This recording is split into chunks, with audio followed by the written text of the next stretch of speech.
Well, I need to tell you all something, and it's the most important thing I could ever say to you. In a little while, you'll know for certain that I'm putting my very life on the line and the safety of my family by sharing this with you. So I hope that buys me at least a few minutes of your precious time. If this video is taken down, it wasn't taken down by me, alright? Now I'm partly doing this to wash your blood off my hands, because God saved my life on a midnight highway one fateful night for this very cause. And He's watching, as He clearly proved that night. See, I should be dead.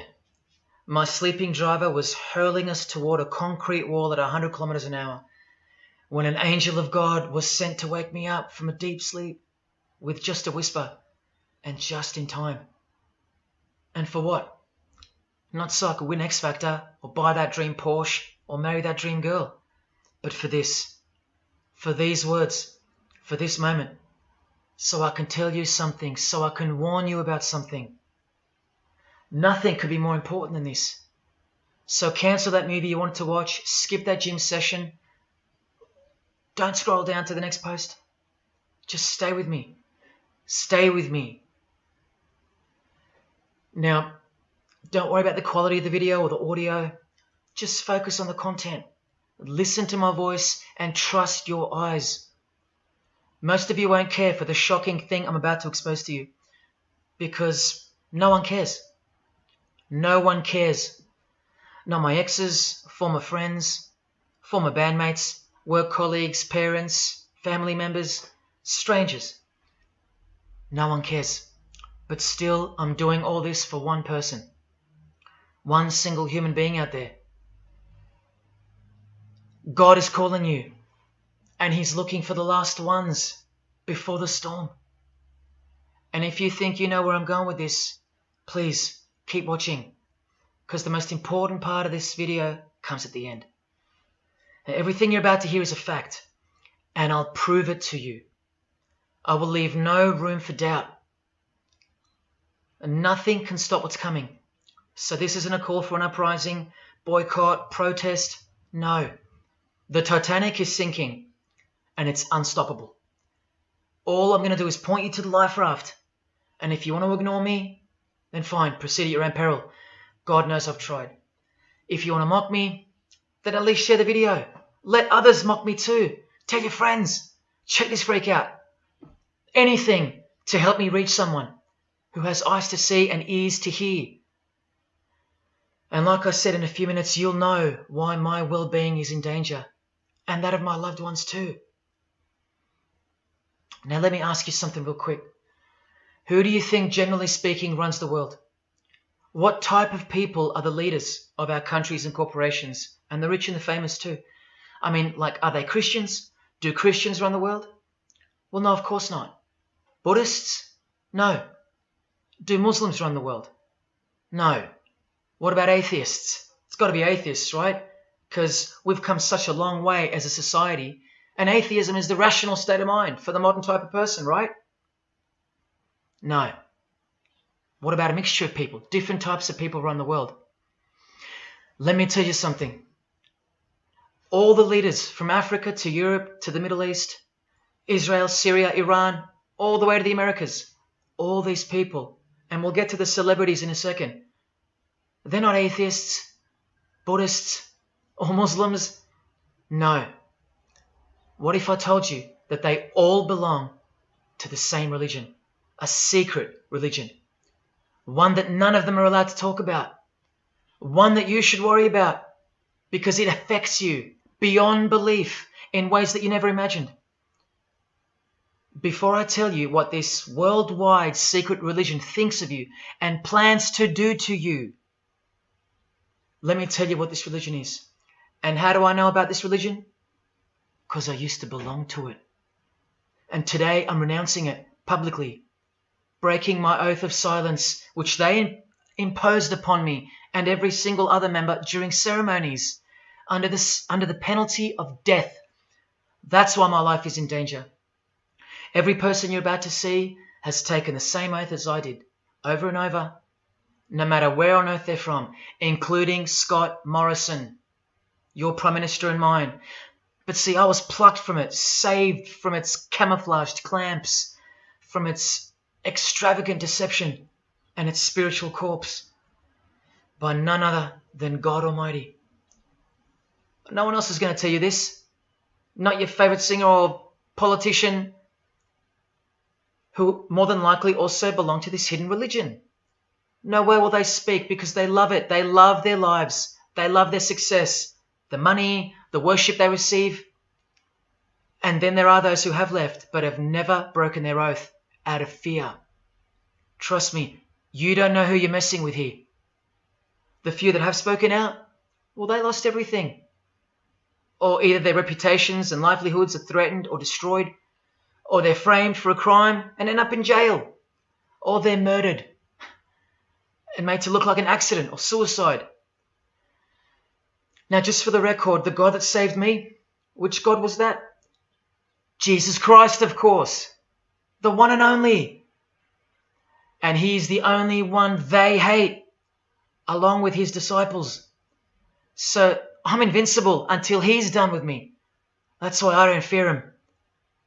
Now please don't let the name of Jesus scare you off just yet, because if you're an atheist, you're especially going to want to hear this. Christians and atheists are the most pathetic bunch in the eyes of this ancient religion, the one that rules them all.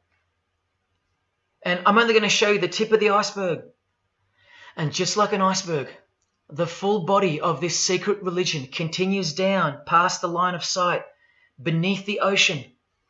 It widens in mass and scope until it continues further into the depths, into ever-increasing darkness and invisibility, until it reaches its foundations, which is firmly established in thick blackness, completely unimaginable and not perceived at all to those who only ever get to see its tip peeking out of the ocean top, including most of its members. At least 75%, 80%. And unless you're a member of this religion and this secret society, as they call it, you won't be granted access to the world stage or of a position of influence.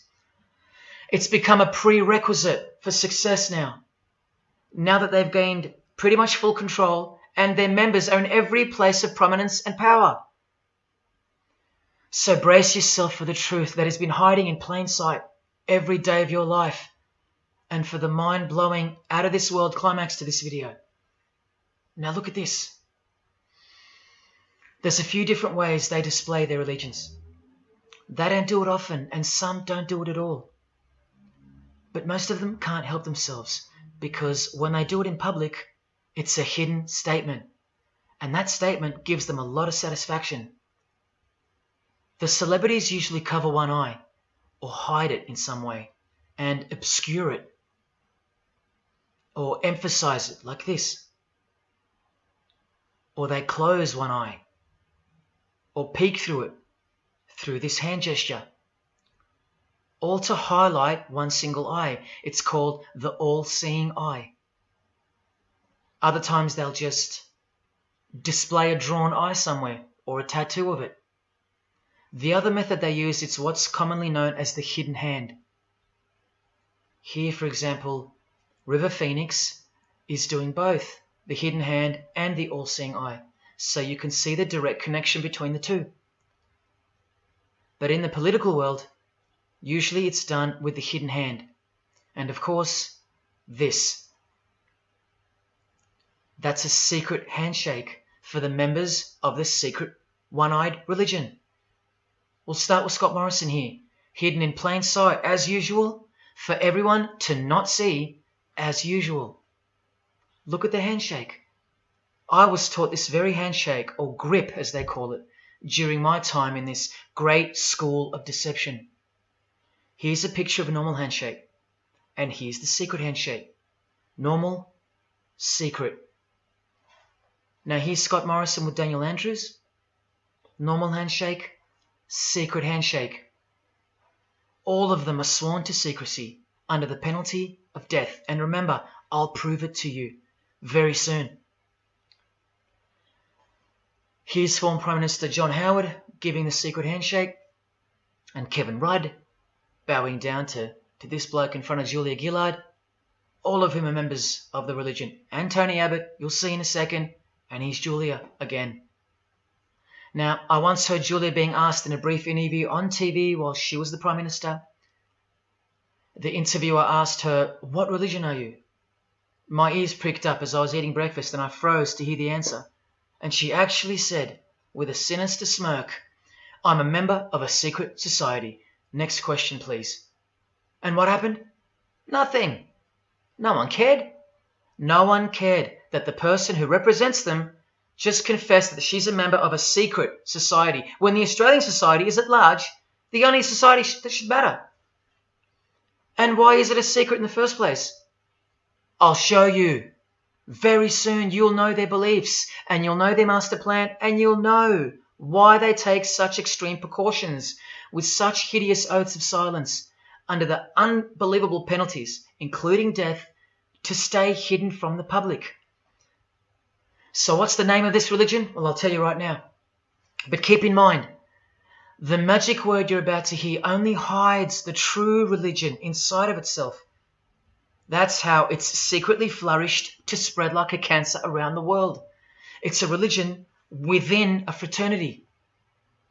The name of the international fraternity, the one that camouflages, conceals, and cloaks the secret religion inside it, is this: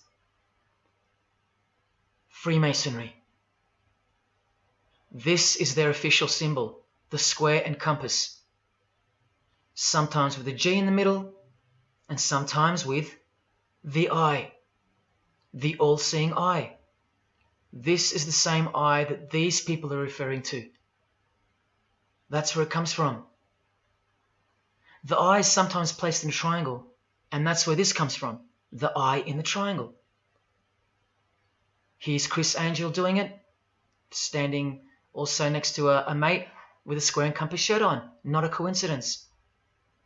This is not something Jay-Z invented. This is the religion Jay-Z belongs to, and proudly, as you're about to see. The Freemasons also place the eye at the top of a pyramid, because the Egyptian pyramid is integral to their secret system. Here it is on Chris Angel's shirt and Madonna's jacket. That's a Masonic symbol. The Freemasons are sometimes called the Masons for short. It'll all come together and make sense really soon. Here it is hidden in plain sight at the Australian MTV Awards.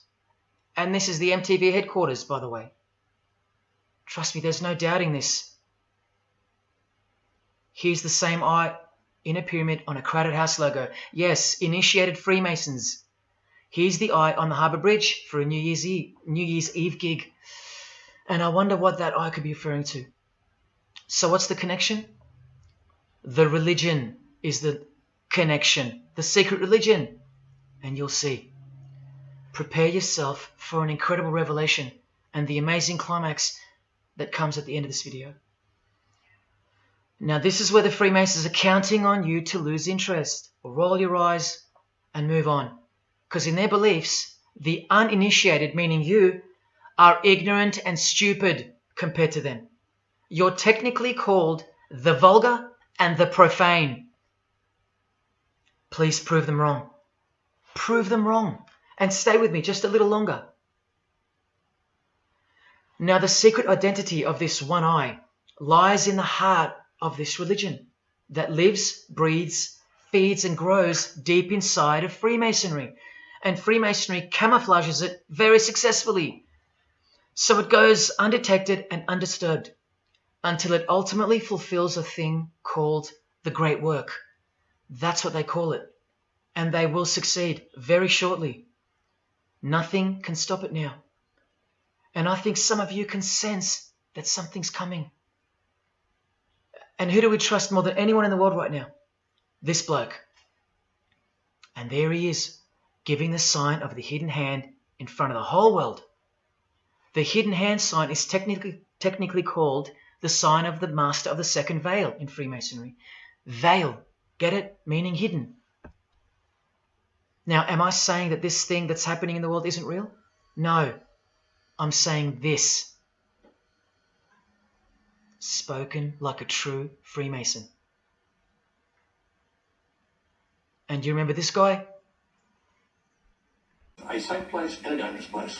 We must treat this new world order, this new world of COVID, we must treat this new world of COVID even in our own homes. So what is this new world order that he accidentally mentioned? It's common language in Freemasonry, and it has been for a long time. For at least this long. Since the US $1 bill. Hidden in plain sight, complete with the pyramid in the eye. It's the ultimate goal of this religion. And I'll show you what the great work is, at any cost. And Australia, like every other country, is now up to its neck in this pyramidal, one-eyed occult religion. You think there's nothing hidden on our own money? What about this shadow of a bloke? Who's he hiding in the background? Well, these numbers right here will tell you. And I'll show you that too. Did you know there's a giant pyramid in Australia? You want to see it? Sitting right at the centre of Australian power? Look closely, because you'll miss it. Because that's the way they designed it. There it is. Hang on. Do you see it yet? And what about now? That is the frame of an Egyptian pyramid, which we can now firmly call a Masonic pyramid, complete with a missing capstone. And if you're still in doubt that you're looking at a pyramid, there you go. A perfect to-scale pyramid hiding out of sight inside the giant frame that surrounds it. This is going to be so unbelievable to you that you probably won't believe it. Or if you're that far gone, if you really have lost touch with your own soul, you won't care. And you'll miss the opportunity to have your own eyes open first to the worst news and then to the best news you could ever wish for on this God-forsaken planet in which you're destined to lose everything you have and everything you love until eventually you lose yourself. We have to establish what this religion that's hiding inside of Freemasonry actually is, and we will. And it's shocking, but it's reality. The symbol of the Freemasons itself is not what it seems. It's a squaring compass on the surface, but it conceals something that'll become obvious when I show you.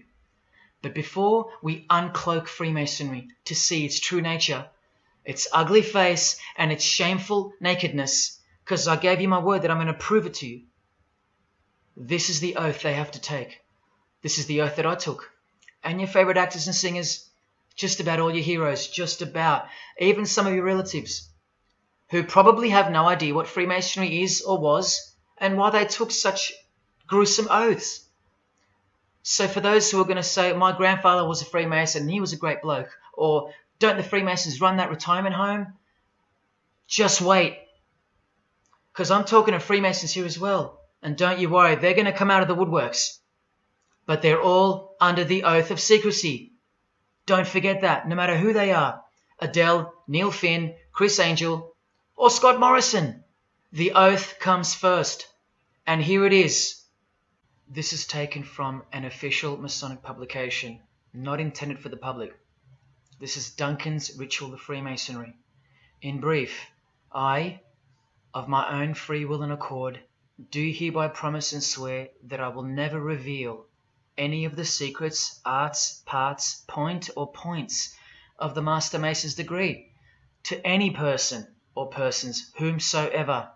This I solemnly, sincerely promise and swear, under no less penalty than having my body severed in two, my bowels taken out and burnt to ashes, so no more remembrance be had of so vile and wicked a wretch as I, should I ever violate my Master Mason's obligation. So now you know what they think of me. I'm a vile and wicked wretch for breaking my oath. So how can anyone ever trust a Freemason when he speaks about Freemasonry? Unless you're speaking to a rare breed like me.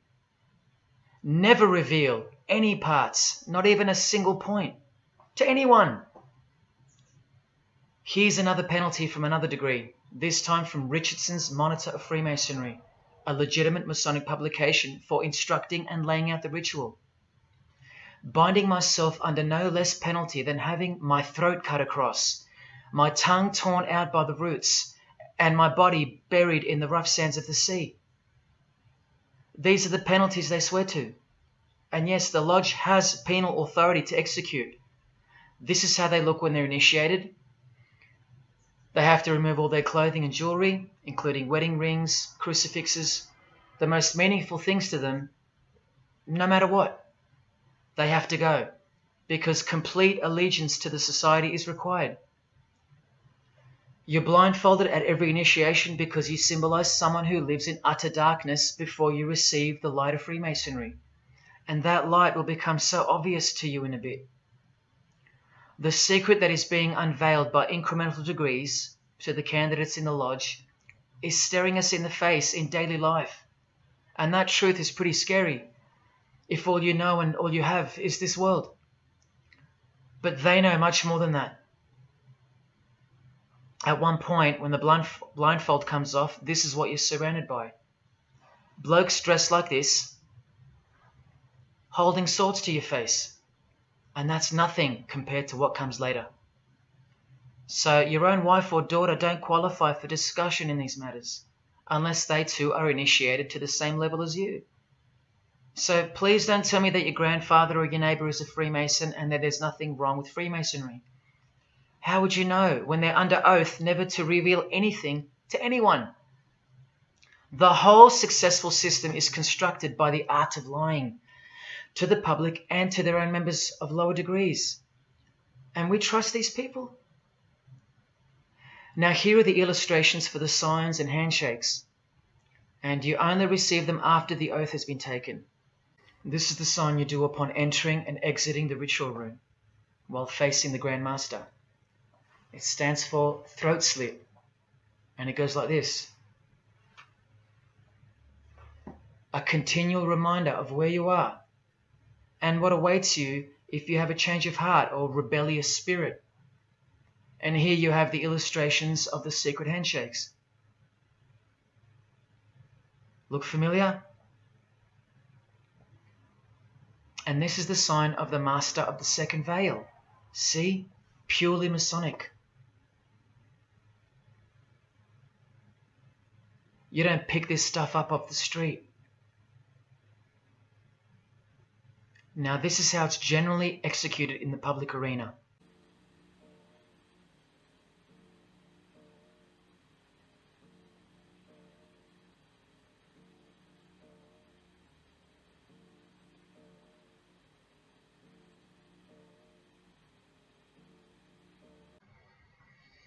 Sneaky, sneaky, huh? So when you see this, or this, you know for certain where it comes from and who they belong to. Look at Kramer on the front page of the privately circulated Freemason magazine, officially a Mason, like fellow brother Tony Abbott, and he's doing this. That's a direct link to the mysterious all-seeing eye of Freemasonry. There it is on the walls of the inside of a lodge room. So there's no reason to doubt that those who do this belong to this. This is another sign they do quite prominently. It's the sign of silence. This is from Richardson's Monitor of Freemasonry again, a finger over the lips.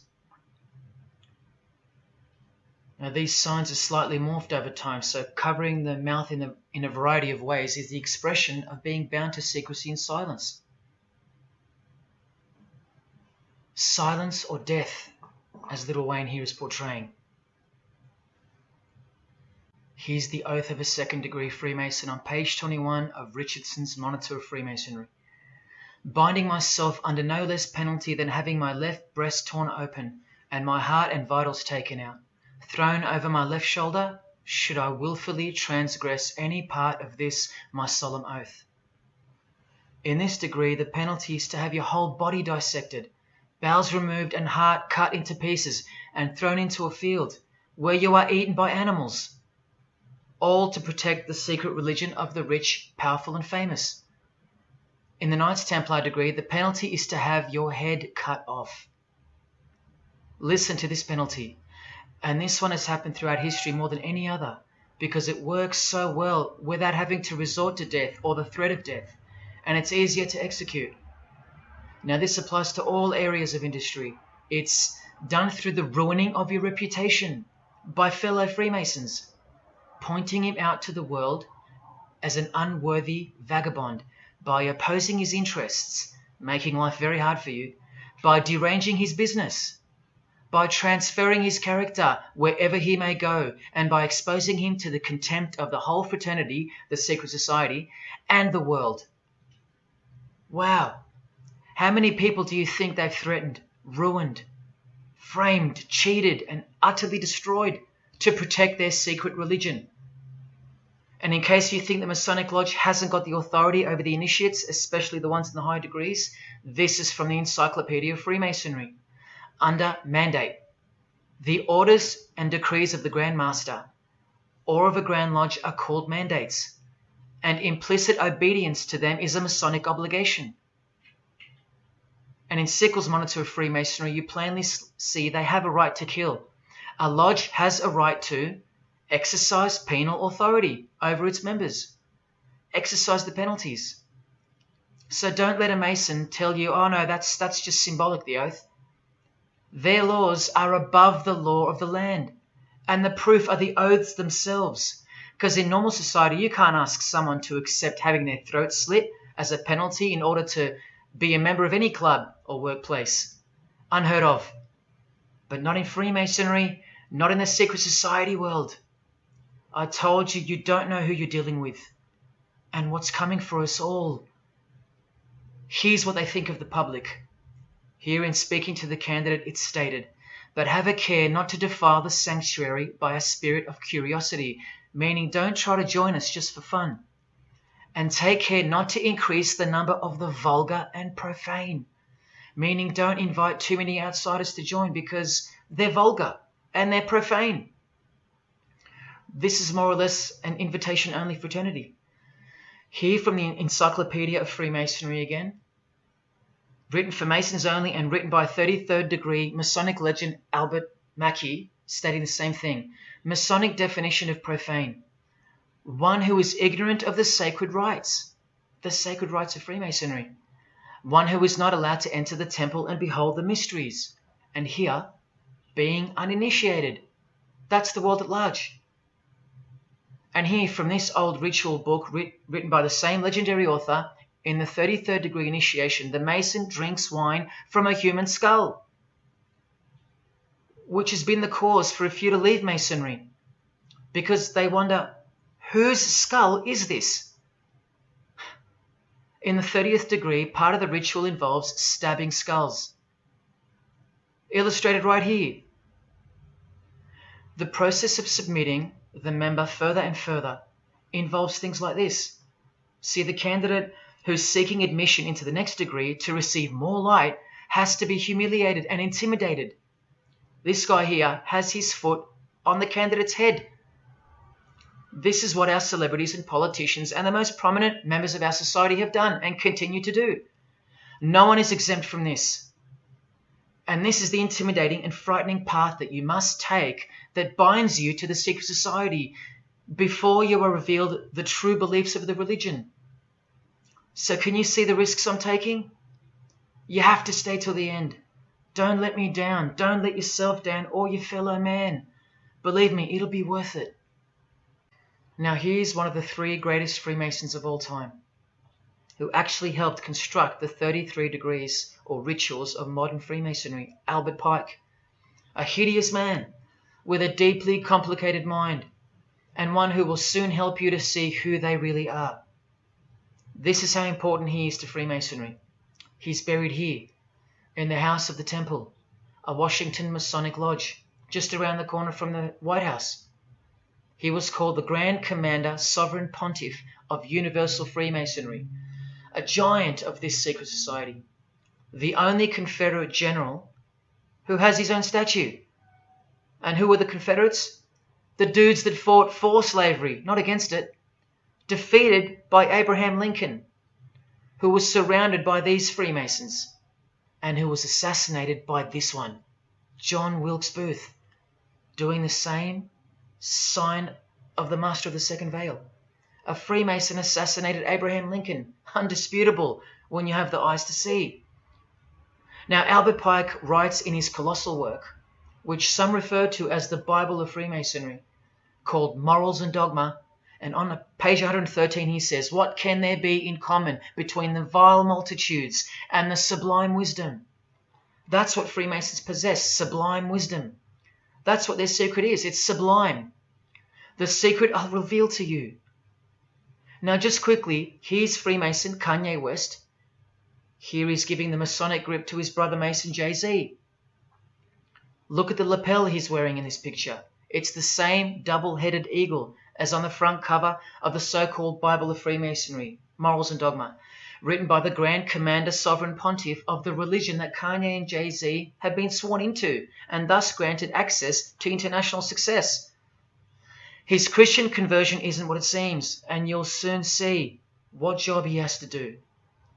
Now look at what else Freemasonry thinks of the uninitiated, from the words of the Grand Commander himself. The truth must be kept secret, and the masses need a teaching proportioned to their imperfect reason. I hope you're listening, because we're about to get going here. These truths were covered from the common people as with a veil. There's that veil again. And the mysteries were carried into every country. Freemasonry was secretly imported from the East into the whole world to weave its web in the darkness to increase and advance its agenda. The sages, meaning the enlightened ones, always had an esoteric creed, unknown to the vulgar. And here he says, to the end that the vulgar herd, seeing, might not see anything, and hearing, might comprehend nothing. Are they right? Am I wasting my time, laying it all down for nothing? Because they know you so well? Your favorite celebrity and politician's secret religion is beyond the reach of the vulgar. Vulgar is what you are to them. He won't tell you. She won't tell you. And they won't tell you.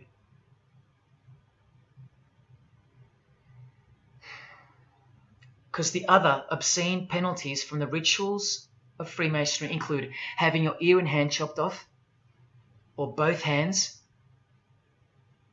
being hung in your own home, and my personal favourite, having the top of your skull cut off so your brain is cooked in the sun. Now, can you imagine what they're hiding?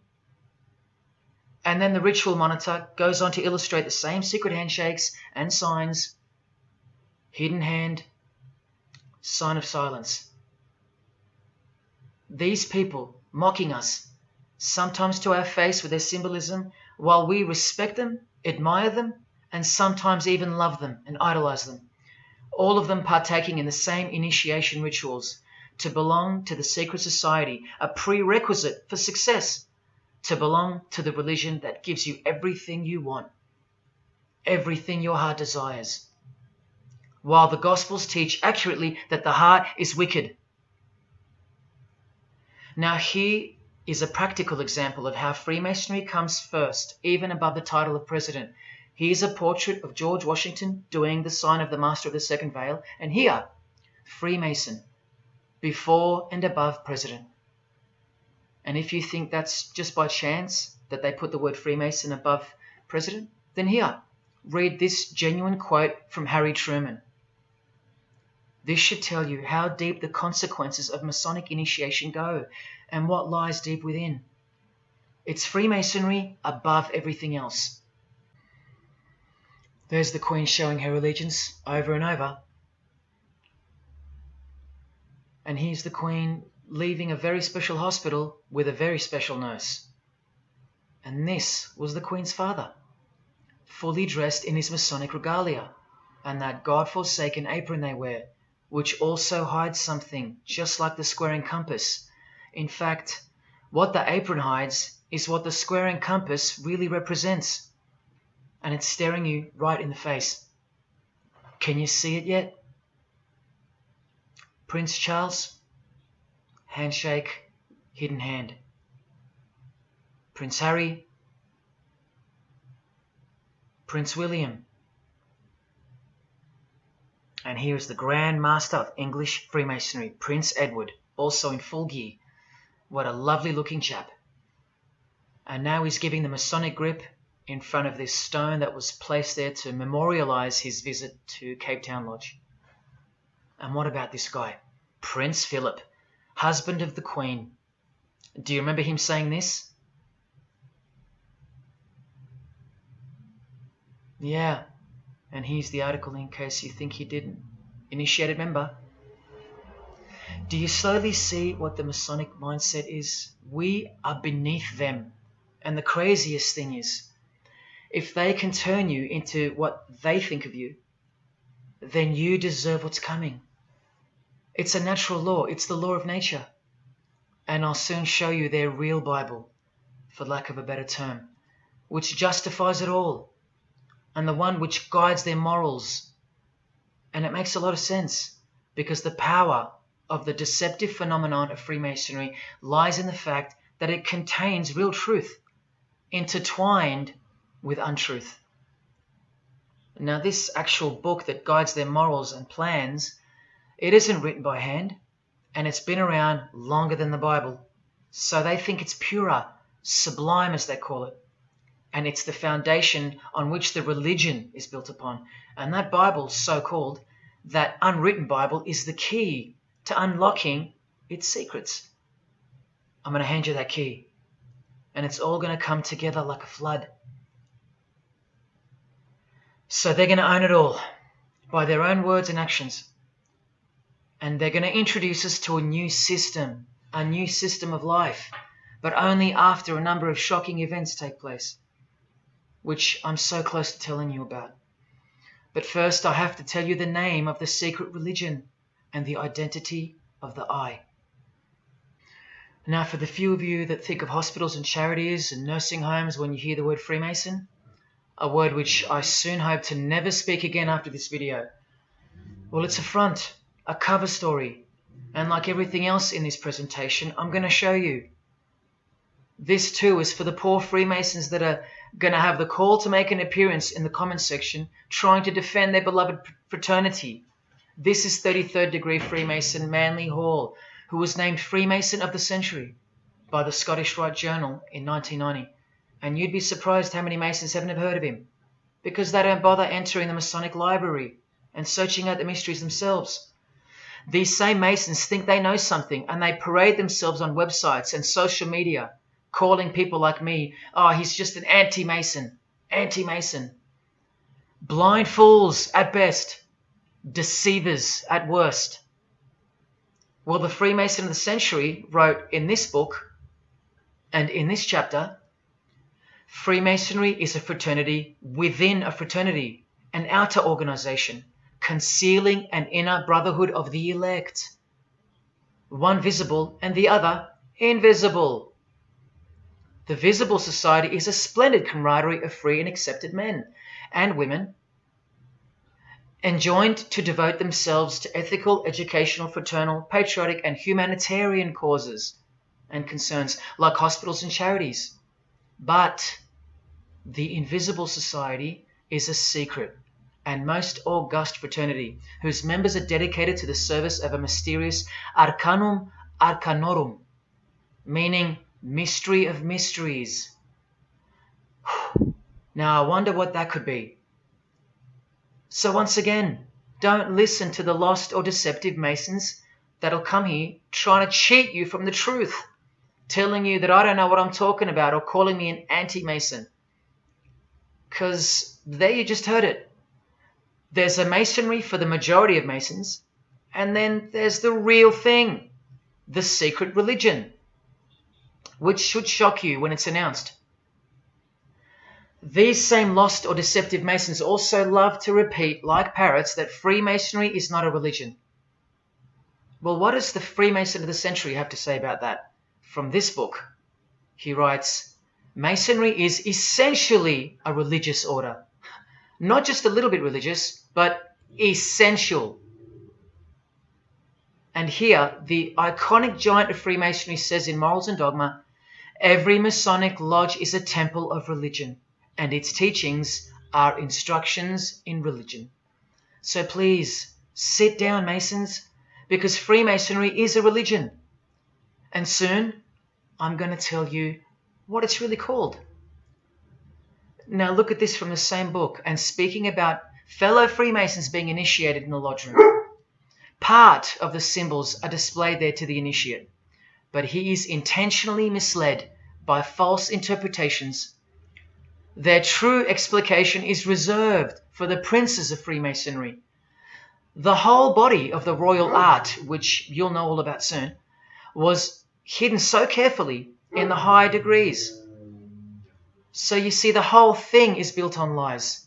And the ultimate liar lives inside the triangle, above the pyramid, so that even the highest Masons are living a monstrous lie. Wake up, Masons. Even you are deceived, just as the public is. Unless, of course, you're hungry enough to want to acquire all the power and climb up that pyramid closer to the eye that sees all. In that case, close your mouth, go back to your lodge, and good luck to you. Or, of course, grow some kahunas and be honest. But then you can't, right? Because you'd be breaking your oath. Sad. Oh, it's good to be free, under the wing of the true master. Stick around if you're interested, and you'll get to see some wonder. When I pull that cloak called Freemasonry right off, and those that are still here watching will get to see the true colours of the nakedness and the horror of the Masonic Lodge, and the religion that rules them all. Another thing that Masons will repeatedly say is that this has nothing to do with Freemasonry, and it's just a conspiracy theory. Well, the 33rd degree Freemason of the century also wrote this book about 100 years ago, The Secret Destiny of America, and look at the front cover. And I'll tell you why America is so important for the ultimate goal of the secret society. It's disturbing, but it's also essential in understanding the near future and what's going to take place. So for the Freemasons that still say that this is not a Masonic design, especially this Masonic website called Masonic Info, insisting here that even the eye in the triangle or pyramid is not Masonic. Completely laughable and pure disinformation for the stupid masses. Try arguing against this.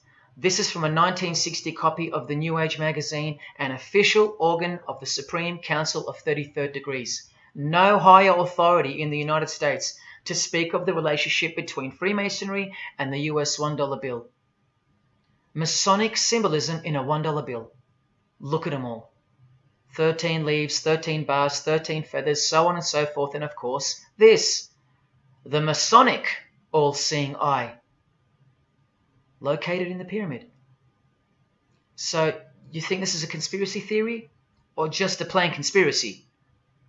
Well, here's JFK, yes, a Freemason, but one who had enough when he wanted to print money disassociated from the Masonic central banks, just like Abraham Lincoln, and he paid the price for it as well. Listen to the speech we never hear about in school. More proof that they control the education system here and everywhere. Please, just have a quick listen to this. Ladies and gentlemen, the very word secrecy is repugnant in a free and open society, and we are, as a people, inherently and historically opposed to secret societies, to secret oaths, and to secret proceedings. For we are opposed around the world by a monolithic and ruthless conspiracy that relies primarily on covert means.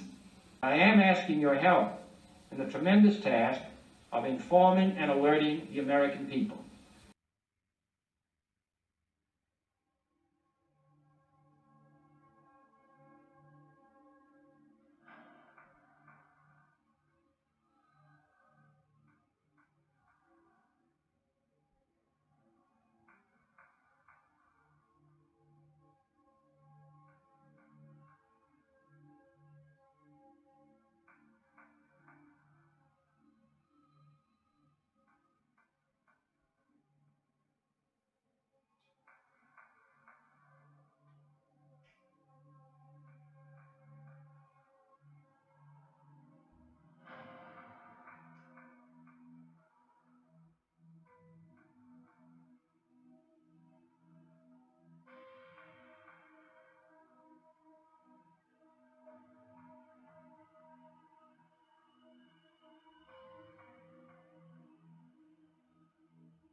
As I said in the beginning, you're just seeing the tip of the iceberg peeking out from the ocean top. I told you, all personalities in the field of great influence are initiated members of Freemasonry. Otherwise they wouldn't be there. Within 60 seconds of me telling you what international Freemasonry really is, I'll prove it to you. Unequivocally, within 60 seconds. And then I'm going to drive it home, and then I'm going to show you what they're planning with this new age they're implementing, and then the conclusion, which is by far the most important part of this presentation. So when you hear me tell you the truth in just a moment, don't switch off in disbelief because you can't believe that your favorite idol or whoever could possibly be involved, like you know them or something. You don't know these people. You do know that they're under oath never to reveal their beliefs to you. The vile multitude. It's time to trust your eyes now, not your feelings, especially after all that I've shown you. This is why the secret religion is so hidden. This is why it's so ingeniously designed through layers of lies upon lies, cloak upon cloak, and oath upon oath, concealing the truth for its chosen few. What is Freemasonry? What is the most secret yet most powerful religion in the world? Well, that's easy. We live in an evil, evil world. So there's only one religion that befits it. Freemasonry is Satanism in disguise. Now start the clock. From Morals and Dogma, prepared for the Supreme Council for 33rd degree. That's the highest degree in Freemasonry, and written by the undisputed heavyweight champion of modern Freemasonry, Albert Pike. On page 321, he boldly states, Lucifer, the light bearer.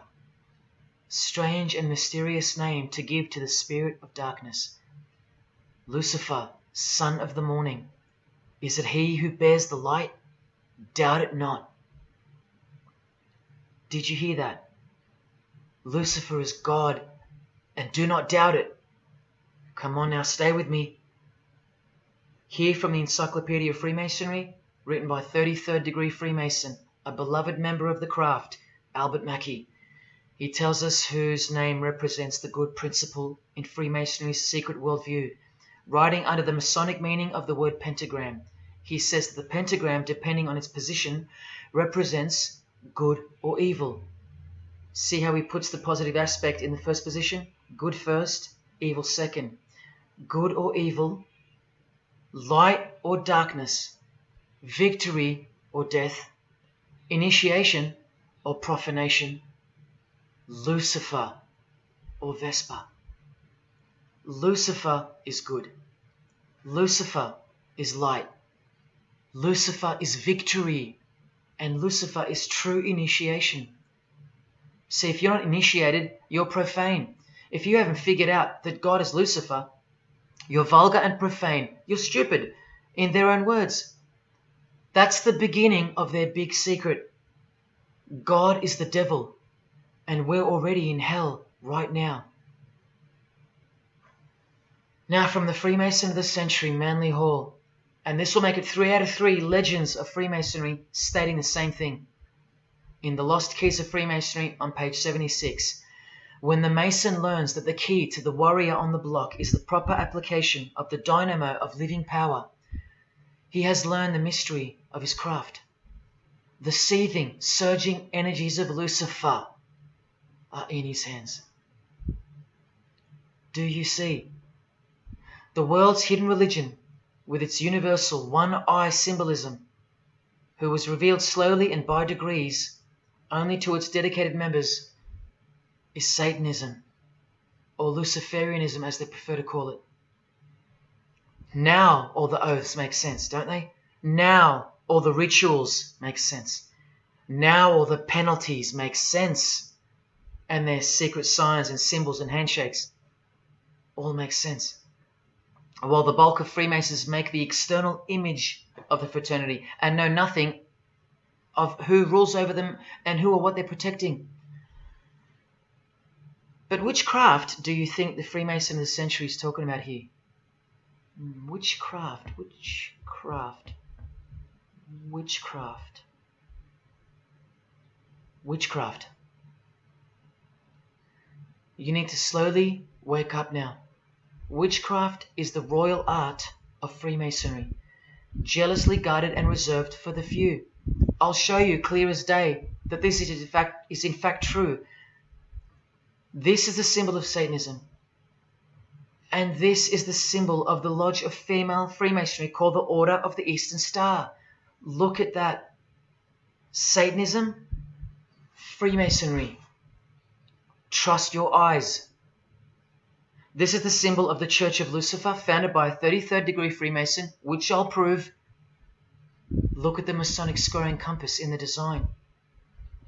The Church of Satan and Lucifer, two sides of the same coin, nurtured and brought to an organized international level of power and influence by Freemasonry, in secret, and all done right under our noses.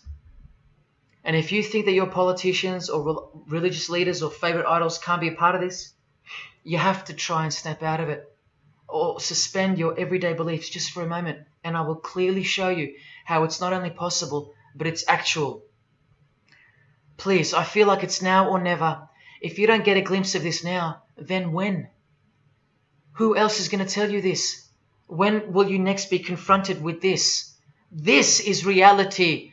And as much as you thought that ordinary people came into positions of power through hard work or concern for society or family connections, combined with brains and talent, that's not the case.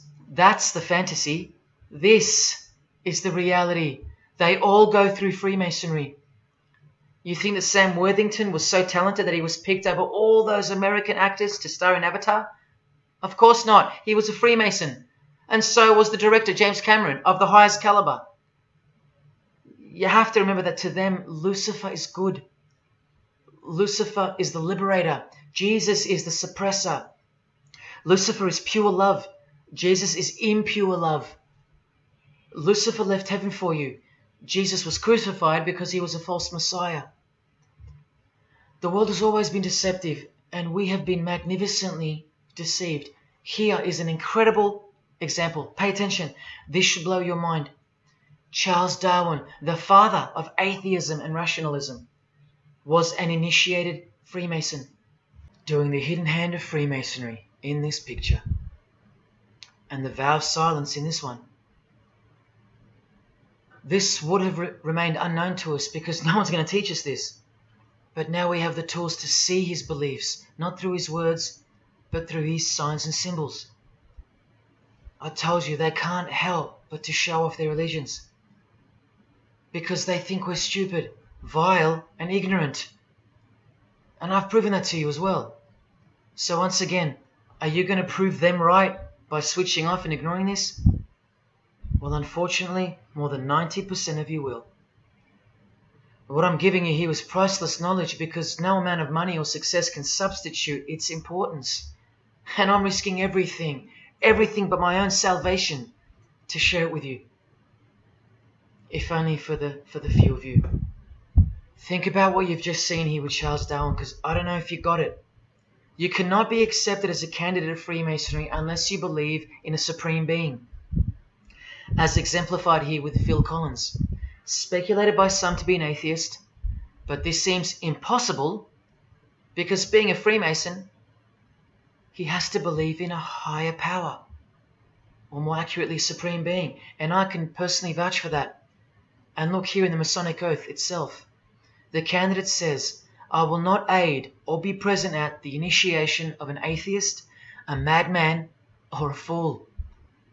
Freemasonry believes that to be an atheist is to be the equivalent of a madman. And they're right.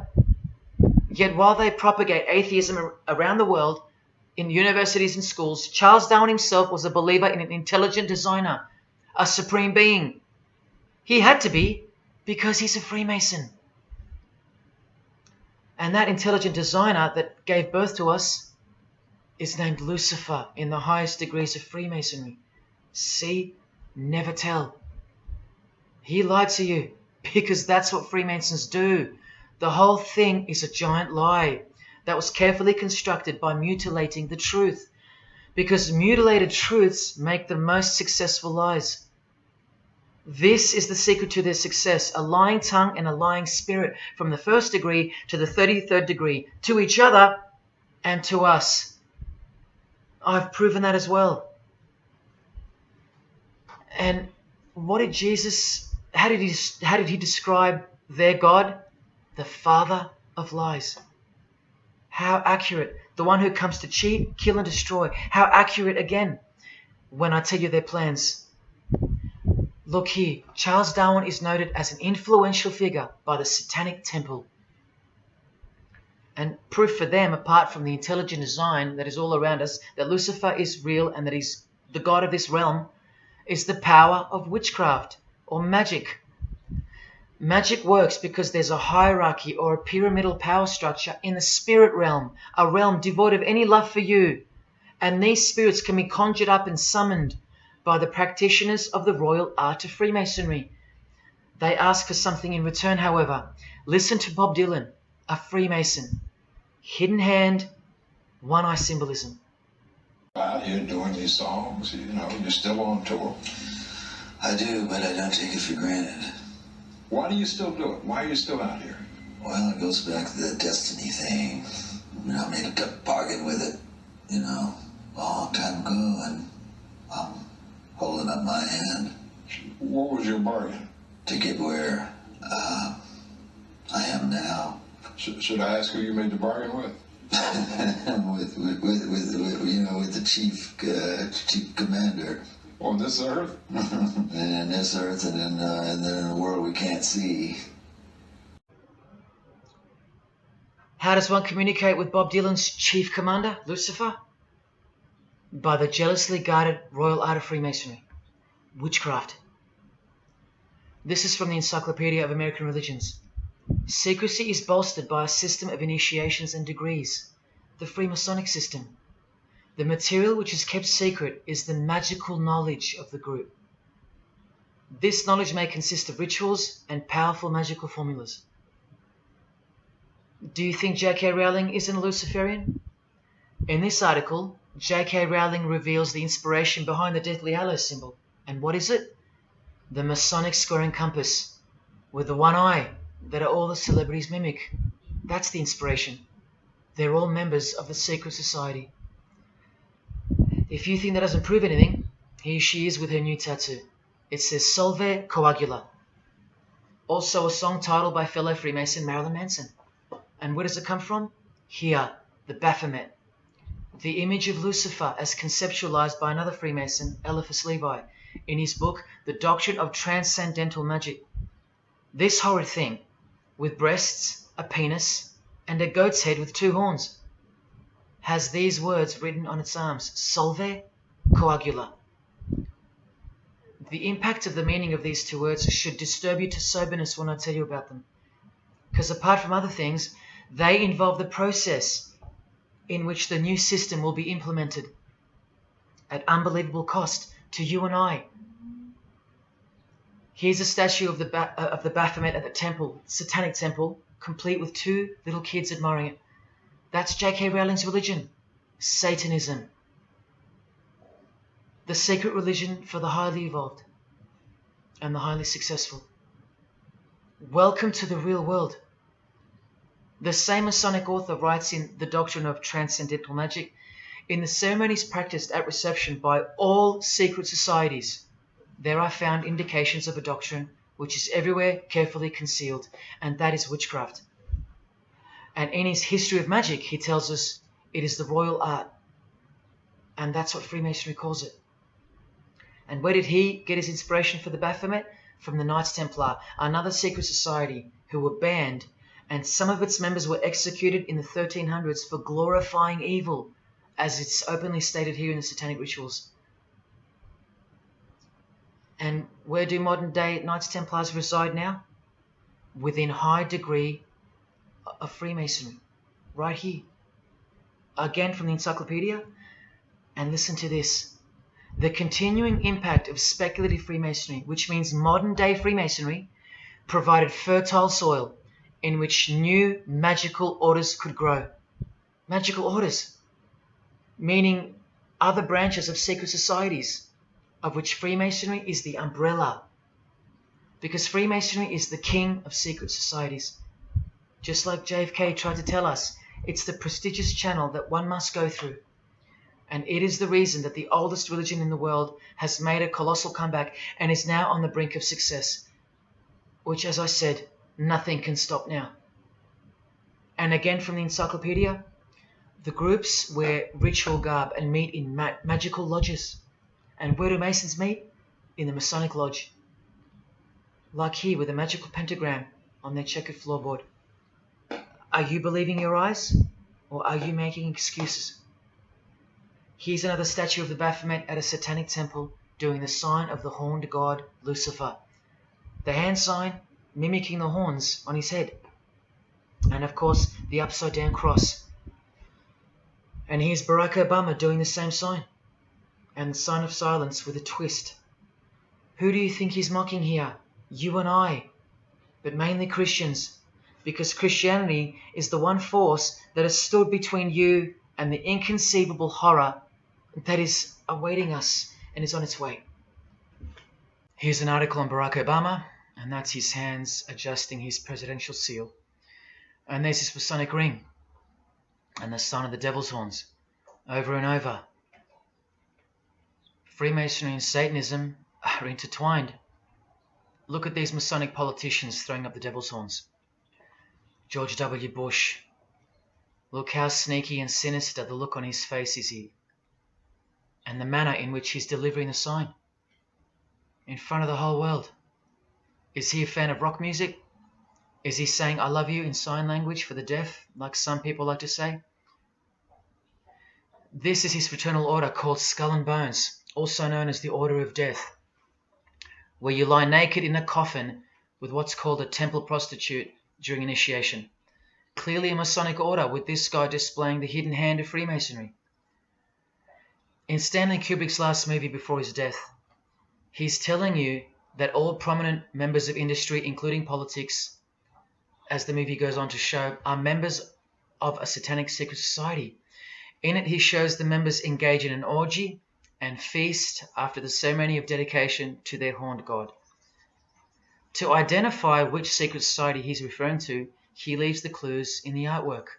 Not once, not twice, but 3 times. The One-Eyed Religion. And who do you think the title of the movie is dedicated to? None other than the stupid, ignorant, and uninitiated masses watching the movie. And you know it now. He knew that when we'd leave the cinema, we'd be commenting on the performance of Tom Cruise, or giggling about the orgy scene, or just being disappointed because the movie went too long, or some other meaningless critique, with eyes wide shut. Look at the cover of his other movie, A Clockwork Orange. The eye on top of the pyramid. And on his shirt, the word devil in Italian. Let me take it up a notch, in case this isn't registering. Listen to the founder of the Satanic Church, Anton LaVey, tell us in his book, The Satanic Rituals, which is a companion to the Satanic Bible, Masonic orders have contained the most influential men in many governments, and virtually every occult order has many Masonic roots. This is back in 1972 he said this. Now 40 years later it should read all governments, not many. And why is the founder of the Church of Satan talking about Freemasonry, the most respectable and charitable fraternity in the world, that no one seems to talk about and that we never hear about in school? This is why. Because the Satanic Ritual is a blend of Gnostic, Kabbalistic, Hermetic, and Masonic elements. That's crazy because Freemasonry is a blend of Gnostic, Kabbalistic, and Hermetic elements too. Any Masonic writer will confirm that. But how can that be? Because Freemasonry is Satanism in disguise. On page 106, every rite of the Black Order employed Masonic principles.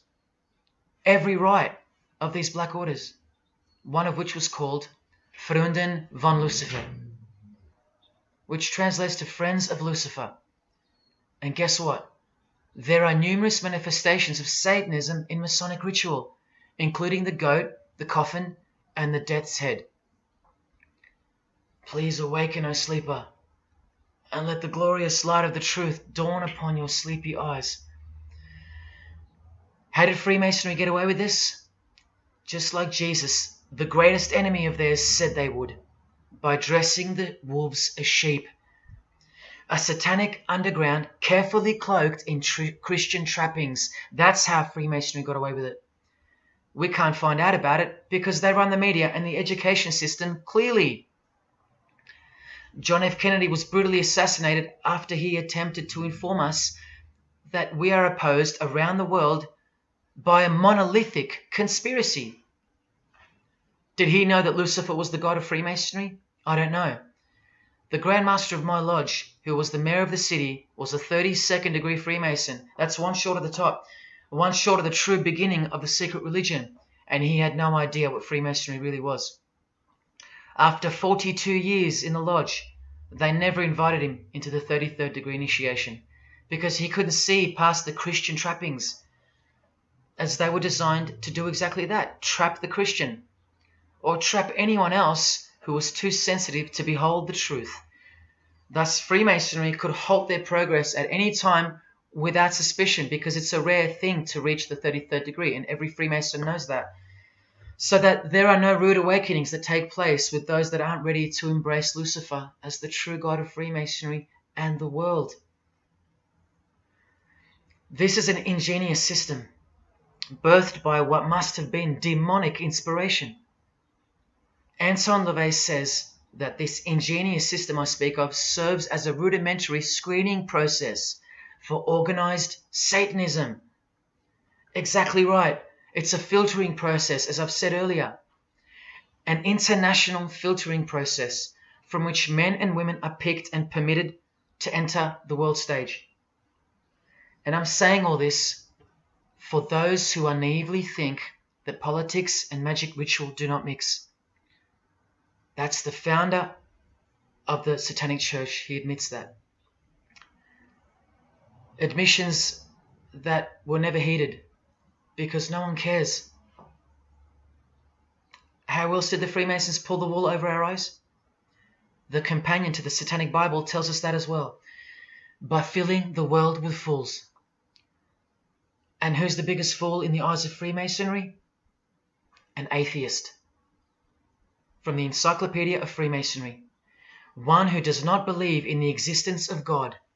Such a state of mind can only arise from the ignorance of stupidity.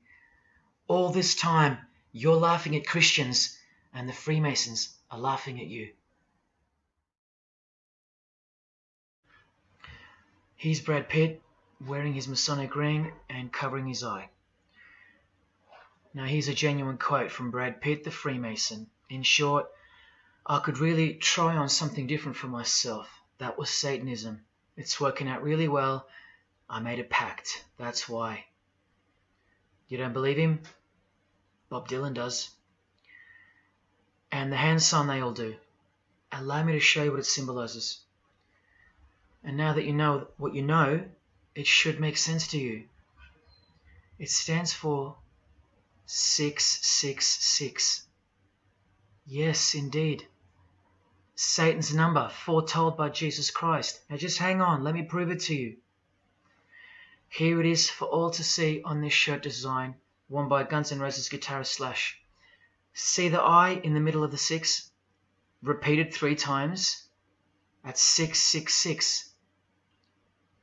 In this one, the design in the shirt is clearly demonstrated by the person wearing it. Another example, the hand sign with 3 6s on the shirt. Here's a movie poster, the hand sign and the 6 on his lapel. Connect the dots. Here's Don Cheadle, the hand sign, and here he covers one eye with the dice. What's the number on the dice that he holds toward the camera? 6. There's literally 3 6s that manifest in the hand sign itself, like this. That's why they do it. Here's Drake with the most obvious example, holding up the hand sign with the all-seeing eye of Lucifer on his bicep. And here, blatantly connecting the 6 to the hand sign on the artwork to one of his songs.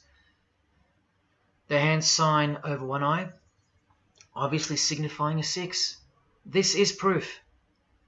The number is mystical and it's grounded in reality, and it's related to sex rituals within witchcraft. You'll see, I'll show you.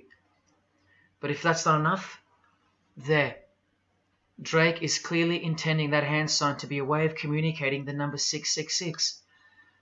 A hater of Christianity and Jesus Christ. But I wonder why. He has everything he desires. Christians aren't suppressing him. He doesn't hate Buddha or Muhammad. None of them do. No. Jesus is who they hate. But they protect Freemasonry by communicating its presence in their lives, not by word, but by symbols and signs. Disciples of Lucifer.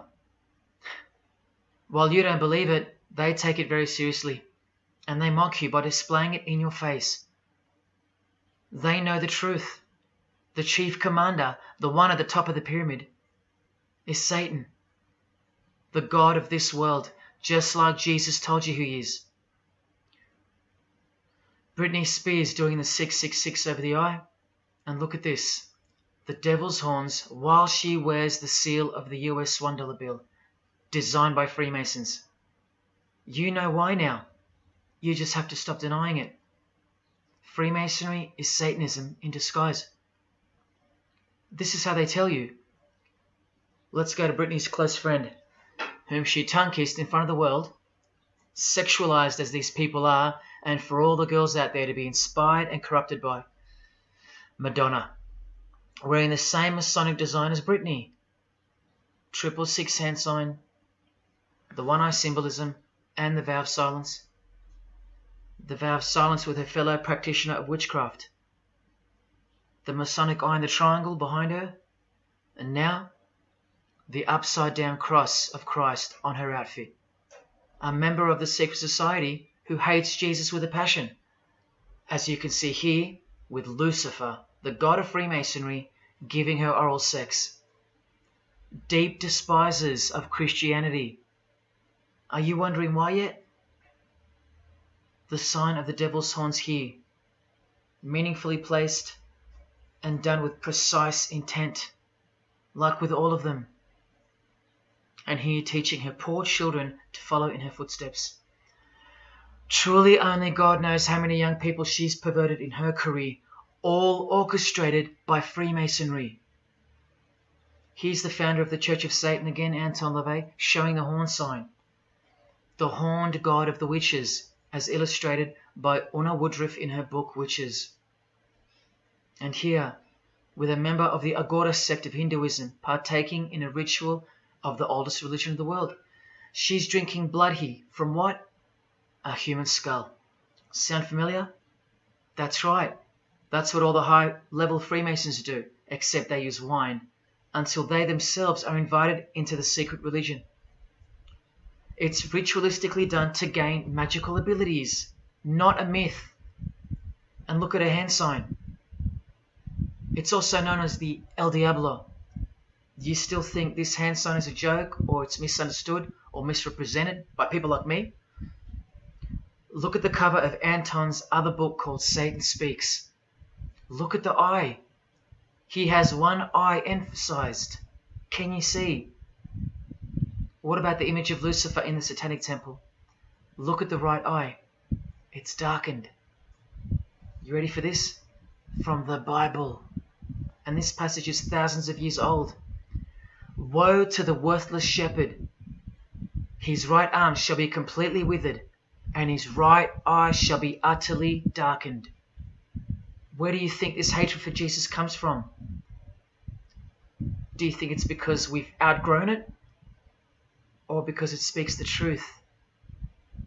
Who do you think this worthless shepherd with one eye darkened is? And who said, I am the good shepherd? Who said that? Jesus Christ is the good shepherd, not the worthless shepherd with one eye. You think this is all just a coincidence? Just hang tight a little longer and you will see some wonder. Here's Anton LaVey with Freemason Marilyn Manson, and here's Marilyn covering his eye. In case you forgot that this is the eye of Freemasonry, the international religion they all belong to. Here he is giving the sign of the master of the second veil, the hidden hand of Freemasonry, along with his Masonic ring. You know how many presidents and journalists and common men have tried to expose Freemasonry? Or get it shut down, get it banned? Well, those days are long gone. Marilyn Manson, the Freemason who tears the Bible into pieces on stage during his performances, he captured the fundamental purpose of Freemasonry's existence very well when he said in an interview with Spin magazine in 1996, "Hopefully I'll be remembered as the person who brought an end to Christianity," echoing the dreams of grandeur, just like his spiritual father. Now Kesha, one-eye symbolism of Freemasonry, the eye in the triangle, and the sign of silence. So she's a member. And behold, an inverted cross in her music video, inverted cross on her outfit, and a satanic pentagram on this outfit, just like the symbol of female Freemasonry. You think none of these Freemasons look like witches? Really? And none of these witches in the making? Remember, 90% of them don't know what they're serving, or what they're doing there, or why they're taking oaths of such silence and such penalty. Avril Lavigne does, showing her allegiance with the one-eye symbolism, participating in lesbianism in a video, influencing the masses, subtly stealing her innocence. And what's on her helmet? One eye. And doing the El Diablo with pentagrams at her concert. Anthony Bourdain, with his one-eye symbolism, he was openly a hater of Christianity. And what kind of woman would suit a man like this? Well, a fellow member of the secret society who hates Christianity too, of course, Asia Argento. One-eye symbolism, again and again. The sign of Lucifer's horns, and this pose of his image. Remember the Baphomet. There's Asia mimicking its pose, complete with the finger position. Creatures with breasts and an erect penis and a goat's head. You know, things you find normal now, thanks to international Freemasonry, normalizing evil and filth through multiple levels of and avenues of propaganda and influence, including television, movies, music videos, schools, education, through legislation, through passing of laws to protect the evil nature, and of course through your favorite idols. Chris Hemsworth, just your everyday good Aussie bloke? I'm afraid not. One-eye symbolism and the sign of silence, both of which mean he's taken all the disgusting oaths of Freemasonry under the penalty of death, thus catapulting him over the competition, never to promote Christian values or Jesus Christ again. The 666 hand sign, and now, see how the hand symbol makes sense? Amber Heard, who was married to this Freemason, who's best friends with this Freemason. I told you they only date, marry and associate with their secret society. Here with the 666 over one eye, and this tweet. I think it's a tweet, I don't know. Look at the one eye closed, darkened if you will, and identifying its meaning with the devil's hand symbol. Of course, she camouflages the whole thing with her misdirecting words for the dumb masses. But we can see through that now, right? Oh, look, it's Elon Musk replying. He's a fan of Amber Heard. Or is there more to it? Good sign, he says. The sign of the devil's horns.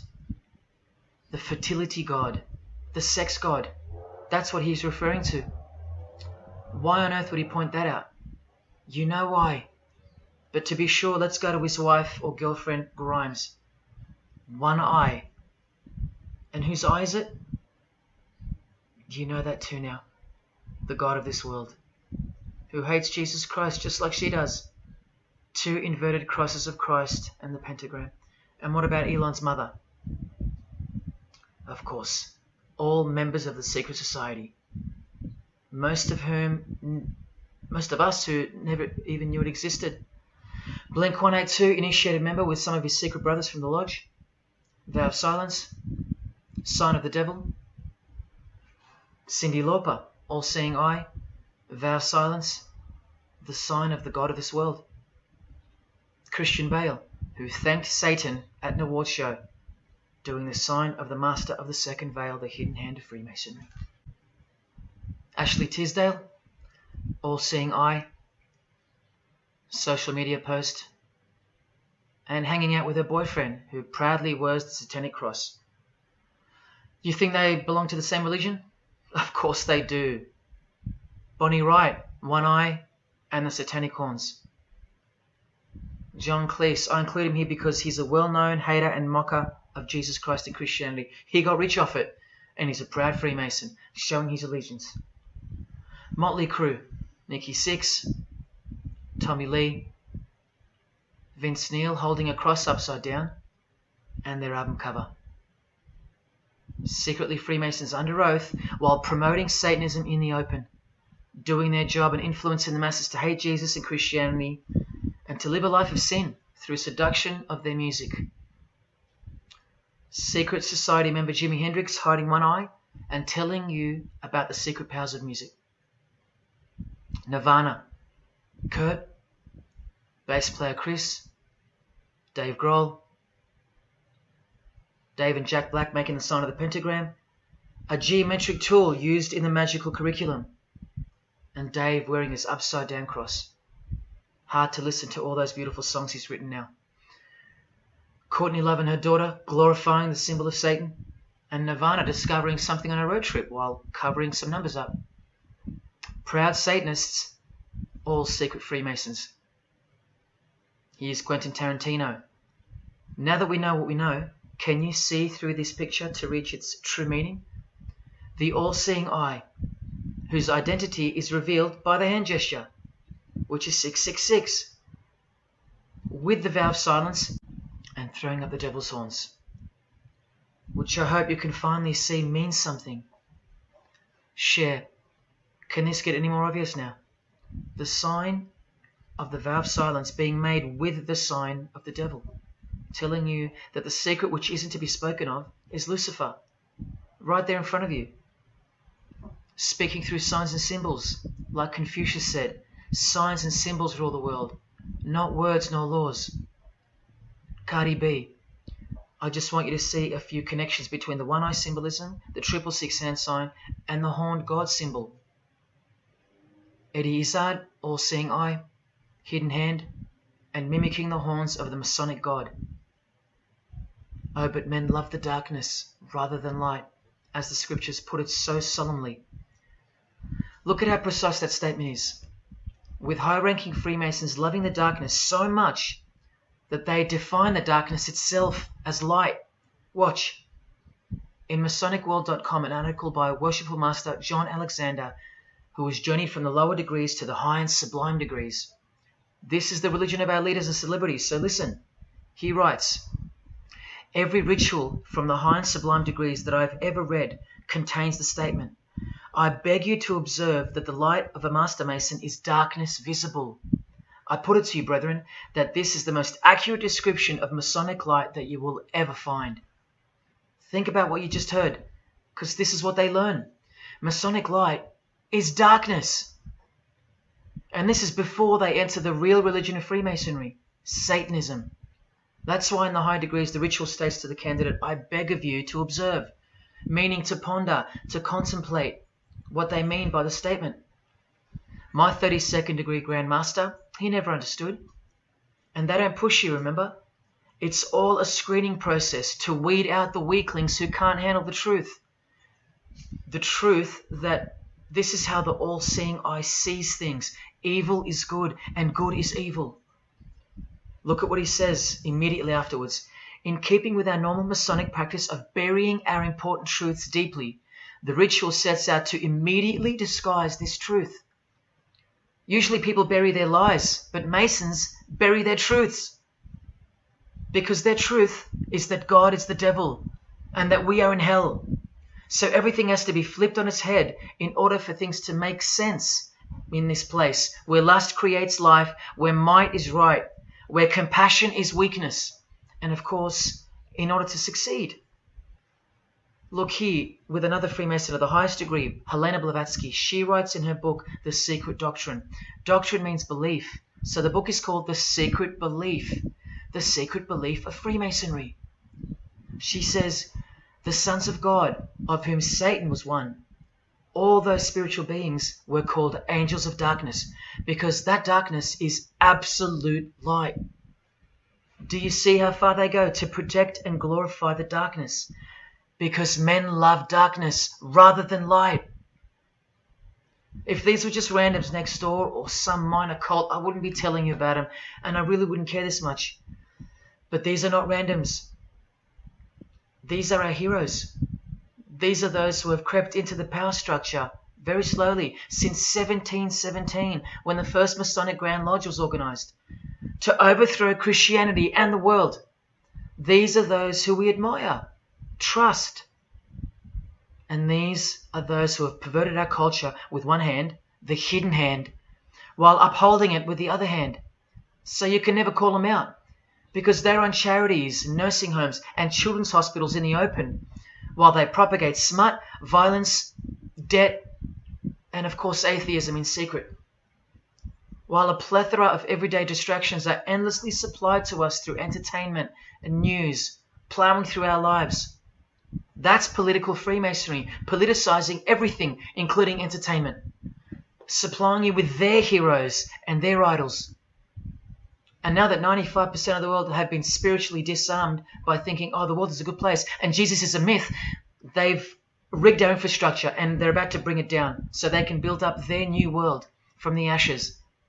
A completely new system of life on this planet is coming. I promise you that. In a book called Satan's Master Plan, LaVey affirms his commitment to destroy Christianity. Now check out Anton LaVey, once again in perfect parallel with Freemasonry, stating in the Satanic Bible, waiting at the darkness visible for that bright and morning star. Bright and morning star being a reference to Lucifer. The exact same expression as the Freemason and worshipful master John Alexander that we just heard describing Masonic light. Darkness visible. Identical language. Because Freemasonry is Satanism in disguise. This is what the initiated queen of Freemasonry, Helena Blavatsky, says of the bulk of Freemasons in her book. The knowledge of their members about the full signification of their symbols is nil. And that's of course true to the Freemasons listening. How do I know she's a Freemason? Because her diploma was reproduced on page 66 in Freemasonry Universal, Volume 5, Part 2, in the Autumn Equinox, 1929. And also because she's displaying the Masonic penalty sign, like all these Freemasons. Drew Barrymore, all-seeing eye, vow of silence. And see, the symbol of her secret god.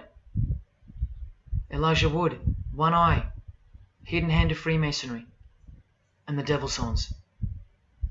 Sammy Davis Jr., the eye of the Freemasons is the all-seeing eye of Lucifer. Because here he is with Anton LaVey, the founder of the Church of Satan. So when you see him hanging with other celebrities like Bill Cosby, can you be sure that they belong to the same religion? Sure you can. I told you they don't hang out with the uninitiated. You think the Rat Pack weren't Freemasons? Well, here's their leader, Frank Sinatra, doing the hidden hand.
got introduced to the music industry. I swear I wanted to be like the Amy Grant of music. Yeah. But it did not work out, and so I sold my soul to the devil.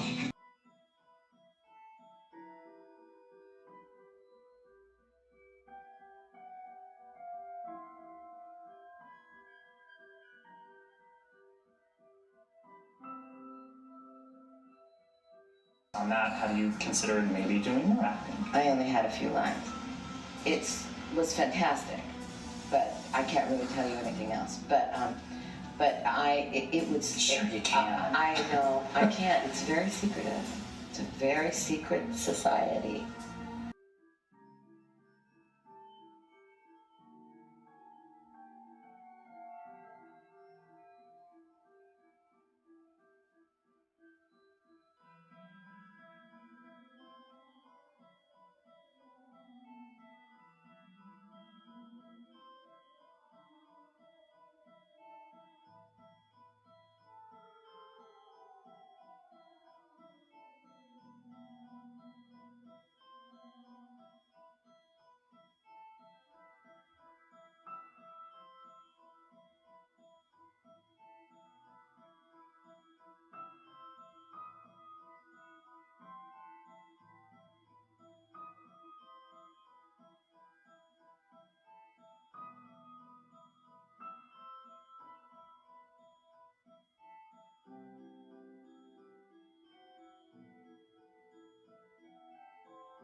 And I'm like, if you don't get this right now, I swear to Lucifer, I'm gonna.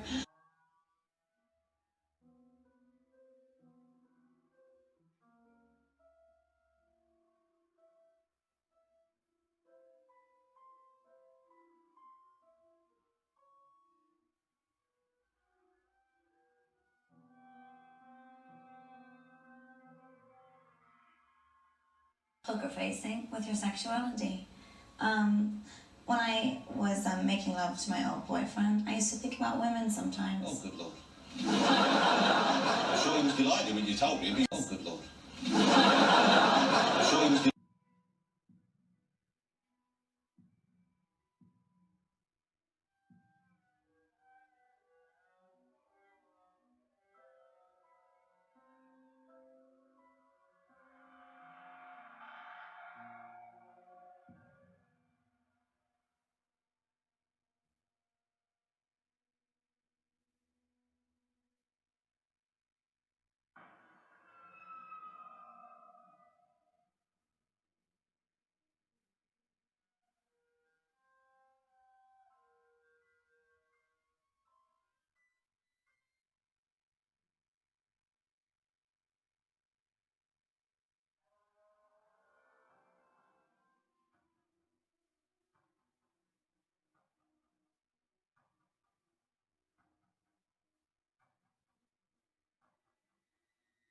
You may feel a small Christ.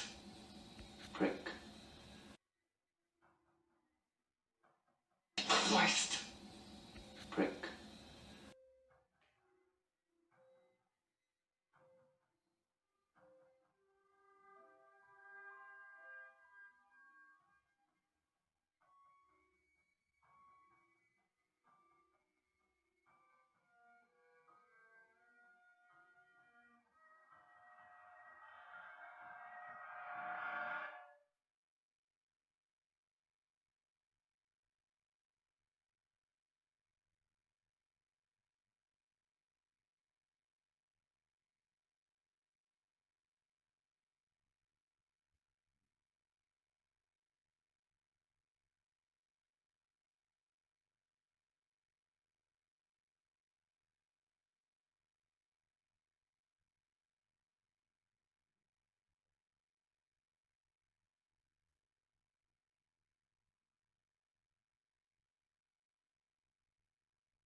It's just, I'd like to, first of all, I'd like to thank Satan. I'd like to thank Louis Armstrong. I'd like to thank Neil Young. I'd like to thank the Rollins Band. I'd like to thank Bob Marley. I'd like to thank the Marx Brothers. I'd like to thank Salvador Dali. I'd like to thank Louis Bruel. I'd like to thank Miles Davis. I'd like to thank the Parliament Funkadelic.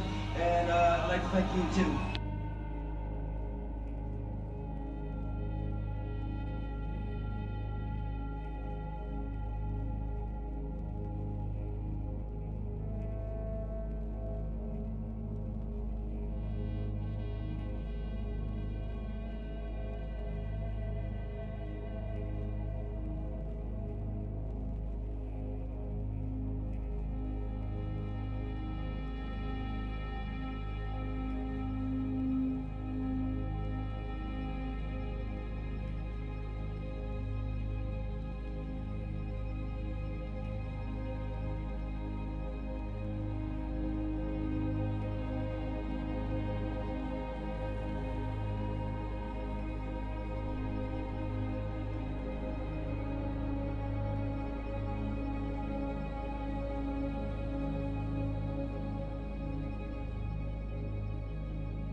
there is a fork in the road that's approaching you. And you can stay on the path which curves to the left by denying the existence of Satanism in the fullness that you've been shown. Or you can surrender to the truth and take the right-hand path. Now, where that road could lead is the sweetest risk you'll ever take.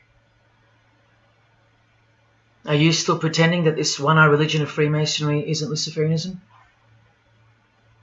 See, this here is the biggest obstacle you'll ever face. The very thing that could lead you to the prize is the very thing that will keep you from it. The reality of international Satanism. In the shadow of Christianity, Satanism has always been there. With every church that sprung up, so did its invisible enemy, the Satanic Church, growing out of sight and out of mind from this to this.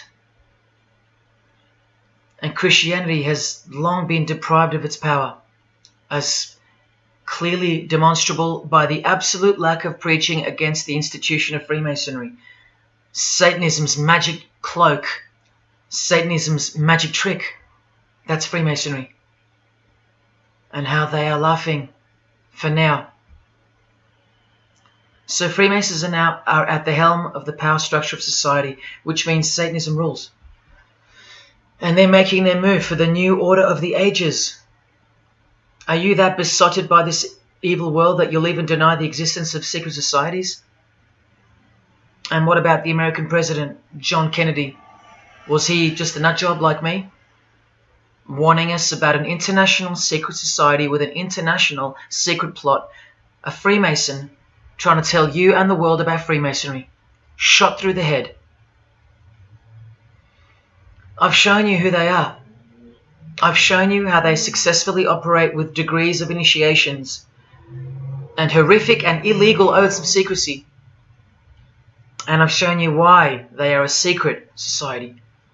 I've proven it to you. And only now that I've done that, I can show you in this many minutes what the shocking new order that Freemasonry has so cautiously been guiding us toward actually looks like. And of course you won't believe that either. By now there's a 98.5% chance that you belong to the world. And in that case, the world can do, will do, and is doing whatever the hell it wants to with you. And when all you have is the world, you'll do anything to hold on to it. Christian or not, most of you will follow this world straight to the slaughterhouse in the name of peace, safety, and progress.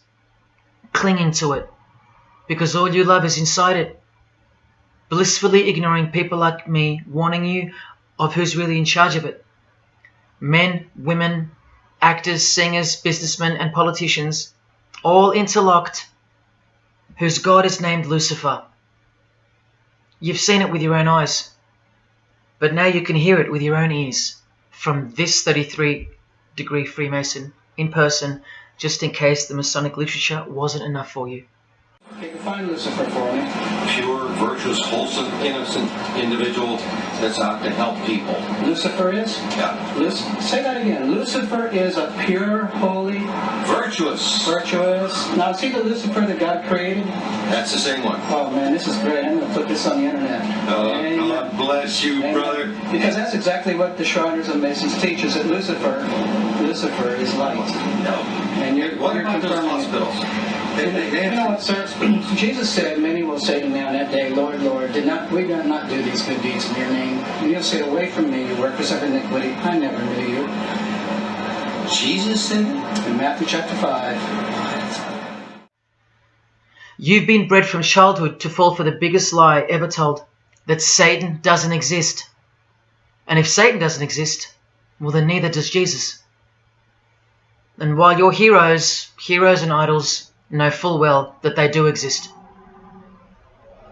And when I say you've been bred from childhood, I mean just that. Walter Disney was a high-ranking Freemason.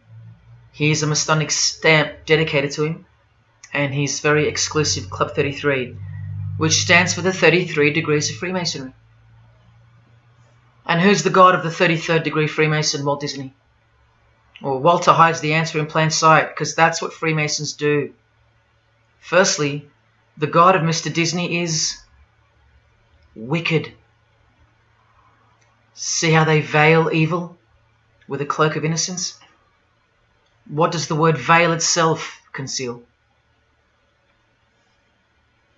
Secondly, Walter's God is horny, symbolized by the horned god of the witches. And we all know Walt Disney loves magic, which is witchcraft. So the depictions of sex are hidden in plain sight as well. Remember, lust produces life, not love. So lust is purity, lust is love for the high degree Freemason. And thirdly, he hides the number of his God's name in the open as well. No, that's not a 666 he's seeing interwoven in the design. That would be ridiculous, wouldn't it? Not even when they separate the sixes from the name, all three of them, and place them together for you like this, in plain sight. No, not even then will people see. Do you think things are any better 50 years later? Here's the Eye of Lucifer in the Nickelodeon channel, and his lightning flash. Remember what they actually believe about Satan. From Freemason Helena Blavatsky's book, The Secret Doctrine, meaning the secret belief. Who is Satan? He is the angel who was proud enough to believe himself God, brave enough to buy his independence at the price of eternal suffering and torture, beautiful enough to have adored himself in full divine light, strong enough to still reign in darkness amidst agony. Helena Blavatsky is suggested as recommended reading by the Encyclopedia of Freemasonry right here. And the Grand Pontiff of Universal Freemasonry, speaking of Lucifer, Satan and the Devil on page 407, writes that to the initiate, the devil is the instrument of liberty or free will. That's who Lucifer is to them, okay? To show you how little you know of who you're dealing with and the extent of this religion's influence and power, not to mention their plans, let me jump ahead for a minute. Watch this. This is Lucius Trust. The Lucius Trust is a non-for-profit service organization incorporated in the United States in 1922, and their objective from Lucius Trust website, dedicated to the establishment of a new and better way of life for everyone in the world based on the fulfillment of the divine plan for humanity. The divine plan. A new way of life. Like a new world system. Like a new order.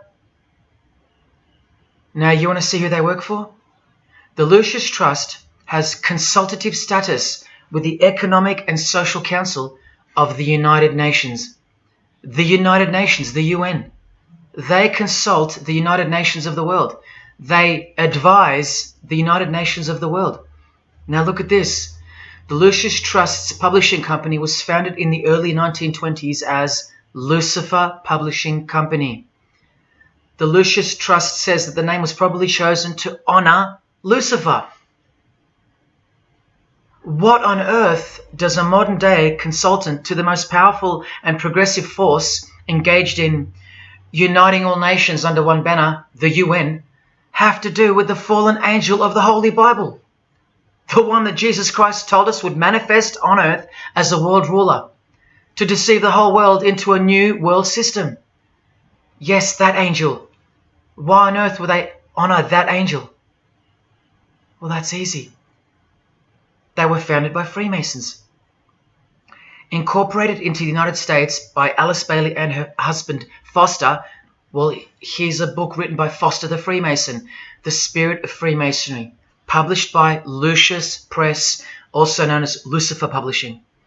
And one last thing, if you dig a little, you'll find an article on their website, The Esoteric Meaning of Lucifer, on a modern company website with consultative powers to the United Nations of all things.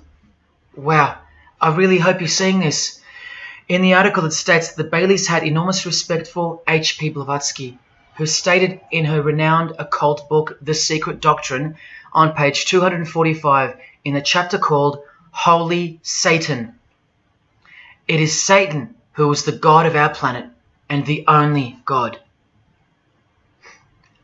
Then the article goes on to say that the Baileys sought to elicit a deeper understanding of the sacrifice made by Lucifer. Everything has been reversed.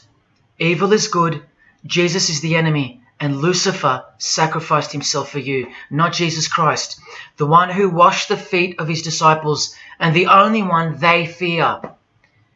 Modern progressive atheists do not influence world events, people. Satanists do. Remember the goal of the Lucis Trust? The fulfillment of the divine plan for humanity. Yeah, the divine plan exposed by Jesus Christ in the Gospels. Hence their war on the Bible and the abolition of it from the school system and even from modern Christian churches who dare not preach from the book of Revelation. Your most highly evolved and contemporary leaders of society secretly believe that in the theosophical perspective, the descent of these solar angels was not a fall into sin or disgrace, but rather an act of great sacrifice. They believe in the fallen angels and their revolt against God as revealed in the Bible, led by the devil, the chief commander of Freemason Bob Dylan, remember? These people make contact with these fallen angels, with the royal art of Freemasonry called witchcraft. Please stick around, let me show you that. How many solar angels does the Bible say followed Lucifer out of this heavenly realm?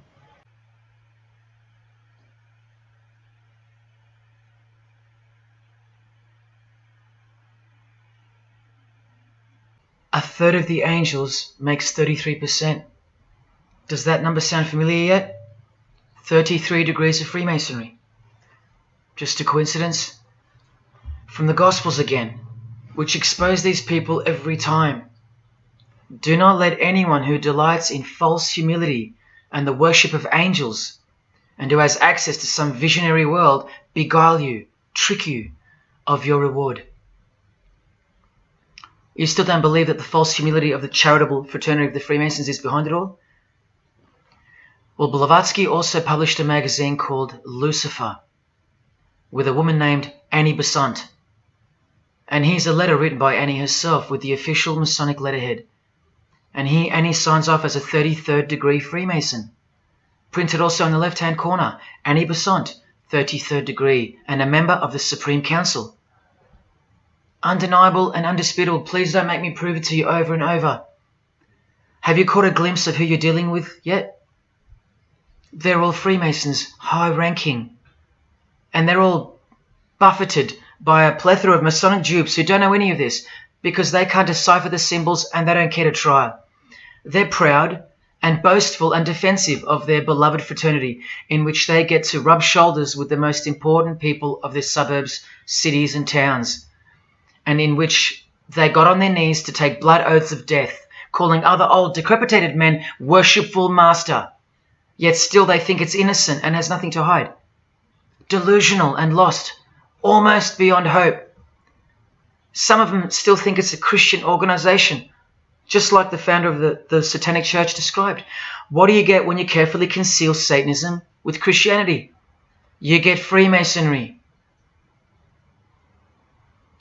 People, Satanism is at the core of our world, and it is behind the new order that will be implemented soon enough. It will be all done through deception. You'll be tricked. Remember how I told you that the all-seeing eye sees that we're in hell? Well, the massive witch and Freemason Helena says so right here. Satan is the minister of God, Lord of the seven mansions of Hades, the angel of the manifest worlds. Hades means hell, manifest worlds means earth. This is who you're dealing with. This is the religion and the beliefs of the rich, powerful and famous. And yes, politicians. Do you want to go back to sleep? You can sleep after this. Or wait till I show you what they're going to do to you, coming up in this many minutes. For those who simply refuse to believe that Bono or Scott Morrison or Prince can be Luciferians because they all go to church, let me show you another Masonic ritual they do. And this is before Satanism or Luciferianism is revealed to the candidate. And then you tell me if Bono or Scott are capable of secretly believing in Lucifer. It all starts here with the Masonic apron. Different kinds signifying different grades. Have you guessed what it's hiding yet? The genitals. Pretty obvious. Like everything else they hide, once you can see. The genitals are the true working tools of a Mason. Freemasonry is foundationally a sex cult, like Satanism, because it all starts with sex, doesn't it? Life itself starts with sex. So the mystical force of the true God of Freemasonry hides in the hidden part of the human body. That's the Holy of Holies, covered by the Masonic apron, the seat of God, the seat of Lucifer. See here with Satanist King Diamond's artwork? The eye is attached to the horn god, but look at where the eye starts, from the waist down. That's where the apron of a Mason begins. And the one eye of Freemasonry is also the one eye of the penis, where life generates and springs forth. See the openly hidden secret of the Masonic square and compass now? You're looking at the sex act. That's the female in missionary position, and that's the male mounting her. The sex act. And the eye in the middle, with these emanating rays, is the orgasm and the ejaculation of the penis. See life shooting forth. That's how they see the sun and the earth too. The sun is the visible penis of their true God, shooting forth life continually. The light itself is the mystical sperm of the God of this world. The sun and penis generate life, while the earth and female womb produce life. The letter G, when replacing the I in the middle of the square and compass, stands for generation, sexual generation. The practical aspect of Freemasonry and Satanism's religion is that of a sex cult. You see Rod Stewart telling you he's a Freemason? By displaying the hidden hand of Freemasonry, also known as the Master of the Second Veil, and look at his other hand, taking the Masonic apron's place for covering his penis, which is the Holy of Holies, the seat of God for the Mason. And from the Grand Pontiff of Freemasonry, Albert Pike, hence the significancy of the phallus, the penis, or of its inoffensive substitute, the obelisk. Straight from the horse's mouth, the erect penis graces us, or should I say disgraces us, with its presence in every country in the world, marking its territory. The Masonic obelisk in our face, everywhere, making its bold statement, yelling, screaming in silence. This is another reason why we're considered the ignorant and stupid masses. Another example of hidden in plain sight. And here's an erect penis on the front page of the female Freemasonry magazine, The Eastern Star. I once stood in front of this obelisk in Sydney, and I must have asked 30 people what they thought it was. Not a single one of them knew. To the Freemasons of the higher degrees, the whole universe is in fact one giant and continuous sex act. This is the structure of Freemasonry. You can take this path to the top or this path. And way up here, you have the Order of the Mystic Shrine. The Mystic Shrine is what's found behind the Masonic apron, because that's where life comes from. That's the Mystic Shrine. You have to be a 32nd degree Freemason to be asked to join the Order of the Mystic Shrine. And then, once you're inside, you can be invited to join this order, the Royal Order of Jesters. See, Freemasonry is like Russian dolls, and Satanism is at its center. Look at some of the pins and lapel designs for the Order of the Jesters. You can only join them unless you're at least a 32nd degree Freemason.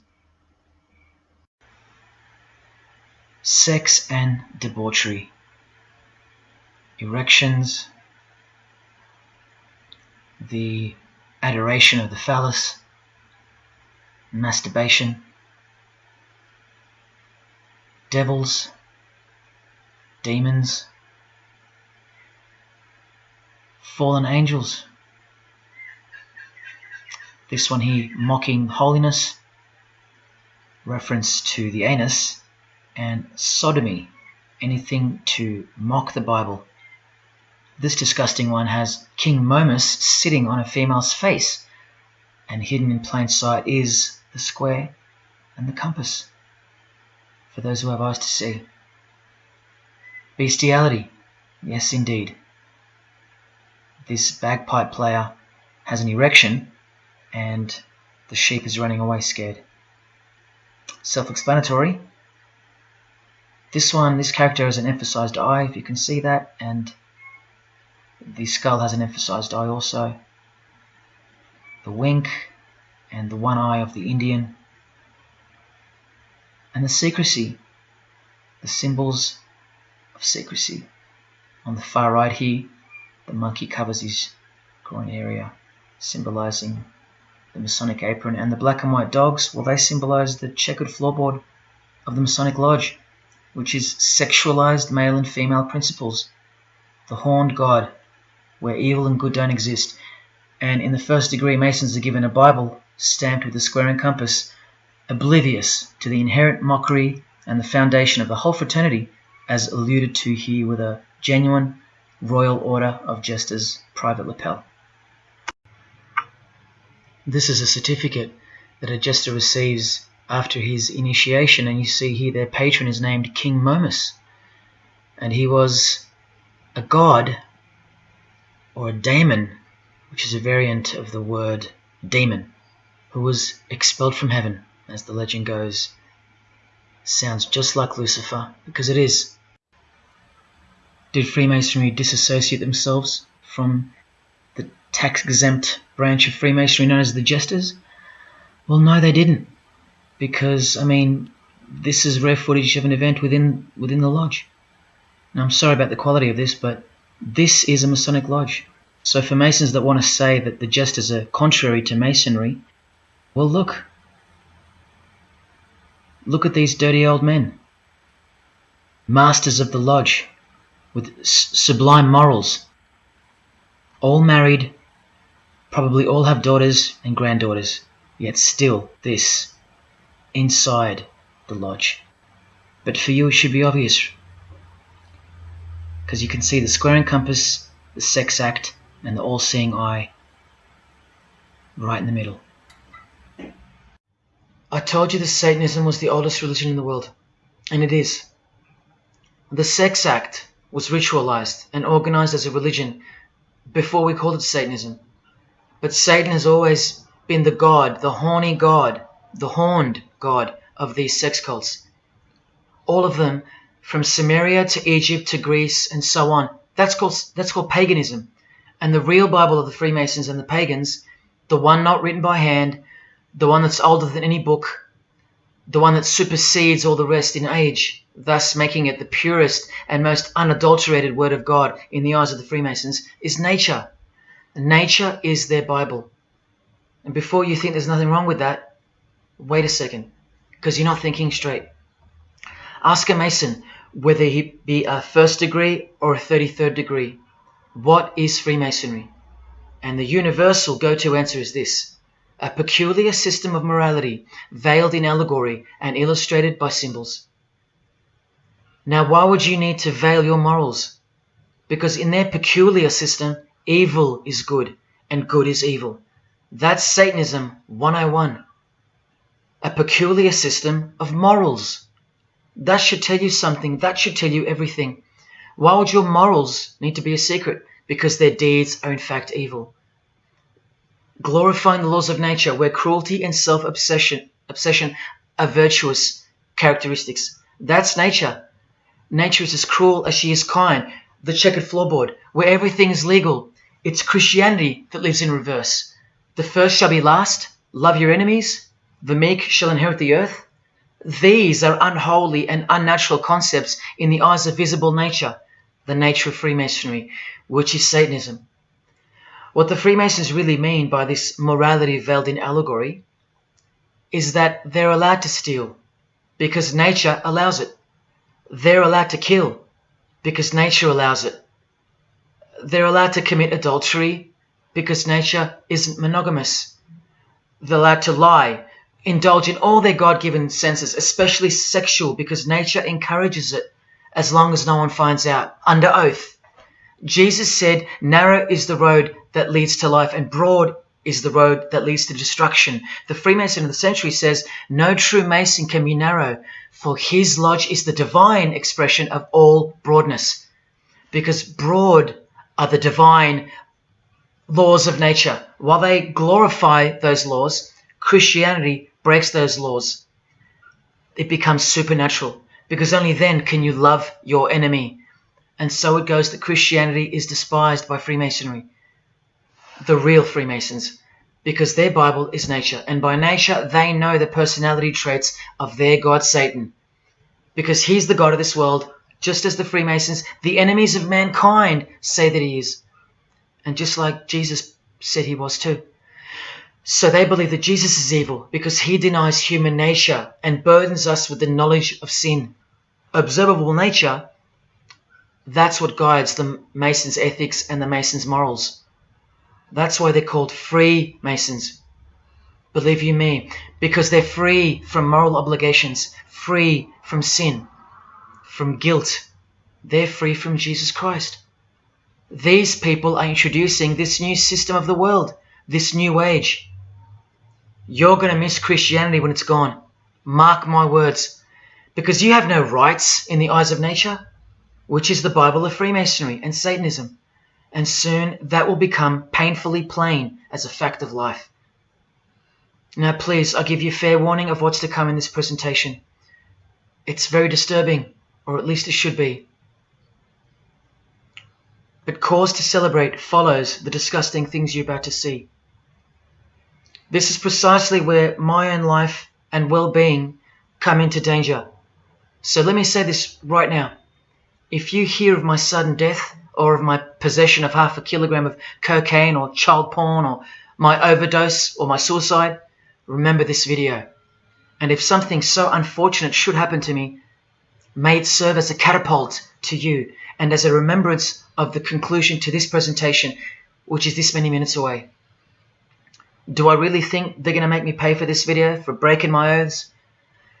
Well, seeing as people are so far gone, lost in the illusion that secret societies have constructed around you and inside you, and seeing as they can simply pull this video down, close my account and whatnot, no, I don't think they'll come after me.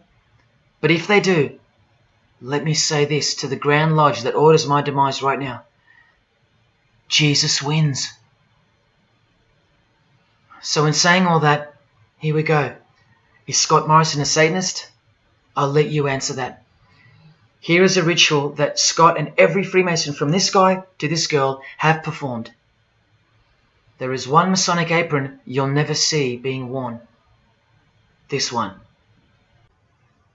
And when I bumped into it, I thought it was a fake. Until I found this in Richardson's Monitor of Freemasonry, official Masonic literature, written for Masons only. On this page, what is that head doing there? You'll find out in a sec. Let's read the description of the apron worn in this degree. Speaking of the initiates, it states, they wear white aprons sprinkled with blood red and lined and bordered with black. On the flap of the apron, a bloody arm holding a dagger, and on the apron, a bloody arm holding a bloody head by the hair. Now this is why there's an illustration of a decapitated head. And this is going to become to a bone-chilling conclusion. So during this ritual, the candidate removes the blindfold and discovers a basin of water with a tumbler beside it. He is also astonished to find a human head lying on the floor. The master of ceremonies returns and directs the candidate to take up the knife in his right hand and the head in his left. Yes, this pope, this rock star, this pop star, this actor, this actress, and this beloved Prime Minister. This is what they've done. All of them, hands down. And you thought all you needed to be is talented to succeed? No, you need to belong to the secret society called Freemasonry. And believe me, when you belong to them, you belong to them. Now you tell me, can these people end up believing in Lucifer? Is that really a stretch? Carrying around a bloody head? Swearing to have your brain cooked, tongue torn out from the roots if you ever reveal anything? No, the stretch is that you think they couldn't believe in Lucifer. That's the stretch. Lucifer, the one who sets you free, remember, from sin, by sinning. Can you now see the bloody spirit of Freemasonry lurking behind the veneer of charity and the veneer of Christianity? Because Scott Morrison goes to church, apparently. The Pope is a Christian, apparently. But look at these people, so-called Christians or Christians, gathered around a giant erect phallus in the middle of the Catholic square. This is Freemasonry, the demolition of morals, the creation of hypocrisy, and the demolition of true virtue. These minds are directing the future. Now, to be fair, I don't know if these heads are real heads. I never got that far to find out. But I will tell you this. All the skulls they use they're real. All the skeletons they use they're real. And they run every single noteworthy funeral home in Australia and the world. I know that personally and for a fact. Once again, you are only seeing the tip of the iceberg, because I can't bring myself to tell you about what I really know of the rituals that come after the 33rd degree Freemasonry. For as much as they celebrate life in various grotesque ways, they also celebrate death in ritual form, which are the things I can't speak of to you. They have to celebrate death in order to prove that they can see things through the all-seeing eye, the one that sees above evil and above good, the checkered floorboard where things kill each other to live, where life is cruel, where morals are broad. There is no sin, there is only nature. See, these Masonic rituals are designed to desensitize the candidate further and further in preparation for the raw truth of Satanism, the truth which is plainly stated by the Grand Pontiff of Universal Freemasonry. Lucifer is the light bearer, and that you should doubt it not, from their own literature and from their own mouths. Until finally the candidate's introduction into the royal art of Freemasonry, witchcraft. The ancient craft. Why do you think that witchcraft has disappeared? It never disappeared. It was hidden, forced to go into hiding by the appearance of Jesus on the human scene. Another reason why he's passionately hated, and soon him and his ways will be done away with in this new world, and so will your rights. You still don't believe me? You're still doubting all the evidence, like the Freemasons are counting on you to doubt. Well, remember from the Encyclopedia of American Religions, the continuing impact of speculative, modern Freemasonry provided fertile soil in which new magical orders could grow. Watch this 2-minute clip. I can vouch for every single thing you hear come from the former Masons' mouths.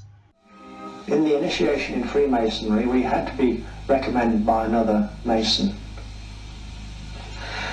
Well, in order to join witchcraft, you have to be first screened. You have to be recommended by somebody currently in witchcraft. Well, when I was initiated, I was blindfolded and bound by a rope, and on your bare chest was thrust the point of a spear. In witchcraft, we were initiated through a very involved ritual, initiation ceremony, wherein the candidate was led blindfolded, bound by a rope to the edge of the magic circle. And the rope is around your neck and you're leaned forward. And up front, at the eastern end of the building, is a person who's a worshipful master. And you kneel down before him as if he were a god. You were met by the high priest or high priestess at that time, usually with a sword to your chest.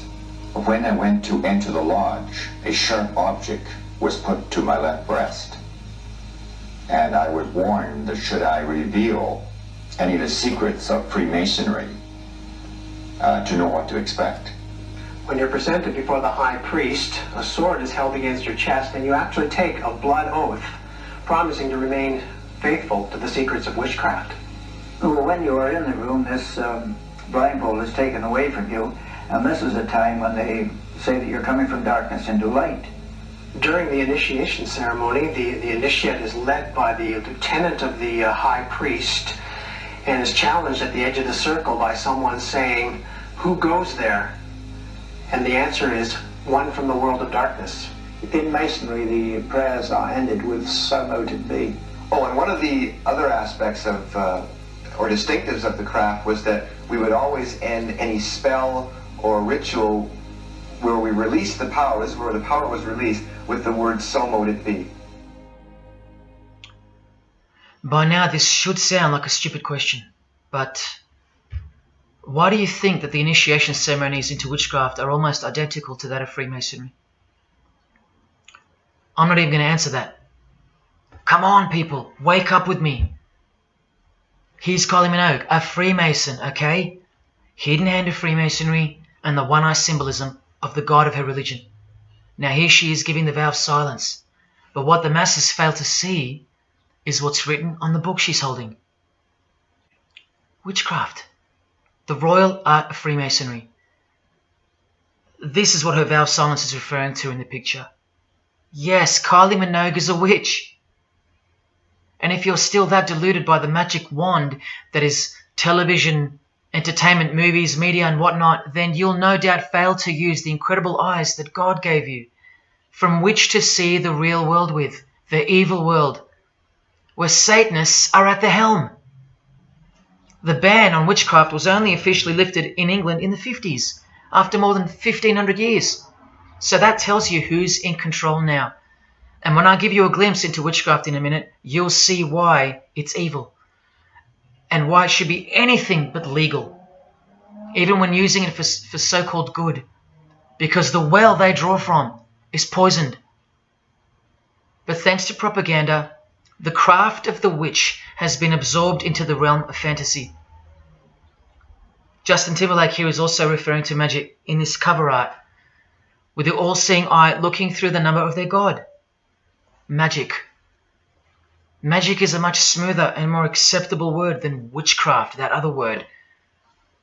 That word still retains its ferociousness, its true character, but that word has been sterilized. That word isn't real to you anymore.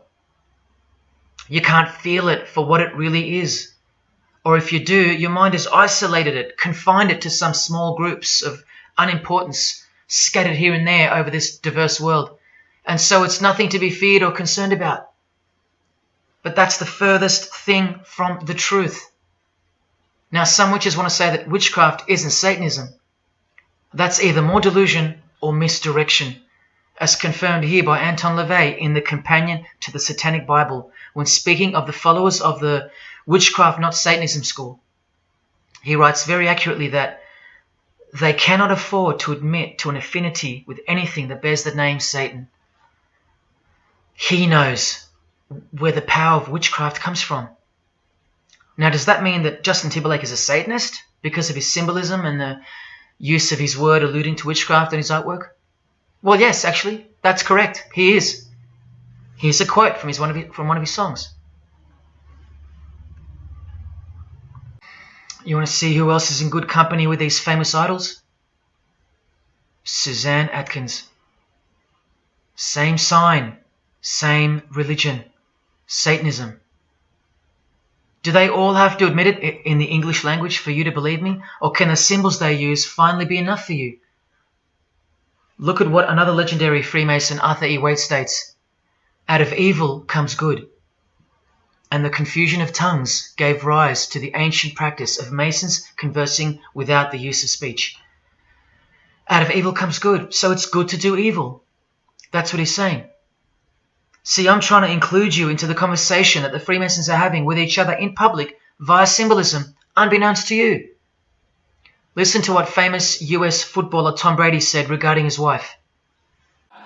So, man, I listened to her. And right after the game, she said, "See, I did a lot of work. You do your work, I do mine." She said, "You're lucky you married a witch. I'm just a good witch." Well, this is Tom Brady. And this is his wife. Both initiated into the secret society. Of course they are. Wait, she's not displaying the one-eye symbol of the Freemasons, is she? That's just art, isn't it? Well, no, it's not. She's a witch, and her husband just told you she was. Here's Steve Miller's front cover to the famous song Abracadabra, and he covers his eye because he's a member of the one-eyed religion, and abracadabra is a legitimate word used in witchcraft. Here it is in the 100-year-old Encyclopedia of Freemasonry. Why would the word abracadabra be in the Encyclopedia of Freemasonry, the fraternity that runs charities, hospitals, nursing homes, and that secretly supply us with popes, presidents, prime ministers, kings and queens, and the bulk of our entertainers? Why? You know, I really think it's time to show you what the Satanists dressed as Freemasons are going to do to you and the world to finally establish their new world, their utopia. And this is going to be the segue into that. This is my last practical example of Freemasonry's satanic roots. And then I'll close this presentation with the most shocking thing you'll see or hear. You probably won't care, but to the precious few who remain, I will send you off with the greatest and most beautiful shock of all.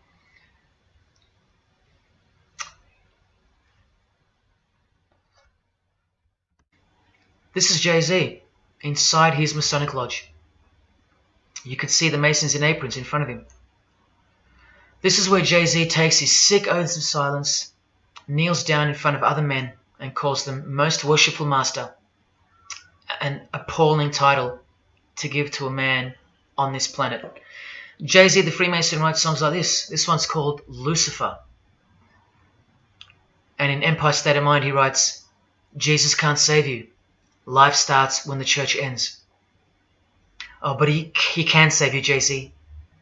He can even wake you up just before you collide into a concrete wall doing 120 kilometers an hour. I should know.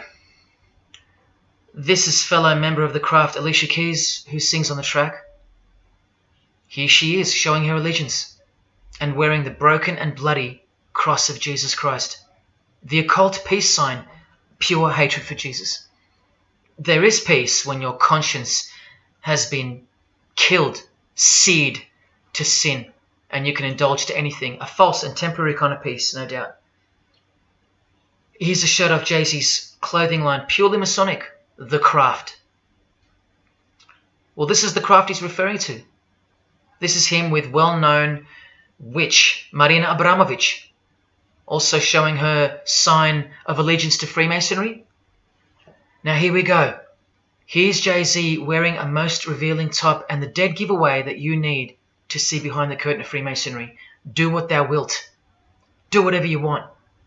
That's the adopted motto of the most notorious Satanist of the 20th century, 33rd degree Freemason, Aleister Crowley. Here is his certificate of appointment, known as the 33rd degree inscription and the double-headed eagle of Freemasonry. And here, next to his name on the certificate, including the symbol for a Grand Commander of Freemasonry, as shown in their encyclopedia. But to really confirm that he's a Freemason, here he is doing the Masonic sign of the Master of the Second Veil. Now here's a legitimate letter from Aleister. Again, the addition of his inscription of the 33rd degree, and he signs off with a symbol of the past Commander of Freemasonry. What does he write beside it? Baphomet. This Baphomet. Now listen to this man to get a clearer picture of the truth behind the secret religion of the stars and the leaders of the world. Aleister is the founder of a Luciferian church called the Ordo Templi Orientis, and he named himself the Beast 666, straight from the Bible, depicting the number of wickedness in human form.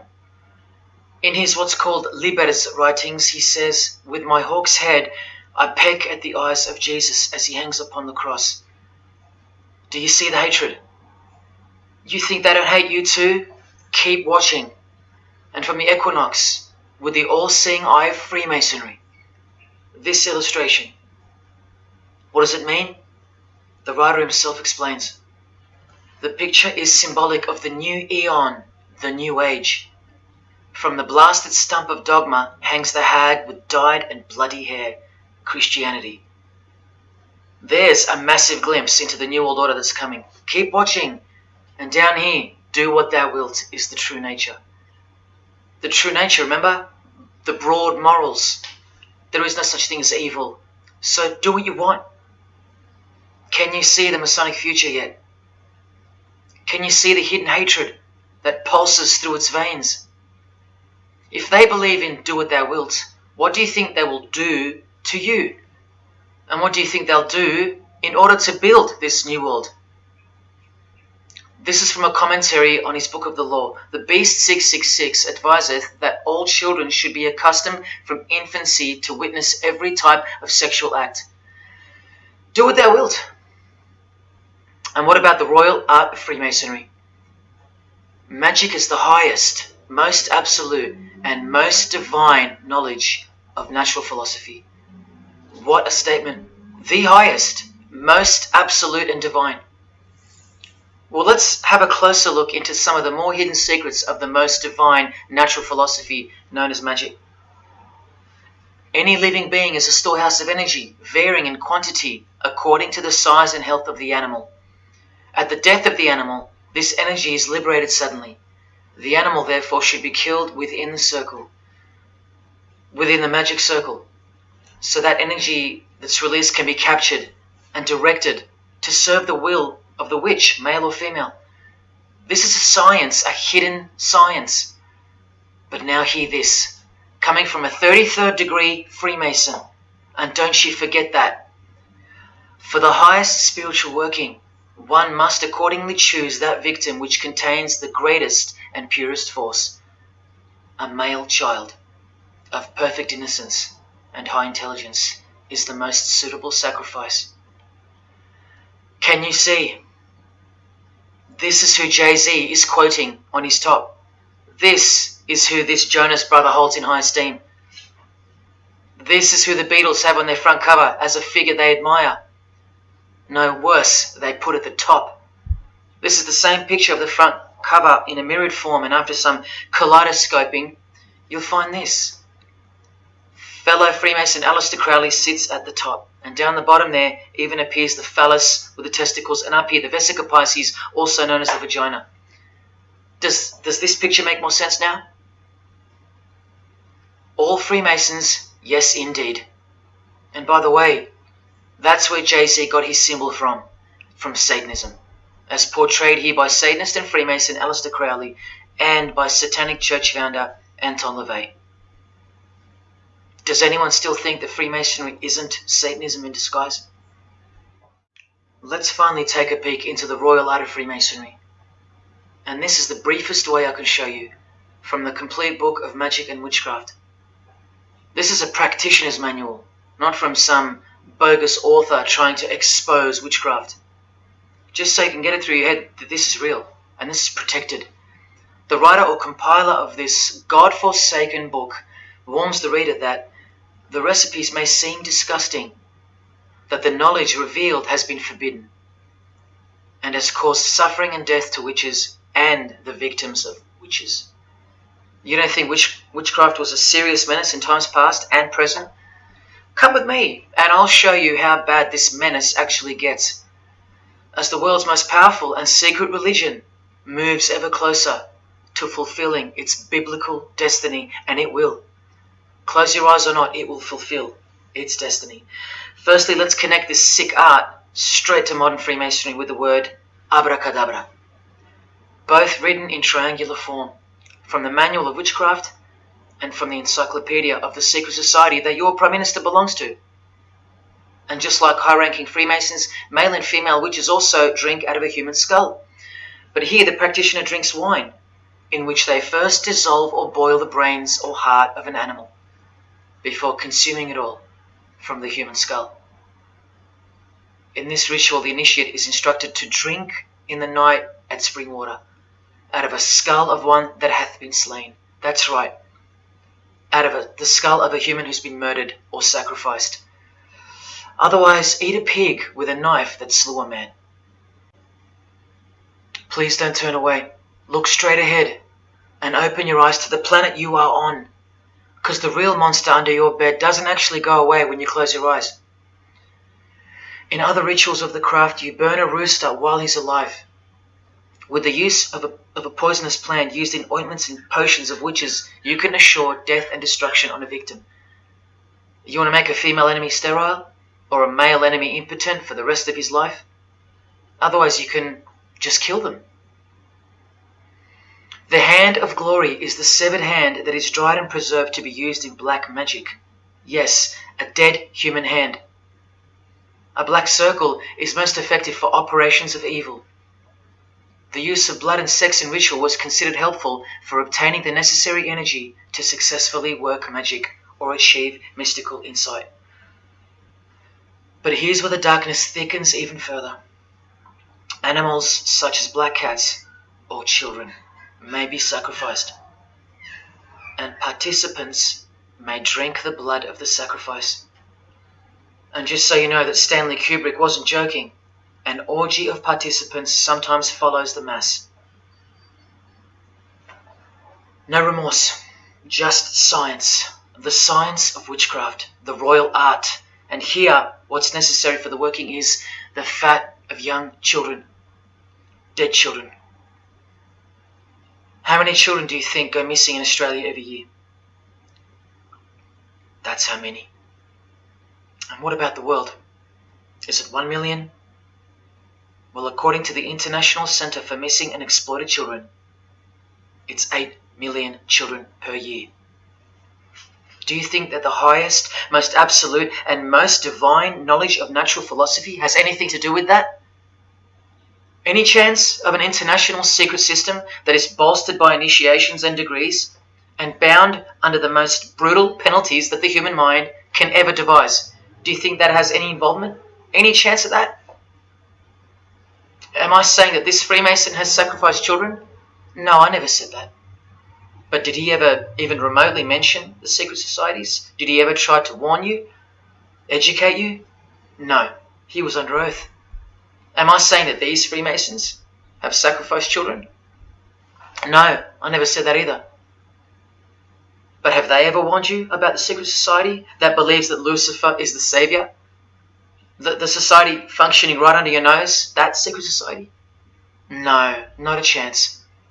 Julia Gillard admitted she belonged to one, but that's about it because they're all under oath.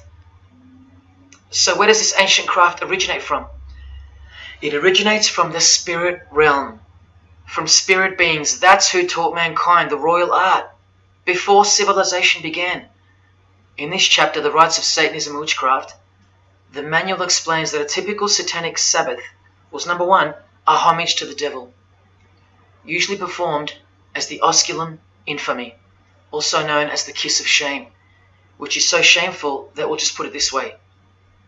The ritual involves kissing the hindquarters of the devil, the rear. Surely this is far removed from anything to do with Freemasonry. People, the original order of the Knights Templar were found guilty of this very same obscene ritual. And where do you find the modern variant of the Knights Templars of today? I told you, in the highest degree of Freemasonry, right here. Here's a couple of them now. And what's on this Templar's head? From the Masonic Encyclopedia, remember? A symbol of the Baphomet, according to 33rd degree Aleister Crowley. And we can confirm that in the Satanic Bible. That's exactly what's hiding deep inside of Freemasonry. I'm only showing you this to show you the reality of Satanism and the demonic realm, the world you can't see. On this earth? And in this earth and then in the world we can't see. Look here. The hierarchy of demons occupies a more important place in both black and white magic rituals. Both black and white. This is where the power of witchcraft comes from. And this is the reason these bizarre rituals actually function and actually work. Because after the ritual is performed on earth, its effects are carried out to their conclusion in the spirit realm by spiritual beings or demons, actual demons. The reality that is hidden from you. Because if you found out that Satan was real, then that would have to make Jesus Christ real too. And he is the one they hate. And if Jesus Christ is real, that changes everything. And this is how much they hate him. The prayer that Jesus taught his disciples is performed backwards. The high priest is sometimes naked. A prostitute assists him, and a naked virgin, who may later be deflowered, is the altar. Everything that is sacred is defiled, and everything that is filthy is honored as pure. Because of their burning hatred of Jesus Christ, just as he's hated by the fallen angels that they worship. It gets worse when you hear what they use as a substitute for the bread that Jesus broke and told his disciples to eat in remembrance of him. A wafer which initiates me with this, this, and this. Or the name of Satan may be written upon it. And this isn't even witchcraft. This is just a ceremony announcing who they love and who they hate. So is Satan real? It continues to state in the hierarchy of demons at the very top, Satanakia, whose title is the Commander-in-Chief. What did Bob Dylan, the Freemason, call the one he made a bargain with? Should I ask who you made the bargain with? with the chief commander. Same title, Commander-in-Chief, Chief Commander. Are you following? But watch this. In case the darkness is getting a little too thick and encompassing for you, let's shine a little light. The true light that only the Gospels can supply. Speaking to us humans and revealing something about Satan, the Gospels state, you follow the spirit of the age in this world system as dominated by the commander of the spiritual powers of the air. Satan, the god of this world, the commander. You still think the Gospels are wrong or fake? See, Satanists know that the spirits also live in the air, just as the Gospels reveal. You can summon any of these demonic spirits by name if you possess the royal art. Who do you think this figure on the front cover represents? A magician who is inadequately prepared and cannot attain his desires may seek the aid of Satan. That's who this is. Now that you know, hopefully for a fact, that these are people at the top of the human food chain, do you think they'd be fooling around with stupid fairy tales? No, witchcraft and Satanism is absolutely real, hence their earthly power. This demon here, fifth in the pyramid structure, holds the title of Inspector General.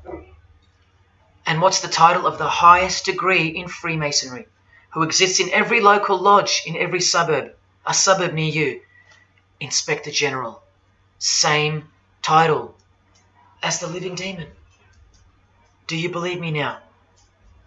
You can even conjure Lucifer himself, or be Beelzebub, who the Gospels call the Prince of the Devils. Both of whom are listed as superior spirits in this book of witchcraft and magic. I can show you so much more from this disgusting book, but I'll cut it off here with the seal of Saturn, a demonic sigil from the complete book of magic and witchcraft. And this is his seal. Can you see? Do you see? This is the society that lives amongst you, above you. The one-eyed religion of Freemasonry, hidden right in front of those who have their eyes wide shut. I'm going to now show you what that world that they are building, from the ashes of the one you're currently living in, looks like. But lastly, to drive this business of blood sacrifice home, here's American rapper Azealia Banks with the 666 hand sign, and now over the all-seeing eye in her video, the eye in the triangle of the Freemasons on her shirt, and the devil's horns, her liberator, her master, her commander. And now displaying the secret society vow of silence. Along with that, the last brief glimpse into the highly concealed royal art of Freemasonry. The amount of crap that's about to come off my floor right now, guys. Oh my god. 3 years worth of brujeria. Yes, you know I gotta scrape all this shit up. And what does brujeria mean? You know what it means. Witchcraft. Azealia Banks, the witch, with her eye in the triangle shirt, and the logo of, for example, the Grand Lodge of Freemasonry in Spain. one and the same symbol. The logo of the Fraternity of the Freemasons and the logo of this Church of Lucifer. The one eye. One and the same symbol. Freemasonry has deceived you. Yes, people, now you know how Satanism has functioned out of sight and out of mind. You still think there's no such thing as witchcraft? Or that it only existed in the olden days? You still think that blood isn't a part of the royal art? You still think that local Masonic lodges of the world are not filtering systems for Satanists and a cloak for organized Satanism with a grand master plan for the world? You think there's nothing to the blood sacrifice of Jesus Christ? After seeing all this and the Azealia Banks clip, and after realizing that there exists a hidden and guarded science of the art of blood sacrifice, you think there was no science behind Jesus' crucifixion, a deeper reality that we can't see or understand? You think Jesus didn't know what he was doing? Or are you one of those who still think he didn't exist? Tell me, how can they hate something that doesn't exist?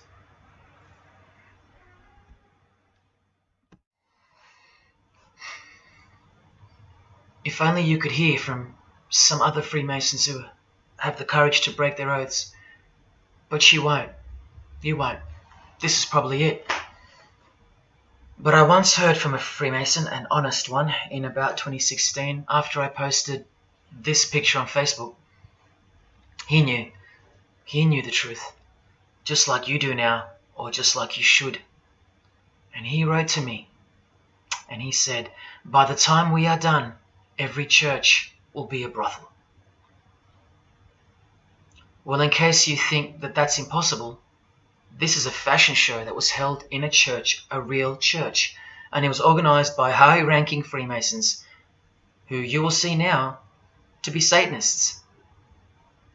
Designed to be a heart-wrenching mockery and a colossal sign of the times, this event. Just so you know, it's a Masonic production. Here's the inside of a lodge. See those twin pillars? Well, here they are. See the Masonic checkered floorboard? Well, there it is. See the Masonic square and compass? Well, there it is. And do you see the eye of Freemasonry? Yeah, there they are. The lower square in the square and compass has been disfigured so that as to not make it too obvious. But now that we've established that, here is the spirit of Freemasonry, as displayed through just a few of the models. This one wears the horns of the Baphomet, the horns of Satan, with his all-seeing eye in the background. More horns. This model wears the all-seeing eye, as does this one. And this disgusting thing with another huge all-seeing eye of Lucifer in the background. Then there's this, with a satanic pentagram on her face. And finally, this male model in a skirt with two satanic inverted crosses of Jesus Christ on his top in a church. Oh, the morbid victory of the Freemasons. Unstoppable. For now. When people like Lady Gaga cover one eye while wearing an inverted cross, and you don't see the connection of the one eye symbolism to Satanism, then your observational skills have been compromised. In the span of 2 days, I saw these ads in my local shopping centre. And that alone tells me that the satanic age is here, manifesting all around us, seemingly invisible, while you look straight ahead through the symbols. Just like the initiation process of the secret societies themselves, society at large must be incrementally introduced and seduced into further depravity and self-love. And haven't we been slowly but surely perverted over time, degree by degree, until we think that men dressing as women is beautiful and healthy, anal sex is a form of expressing love, the sick world of pornography is considered as liberating for women and men, and protected by free speech. In California, babies are allowed to be aborted after birth because it's a woman's choice. And that's not considered murder. A world where we should applaud young children like Desmond is amazing, cross-dressing while he dances for gay men at a gay bar on a podium because he's paving the way for the kids of the future. And we should get shamed, fined, and even jailed if we point out that this is sick, sinful, and dare call it evil, which is what it is. What spirit is behind Desmond is amazing? Oh yeah, an evil spirit, no doubt about it.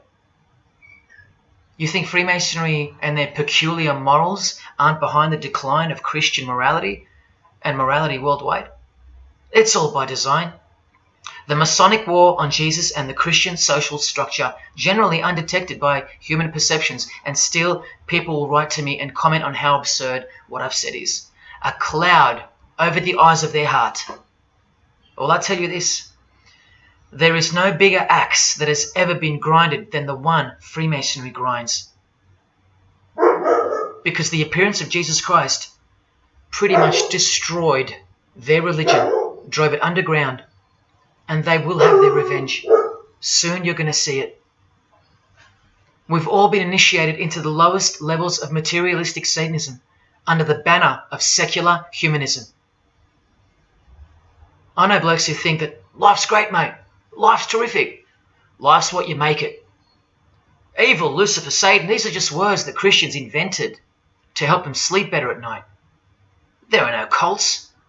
There are no conspiracies. John F. Kennedy's speech about secret societies plotting against the world, that's not relevant anymore. That's history. There's no such thing as Satanism amongst civilized people. Oh, children, when darkness comes to your door, takes your wife, takes your health, your job, your home, your freedom, your children, then you call out, oh my God, this is evil. Why is this happening to me? Well, here comes the darkness. Here comes the evil. You want to know what the New World Order looks like? You want to know what the future holds? You want to know what horror is coming to our planet? As Jesus told us, for then there will be great distress, unequaled from the beginning of the world until now, and never to be equaled again. Ladies and gentlemen, welcome to the Masonic New World Order. These are the mysterious Georgia Guidestones, also known as the American Stonehenge. They are a set of granite monoliths which were constructed in 1980 and funded by an unknown and anonymous group and commissioned by a man using the pseudonym R.C. Christian.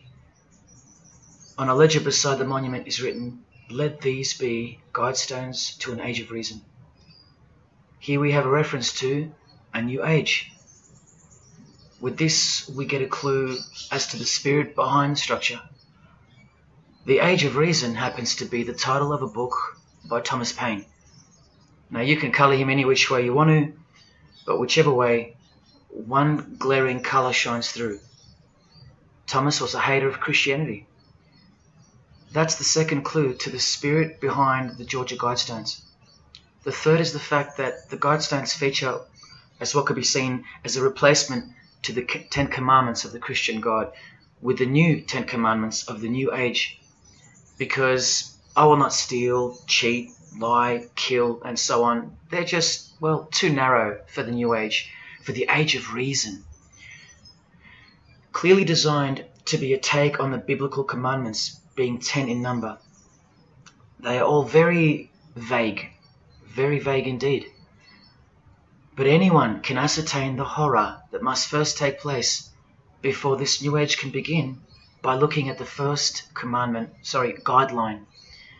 Because this one's not vague at all. Maintain humanity at under 500 million. That's right, a reduction of at least 7 billion human beings would be necessary for that. This thing cost the equivalent of $500,000 US to build, and the street it's located on is named after it, so that tells you how much reach its creators had. Its presence alone is a disgrace and a declaration of execution to most living people alive today. But let's go on to the fourth clue as to the spirit behind these monuments. the monuments outlining the Age of Reason. The name R.C. Christian, the so-called person who commissioned the building of these giant slabs, anyone who's versed in secret societies or is a high-ranking member themselves would instantly recognize the pseudonym as a reference to the secret society known as the Rosicrucians, which is just another secret society branch that exists under the umbrella of Freemasonry, which is an extension of all secret societies of the past and is now the mother of all of them. In this Masonic website, Worshipful Master Win Westcott urges the Freemasons to consider their status as Rosicrucians. The RC stands for Rosenkreuz. Christian Rosenkreuz is the mythical founder of the Rosicrucian order. And as impossible as it is for me to prove that Thomas Paine himself, the writer of Age of Reason, was a Freemason, he did also write this book, The Origin of Freemasonry. That is the spirit behind the Georgia Guidestones, the satanic spirit, and a straight off the bat view of this approaching new age. I told you, the whole system is about to change, and it's not going into the future, it's actually going back into the past. The old religion, that's what's taking everything over. And you'll walk straight into it, blind as a bat, thinking these people want to help you. They will appear as your saviors, forgetting or never being told in the first place that all this time there have been two societies in the world. The visible one, which is the one we're in, and the invisible one. Remember that the invisible one considers you profane, vile, and vulgar. Why on earth would they want to keep you around? In a book I can't mention written by them, people are referred to as useless eaters. We've become excess inventory, redundant, and past our use-by date in their eyes. Think about this. According to a prediction by information technology and research advisory firm Gartner, 1/3 of jobs will be replaced by software, robots, and smart machines by 2025. That's 4 years away. Google engineering director Ray Kurzweil anticipates that robots will have reached human-level intelligence by 2029. And by 2050, 80% of all jobs will be eliminated by automation. What on earth are you and your family good for then? What do you think the secret society will do to the vile multitude then? The utopia is coming, but it ain't your utopia. You still think that by the measure of the minds of international Satanism, you should be kept around? This excess baggage that the bulk of society has become? No, no, no. The new age is dawning. And generally speaking, you're not invited. It'll just look like you are. Remember that Charles Darwin, the Freemason, is listed as an influential figure in the Satanic Church. So mass murder and mass death are natural and necessary themes in the name of evolution, an artificially induced evolution into this. Here's the same image in real life in Eilat, Israel, seemingly unrelated to the seal on the US dollar bill, right? But standing in glory with a Masonic square and compass, telling you exactly who owns this pyramidal symbol, complete with the one eye on top. Same symbol, same designers, worshipping the same God. You should be getting goosebumps by now. Is this a conspiracy led by international Freemasonry? Oh, you don't have to bet your life on it, because your life has already been placed as a bet on your behalf and without your knowledge, but with your permission, because all of the information is hidden in plain sight. In your face is where it's hidden. You're going to lose this battle unless you've been hidden in Jesus Christ, the only one who warned you that the new age is a trap and that it is the climax to this epic drama being played out on planet Earth. Now hang on, brace yourself, because I ain't going to let you down.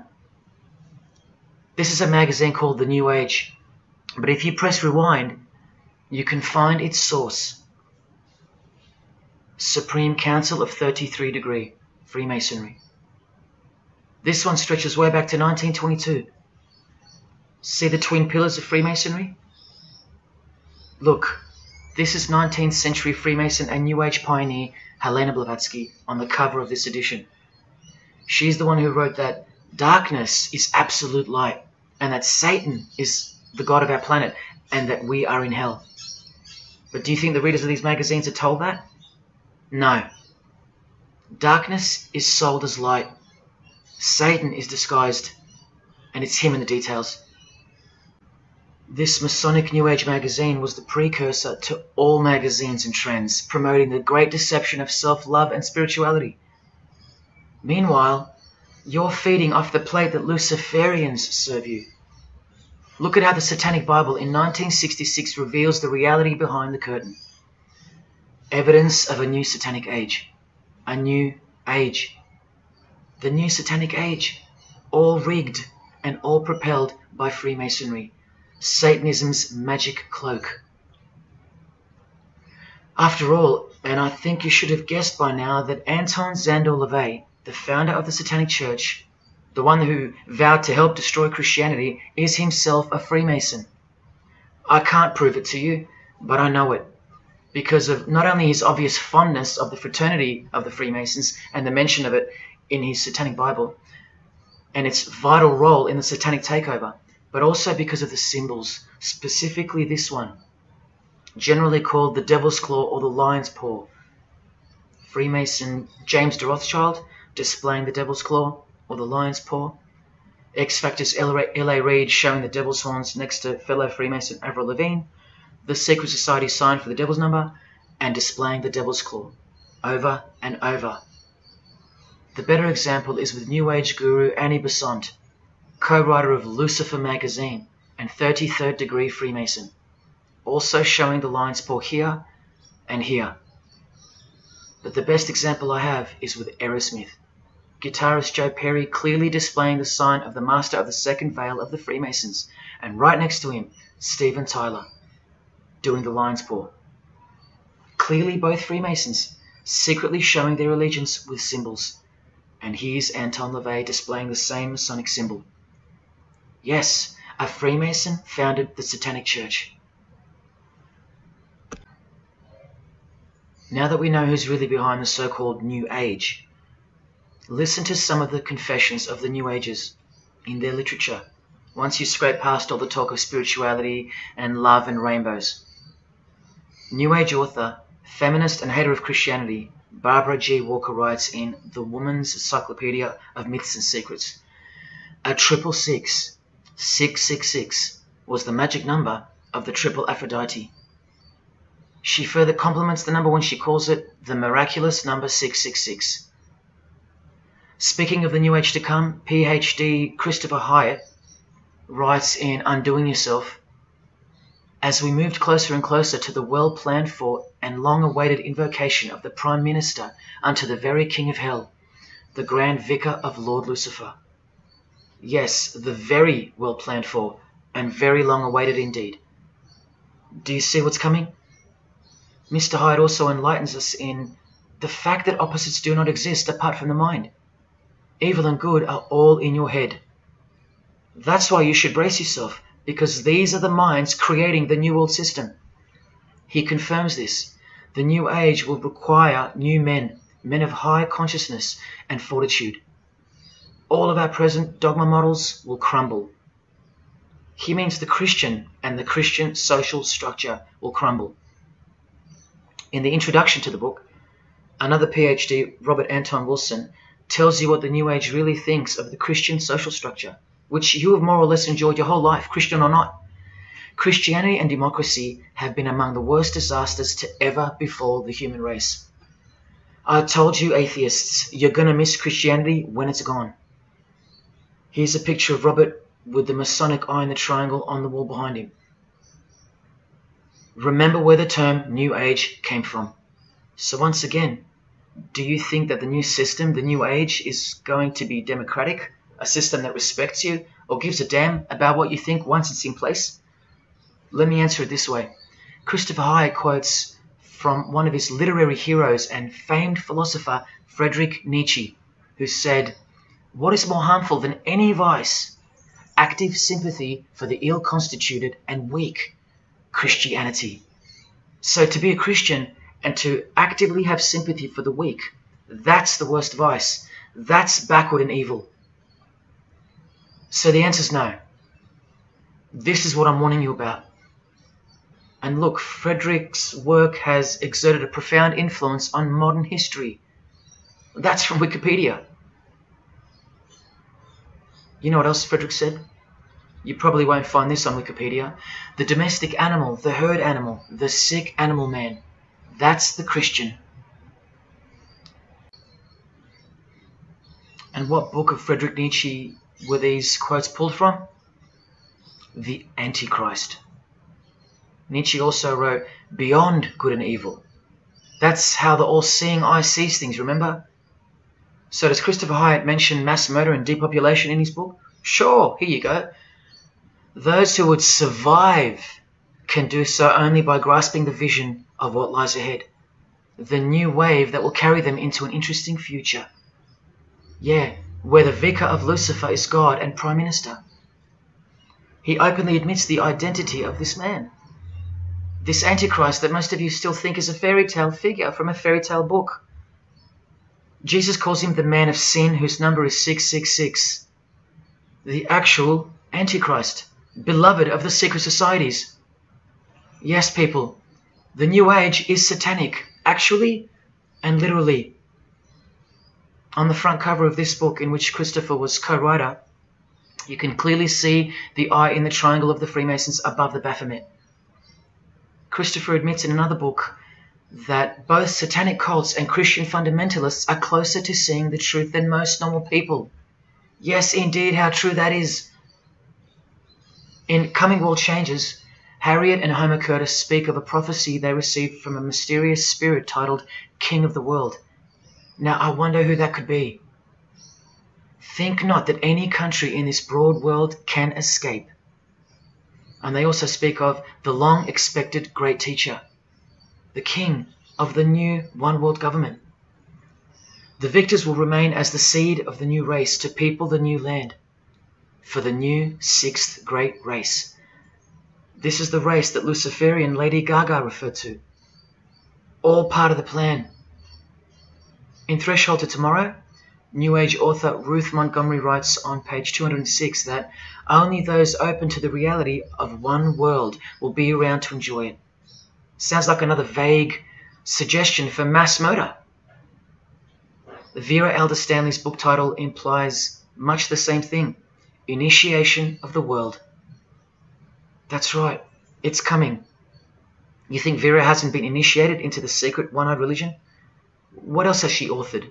How about the finding of the third eye, the all-seeing eye? New Age author John Randolph Price writes in The Planetary Commission, in question and answer form, how do you define the Antichrist? The answer is pretty amazing. Any individual or group who denies the divinity of man as exemplified by Jesus Christ, the higher self of each individual, which Jesus Christ never exemplified because he is God. If you deny that mere men and women are divine gods, you are unfit for the glorious New Age kingdom. And you are the definition of Antichrist. In Practical Spirituality, he prepares his readers for a population drop of 2.5 billion people before the New Age era can begin.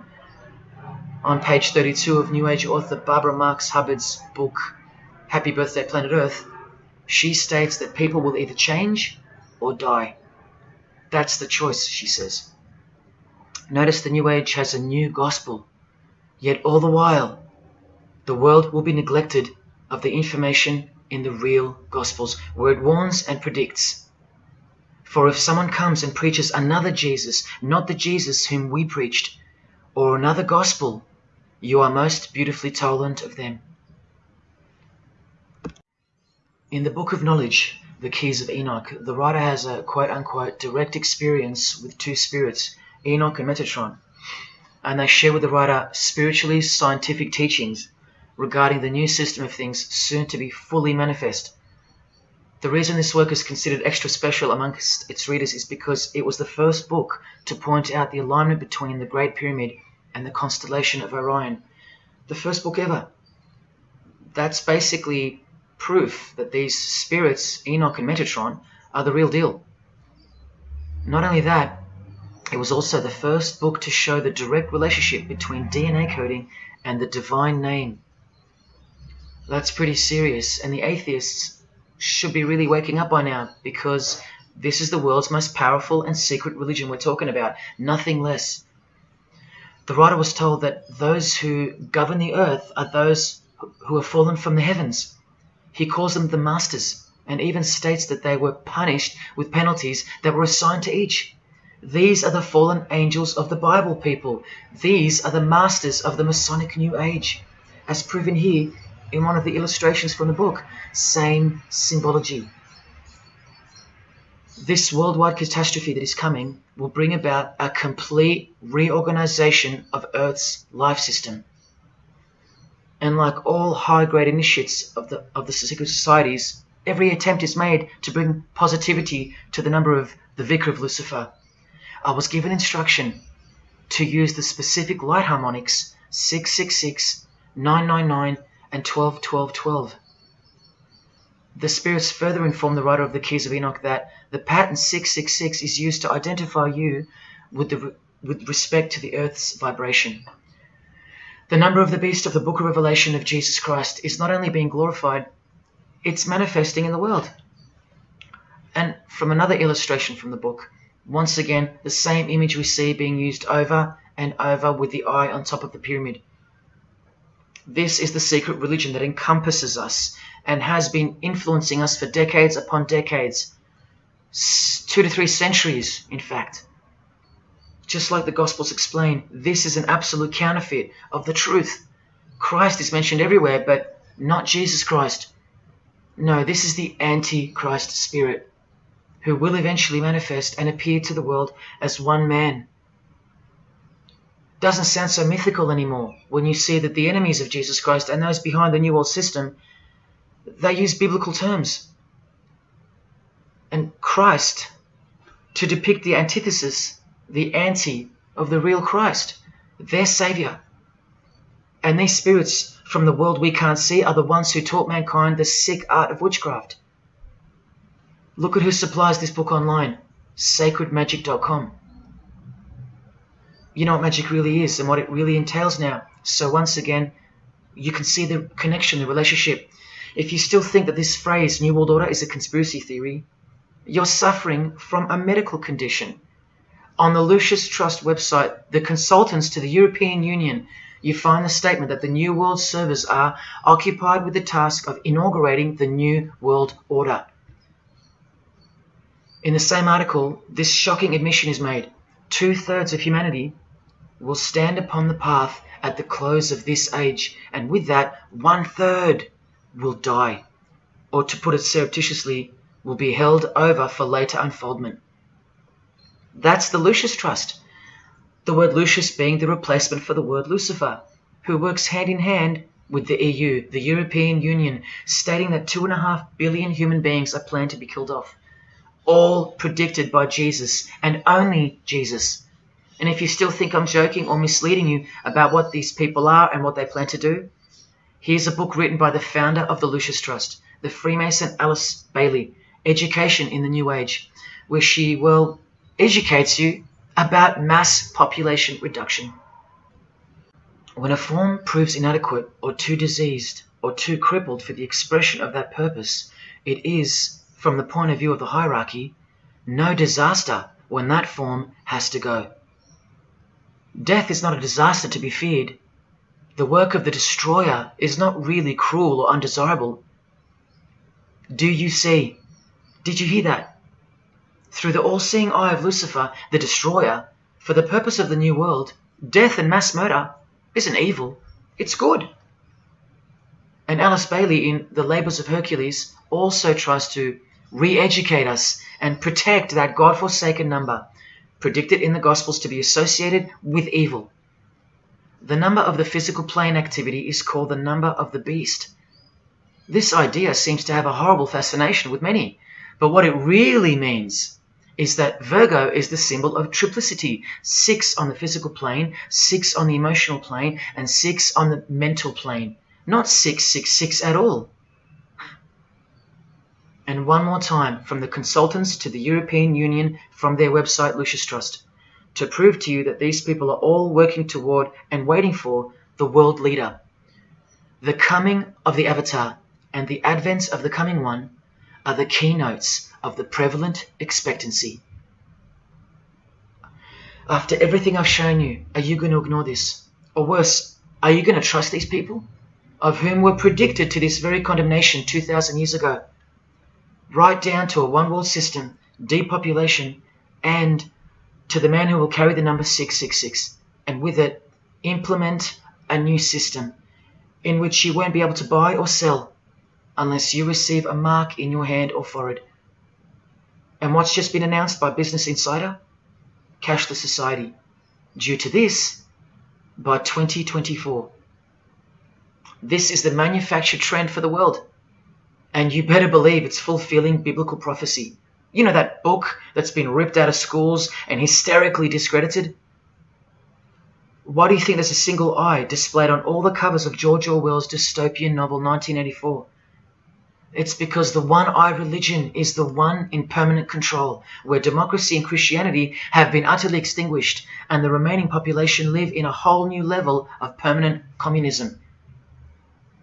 It is well known that George Orwell himself had ties with the Fabian Society, which is a secret society complete with degrees of initiation.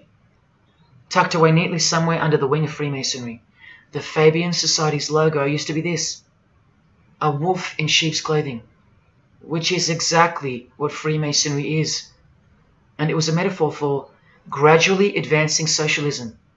And socialism is communism for slow learners. This level of denial on our part has been brought on by mass propaganda, because everything has been weaponized to work against you and God's truth. Education, entertainment, and economics. You're a slave to each one. And Freemasonry is the slave master. Listen to the Grand Pontiff of Universal Freemasonry tell you about it in Morals and Dogma. The blind force of the people is a force that must be economized and also managed as the blind force of steam. You are just blind energy to them, made to be enslaved. This force must have a brain. Who do you think the brain is? Freemasonry is the brain, obviously. And he's saying that we're just the body parts that move to its will. Look, these are some pictures I took of the local obelisk in my town. An erect phallus hidden in plain sight. See how the cube at the bottom is rough? In Freemasonry it's called the rough ashlar stone. Well, watch this from Morals and Dogma. The rough ashlar is the people, rude and unorganized. Once again, you can see what this secret society secretly thinks of you. Now see how the stone built on top is smooth? That's called the perfect ashlar. The perfect ashlar is the state, the rulers. Yeah, the one-eye sex cult of Freemasonry, which hides its master, Satanism. Now, where is this brain taking us? Remember, this guy is the general who fought against the United States forces to uphold the institution of slavery.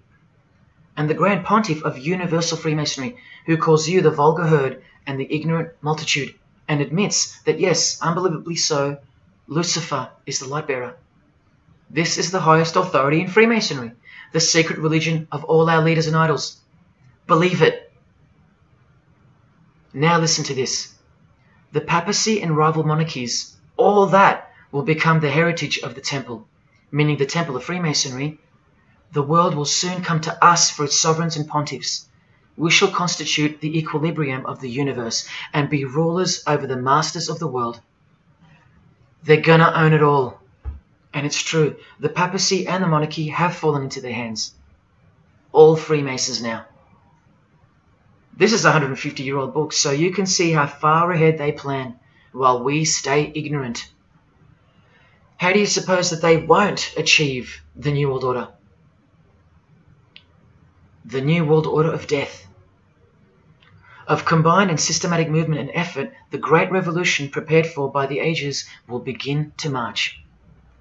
The future is all planned for by them, And the revolution prepared for by the ages is coming. And it'll look like a natural occurring event, just as current events seem natural. Lastly, from his other book, Legenda, and reading from the ancient and accepted Scottish rite of Freemasonry, Albert writes, "And thus the warfare against the powers of evil, meaning Christianity, that crushed the order of the temple in the 1300s, goes steadily on, and freedom marches ever onward toward the conquest of the world." The conquest of the world, guys. And this is their method. Ingenious as it is, the double-headed eagle, the left and right paradigm. Whether you are pro-abortion or life, prefer Macca's or KFC, Ford or Holden, vote Liberal or Labour, shop at Coles or Woolies, go for the Parramatta Eels or the Canterbury Bulldogs, always the two most opposing forces, the result always feeds the one belly. The two heads always serve the same Masonic beast. Do you get it? That's number one. Number two is the horribly magnificent motto of their double-headed eagle, Ordo ab Chaos. That means order out of chaos. It's the ultimate way to achieve your sinister goals while looking like a hero. With one hand, they create beautiful and noble things. With the other hand, the hidden hand, they destroy and pervert. Then the helping hand comes back in to save or fix things again, alternating from one to the other, while nudging toward a predetermined goal, until finally reaching that goal that's set in mind in the first place. All the while, you never knew that the same hand that's saving you is the same hand that was destroying you in the first place. Order out of chaos. Their order out of their chaos. Another way to look at it is this. Z creates or exploits a problem, then attributes blame to others. Y reacts by asking Z for protection and help to solve the problem. Z offers the solution that was planned for by them long before the crisis occurred. Ordo ab Chaos, order out of chaos. Now you can change Z and Y to suit any scenario. For example, your best friend who wants to sleep with you creates or exploits a problem, then attributes blame to others. You react by asking your best friend who wants to sleep with you for protection and help to solve the problem. Your best friend who wants to sleep with you offers the solution that was planned by them long before the crisis occurred. Each time your best friend gets closer and closer to you until eventually they're in your bed. How about your employee creates or exploits a problem, then attributes blame to others? The employer reacts by asking the employee for help to solve the problem. The employee offers the solution that was planned by them long before the crisis occurred. The employee eventually gets the promotion. But this is the way I really want to put it. The government creates or exploits a problem, then attributes blame to others.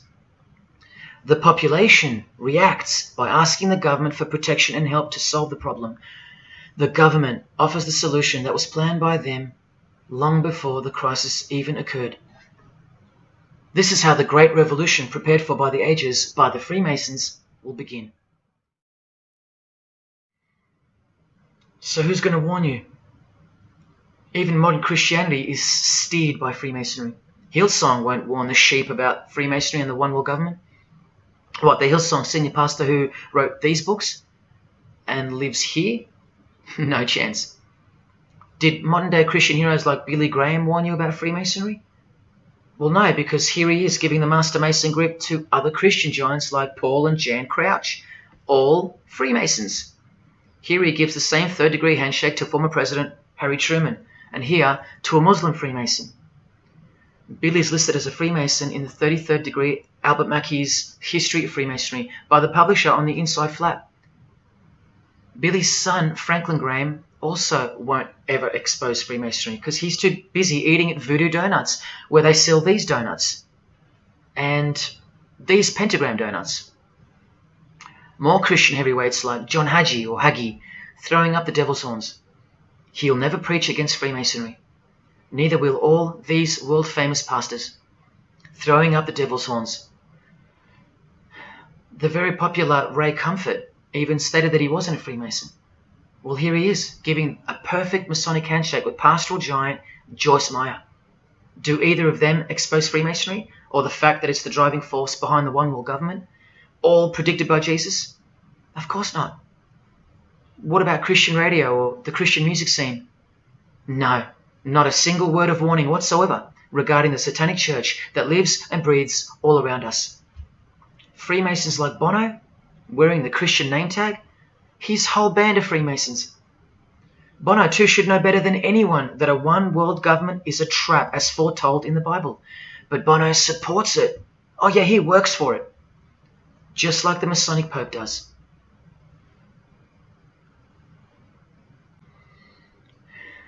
Even if by some freak chance they didn't know any better. No disciple of Jesus can bend their knee to another man in the Masonic Lodge, calling him master and swear to keep secrets. Look what they call each other from the Encyclopedia of Freemasonry. Master Mason, Grand Master, Most Eminent Grand Master, and the most appalling title of all, Most Worshipful Master. Most worshipful. Do you see how extra diluted the Christian Freemason has to be when Jesus said, "Do not be called master, because one is your master"? And what about all those oaths? Don't worry, Jesus covered that too. What I tell you is this: do not put yourself under oath at all, but let your yes mean yes and your no mean no. How's that for an idea?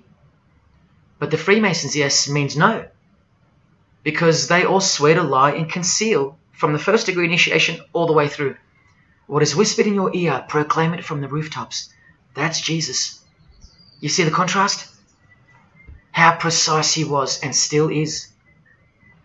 You think Bono and the Pope don't know about the Masonic calendar and how it's not the same calendar as ours? From the Encyclopedia of Freemasonry, the real date of the world is found by adding 4000 to the Vulgar era. This whole Christian era is vulgar. So the year in the Masonic world is actually 6021. And this abbreviation is in French, the Vulgar era, beginning since the year of the Lord, since the year of Jesus Christ. That's how they feel about the current age, which is coming to a mind-blowing end by design. Now, do you think Freemasons aren't capable of mass murder? Well, Joseph Stalin murdered approximately 20 million people, and he was a Freemason, displaying the sign of the master of the second veil of Freemasonry. Vladimir Lenin was the leader of the Bolshevik Party, and he paved the way for the mass murder of 60 million people, mostly Christians, and he was a proud Freemason. And ladies and gentlemen, this is Adolf Hitler, a Freemason, clearly giving the grip of a Master Mason. And here he sits next to his military leader, Hermann Göring, who is also displaying his allegiance to Freemasonry with a hidden hand. He even displays the Masonic triangle, just like fellow Masonic brother Jay-Z. The mind of Hitler surrounds you now. It just hasn't pounced yet.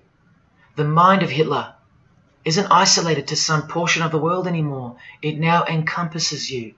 Hitler is everywhere. Far more clever than you can imagine. Evolved and sleeping in your bed. It's easy to say that's impossible. Once upon a time, 70 million Germans adored him. Once upon a time, Hitler was named Man of the Year by Time magazine. You've been fooled by the satanic machine. Please don't try to get inside to the mind of Freemasonry. It's like trying to understand Satan himself. You can't, and you don't want to. Freemasons will make friends with their most hated enemies. They will cross-dress their morals to move closer to their goal. They'll make the English language void of any meaning by turning everything inside out and upside down to camouflage its objectives. They will simultaneously create charities along with the greatest machines to ever destroy the hearts of men, like pornography. They will sell their souls to gain the world. They are a dichotomy, a paradox, a lie that loves to speak the truth and a truth that loves to lie. They are a snake eating their own tail, consuming what they produce. Freemasonry is hell dressed as heaven, death dressed as life. Its God is an angel of darkness dressed as an angel of light, and 90% of its membership is a shield, lost in its symbolism. Freemasonry has become the ally and the opposition. Who are the biggest voices on so-called climate change in recent years? Which is more order out of chaos? Al Gore, a Freemason, and Greta Thunberg. From a Jesus-hating, secret society family. Freemason and former Russian President Mikhail Gorbachev said this in 1996.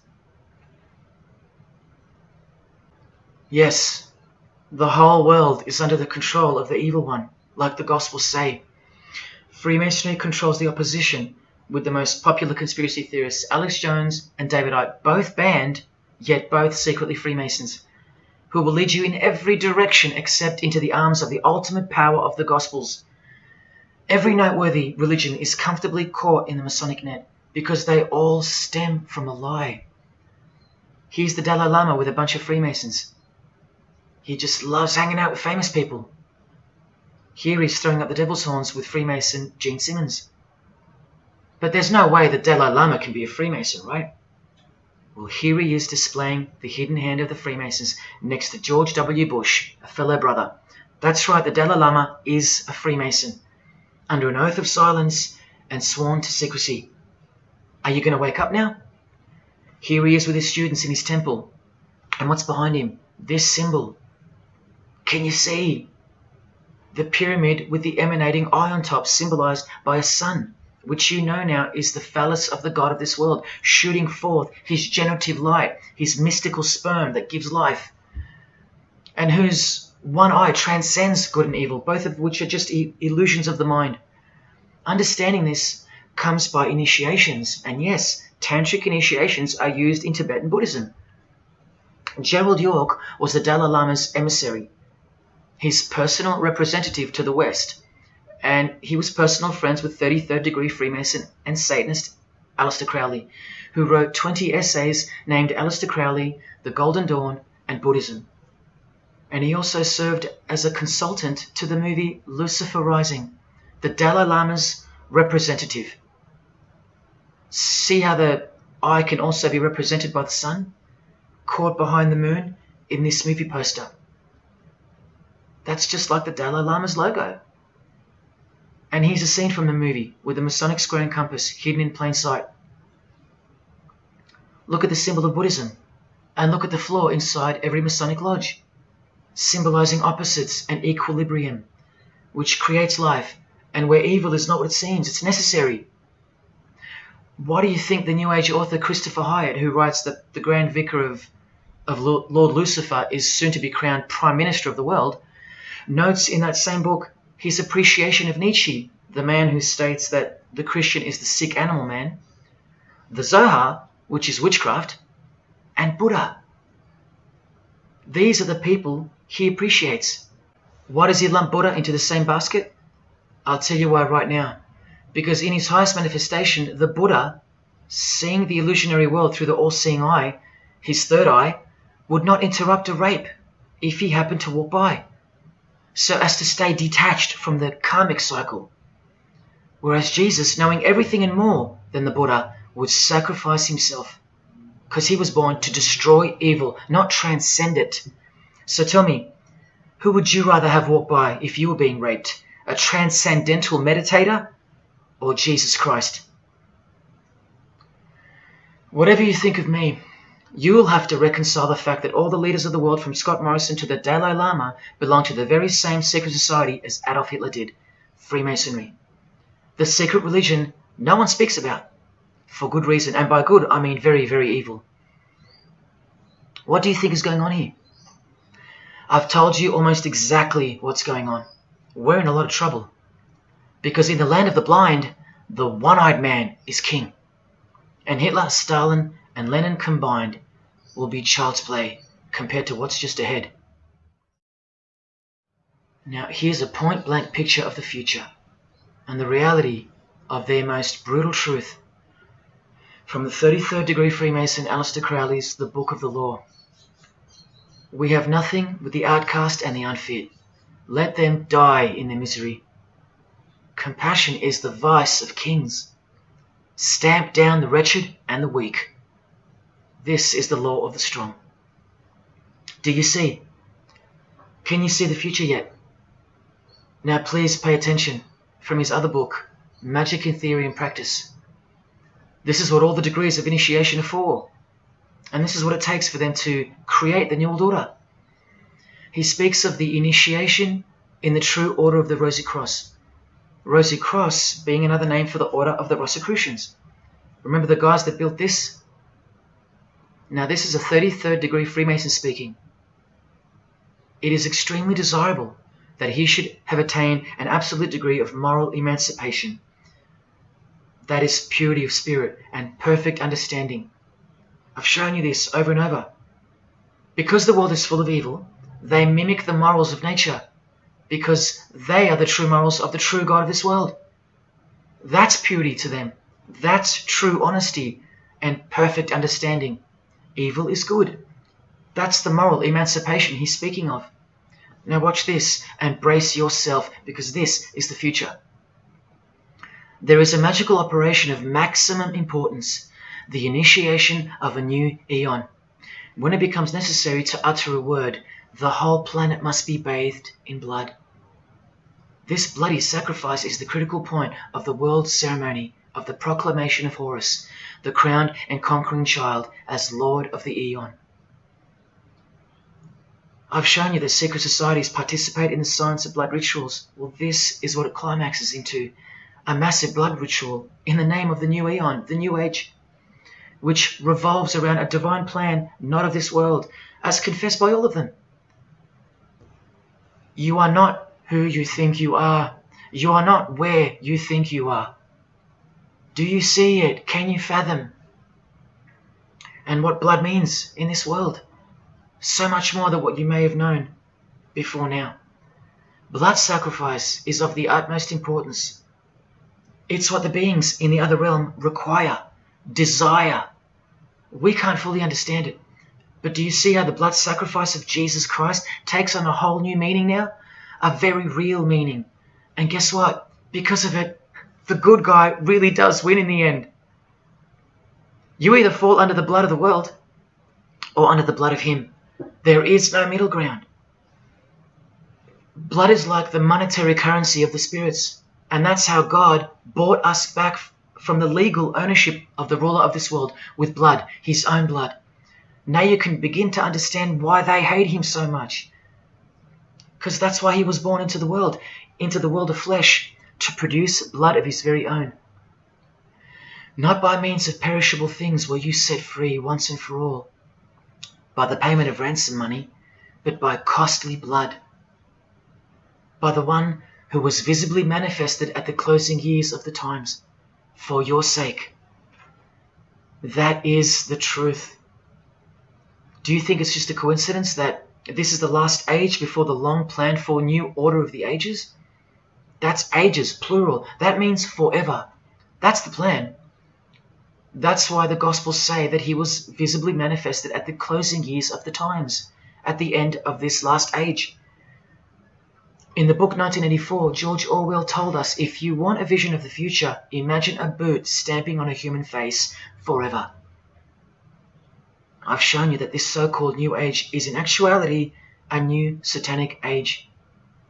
And it's not really new at all. It's very old indeed, it's ancient. But like I said, its progress was derailed by the appearance of Jesus on the human scene. Now I'll prove to you that the New Age is an old religion.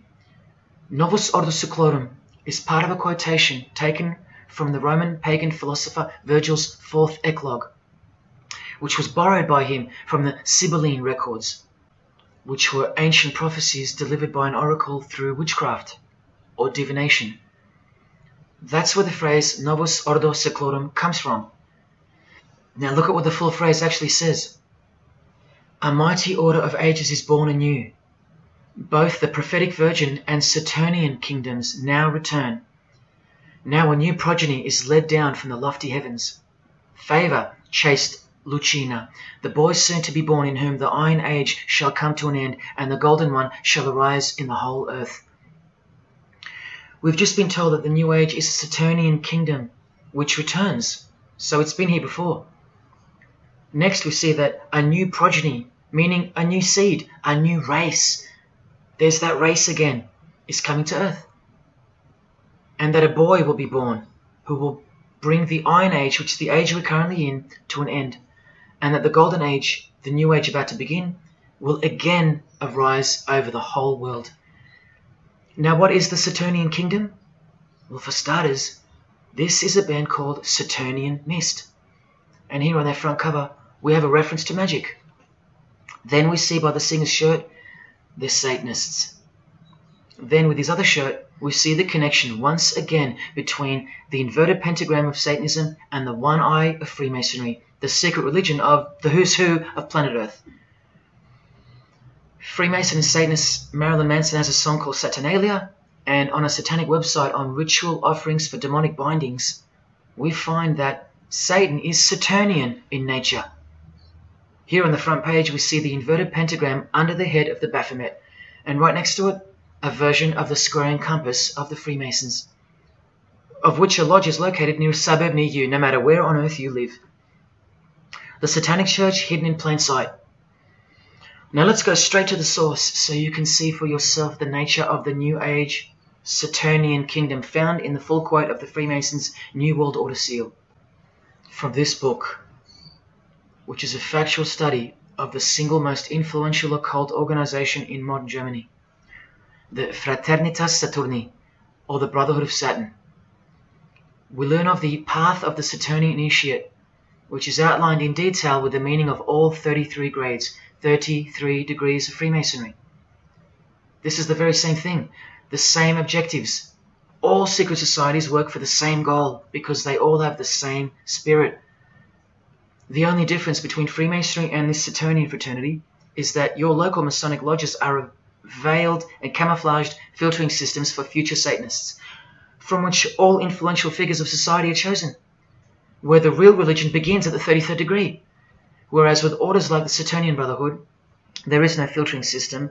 As such, you're a student of Satanism from the first degree. That's why Satanism's takeover would have been impossible without international Freemasonry.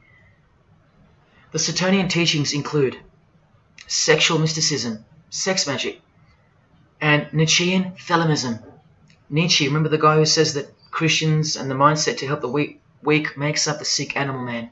The guy who wrote this book and doesn't believe in good and evil.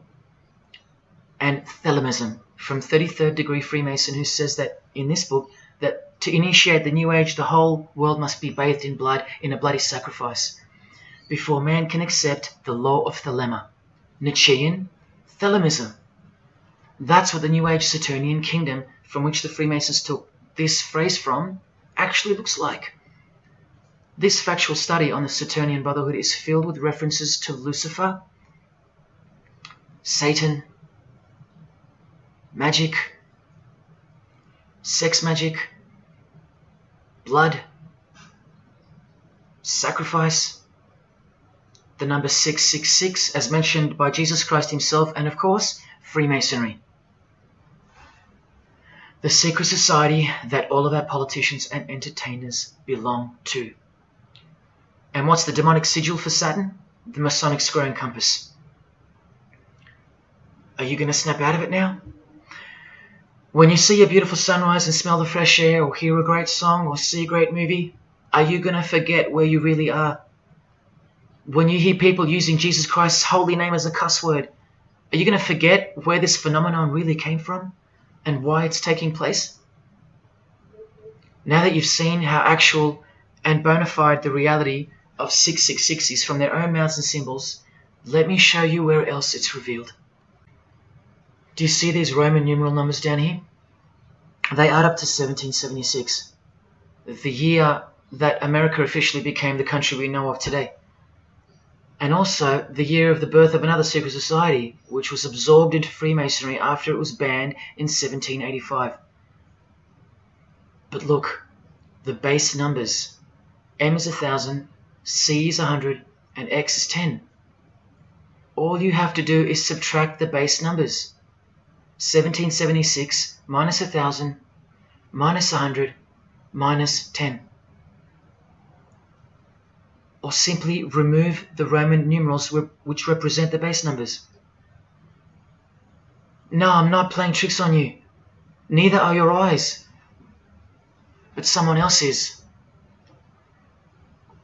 Now that you've seen the prevalence and seriousness of this horrid number, now that you've seen what you've seen, I can show you where else it appears.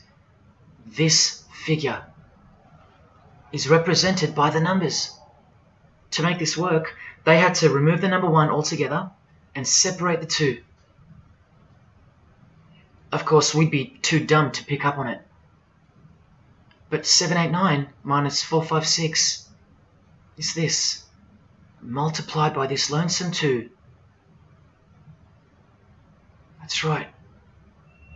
This dark and mysterious figure is none other than the long-anticipated Antichrist, the ruler of the Saturnian kingdom, which is on its way. And Australia has been steeped up to its neck in secret societies since the early 1900s. World Economic Forum logo, with this slash through the O's, is of course representative of the number of the ruler of the New Age, 666. The barcode is the primitive version of the worldwide system that Jesus predicted would revolve around the number of the beast. And as you can see, the base of every single barcode in all the world is 666. No matter if the lines are on the ends and in the middle are elongated or not.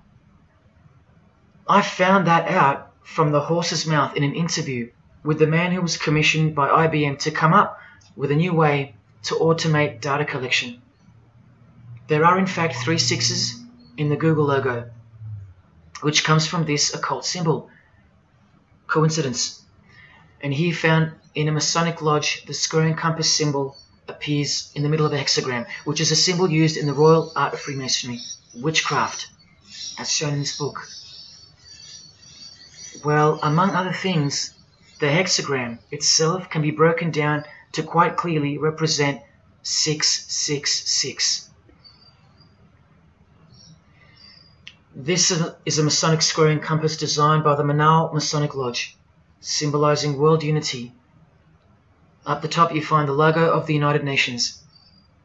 Well, there are 33 segments in the UN logo, symbolizing the 33 degrees of Freemasonry.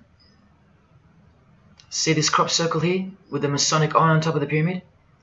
I know nothing about crop circles and the phenomenon of them, but I know how many rays are coming off the eye. 33. 33 degrees of Freemasonry. Don't forget that the highest authority of Freemasonry already admitted to be the designers of the pyramidal seal in a 1962 edition of their magazine, The New Age. I've shown you how the inverted pentagram makes for the spelling of the word Mason in the same seal. Well, that same pentagram with the elongated top horns appears here in a European Union logo. An inverted satanic pentagram right in front of our eyes. Here's the European Union building architecturally mimicking the Tower of Babel. That was the very same tower that the God of the Bible destroyed thousands of years ago, according to the Bible, when Nimrod, one of the admitted founders of the original craft of Freemasonry, tried to unite the world under one world government. So this logo and this building design is a clear statement to the God who intervened the first attempt at a world government. This is England's Secret Service logo for MI5 with the word intelligence being symbolized by the eye of Lucifer, who was viewed as the most intelligent entity in existence by the secret societies. And this is the symbol for the Information Awareness Office. You know exactly who's in control, and now you know exactly what they want, and they will get it. In a 1962 article written by former US President and Freemason's wife, Edith Roosevelt, in the New Hampshire News, and speaking of the spiritual counterpart building for the United Nations, called the Temple of Understanding, she writes that the symbolism planned for the building dates back to the black magic practiced by the high priests of ancient Egypt, and that the building will contain a giant eye. You don't have to wonder why now, because you know why. This clothing designer is fully aware that the one-eye symbol is synonymous with Satan and a hatred of Jesus. Does this movie poster make any more sense to you now? Well, are you ready for the second biggest shock of all? Whatever you think of what you're about to see, please come see me on the other side of this so I can show you something. This clip only goes for a few minutes. And keep in mind, the only reason I'm showing you this to you is because the writer and director of the preview of this movie-style documentary was murdered, along with his wife and his little daughter and his dog,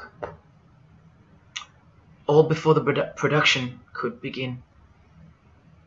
The murder was made to look like a murder-suicide, the news of which never made national broadcasts, just the local news. Case closed, nothing to see here. You have to ask yourself why. After so many movies with a dystopian, World War, totalitarian type theme, why was this movie so dangerous and strictly unacceptable for public viewing that a whole family would be murdered? Well, this movie was going to tell us about America's secret destiny. And one other thing which you'll see on the other side of this clip, an amazing thing. As titled by Manly P. Hall over 100 years ago, what's the secret destiny of America? Well, it's this.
dreamt about how things were. And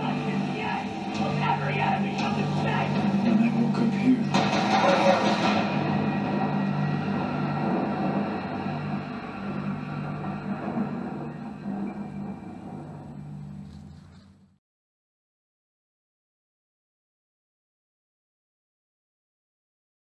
What was David's hidden message inside the Gray State? And could it be the reason for his death? Perhaps the scariest part of Gray State's conceptual trailer is this character here, who appears to be operating a guillotine. David Crowley was very intentional in this frame of the movie. He added something that I believe he wanted the people to know about.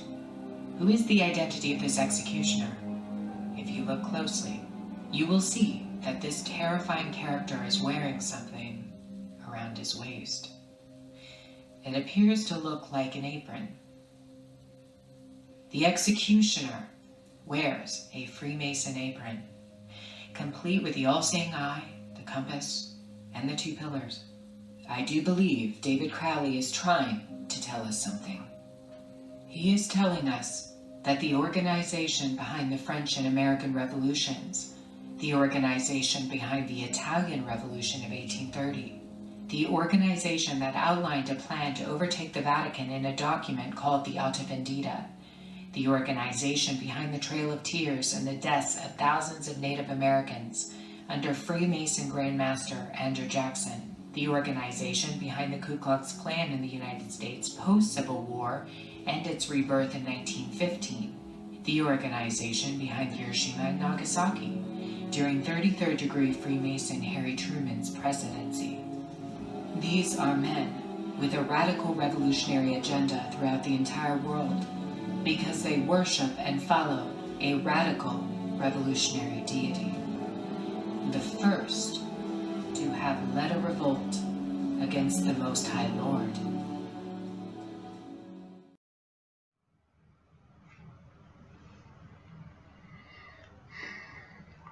When I was in high school, coming from a completely non-Christian and non-religious family or background, I distinctly remember the first time that I decided that the Bible, or the New Testament, to be more precise, was definitely not true. Made up, fairy tale, whatever. It was one verse, one scripture that to me at the time proved unequivocally that it wasn't written for our time. A prophecy that was impossible to be fulfilled. Here's the verse. And I saw thrones, and they sat upon them, and authority to administer justice was given them. And I saw the souls of those who had been beheaded, because of the testimony they bore of Jesus, and because of the word of God. No way could guillotines be introduced as a form of execution in the 21st century, right? No way. Proof that the Bible was a prehistoric book written for prehistoric people. And this is long before he woke me up on a midnight highway to spare my life from a high-speed collision into a concrete wall. Ladies and gentlemen, in 2021, like the smartphone or the smartwatch, this is called the smart guillotine. Built by Chanel. You know, the perfume and clothing and accessories brand for the rich. What on earth does a perfume company have to do with chopping people's heads off? Well, I thought I told you that all of this is just the tip of the iceberg. I wonder who really owns Chanel. Well, here's their logo, and there is an eye in the design. And have you seen their drip design? How odd. Welcome to the real world. You ready? This is from a legislation archive from the Georgia House of Representatives in the 1995-96 sessions. This is Bill HB 1274 on the death penalty, guillotine provisions. How far along are we into enacting these bills worldwide? I don't know. Maybe they've been enacted already. But I just wanted to show you that in 1995 the ball was already rolling. Another ball that's rolling are the 7 universal Noahide laws. They sound great from the outside, designed so to conceal some terrifying details on the inside. Firstly, they were signed into US law in 1991 by George H.W. Bush on March 26. Here's the bill and resolution. It was named Education Day. As you can see in the details of Resolution HJ 104, they are the 7 Noahide laws, resolved by the Senate and House of Representatives of the United States of America in 1996. Every single president since H.W. Bush has annually re-signed this resolution. Many world leaders have called for the acknowledgement and observance of the 7 Noahide laws, including the President of the European Union in July 2014 and the Australian Governor-General Michael Jeffrey in 2008. And this will be international law. So what's the problem? Well, just for starters, the law against idol worship will include, quite specifically, the worship of Jesus Christ as the Son of God, which the Noahide laws will classify as blasphemy, and the punishment for transgressing the 7 Noahide laws and for blaspheming the ineffable name of God by calling Jesus God is decapitation. I'll let you take that in for a second. This will be governed by a world court with no possibility of appeals. Something like this, an international Sanhedrin. Who do you think is truly behind these laws? Well, I can show you that right now. Here is the bill being signed into law by H.W. Bush, and here is their signature hidden in plain sight, the hidden hand of Freemasonry, displayed by this sinister and gloating-looking individual. And you know what Freemasonry is a cover for now. Who do you think designed the guillotine in the first place? This guy, Joseph Guillotine, a Freemason. Still don't believe in the prophecies of Jesus Christ? You're still in denial?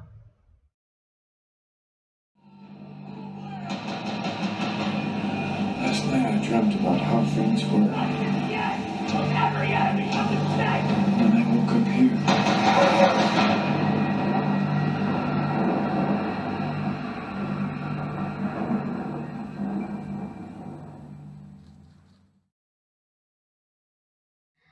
Well, that's why the director was murdered. And his wife, daughter, and dog. I think of them often, and sometimes when I need spiritual sobering up, I think of that fateful and evil night where that beautiful Christian family were brutally eliminated. If you think he wasn't onto something, well, he paid the greatest price to share this with you. Prophecy will be fulfilled. Listen to the words that come right after the execution by guillotine scripture in the Gospels. And I saw those who were such that they did not worship the beast, nor his image, and did not receive his mark of identification upon their forehead and hand. Remember this mark in the video? I'm not saying that the director knew what the mark would be, but based on the symbology, he knew who would be behind it. Look at the triangular symbol of the Freemasons. The Masonic triangle around the eye, and the Brotherhood of Saturn. Now look at the front cover of the book written by New Age author Maurice Nicoll. The mark. Same symbol. Identical to the symbol used by J.K. Rowling, who said its design was inspired by the Freemasons. Who has this tattoo, which represents the Baphomet. Well, Solve Coagula is the process in which they will bring this New World system to life. It's identical to the Masonic motto of order out of chaos. Solve means dissolve or destroy, and coagula means to bring the elements back together into a new and higher form, a new and higher system. Jesus described it as the beast system, and one way or another, we will be marked as a form of identification in order to participate. But first, chaos must ensue. A deep Masonic truth, which is mostly true anyway, is that destruction precedes construction. It's like having to destroy a tree in order to create a table. The same principle applies to creating the New Age. That's why I know that the process which involves the creation of a new system must involve the destruction of this one. Now, this is the last referenced work I'm going to use to show you who will be the head of that system, that one world government. A book by David Spangler, considered as one of the founding fathers of the modern New Age. He also has an intimate relationship with the United Nations, as shown in a 1975 document which was uploaded to the UN archives in 2006. Please pause to confirm that, where you can find his name listed under the Board of Directors for the Planetary Citizens Group.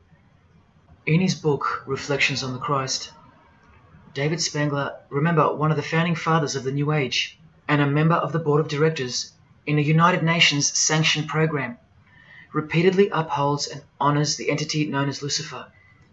He tells us all about what is required to step into the New Age.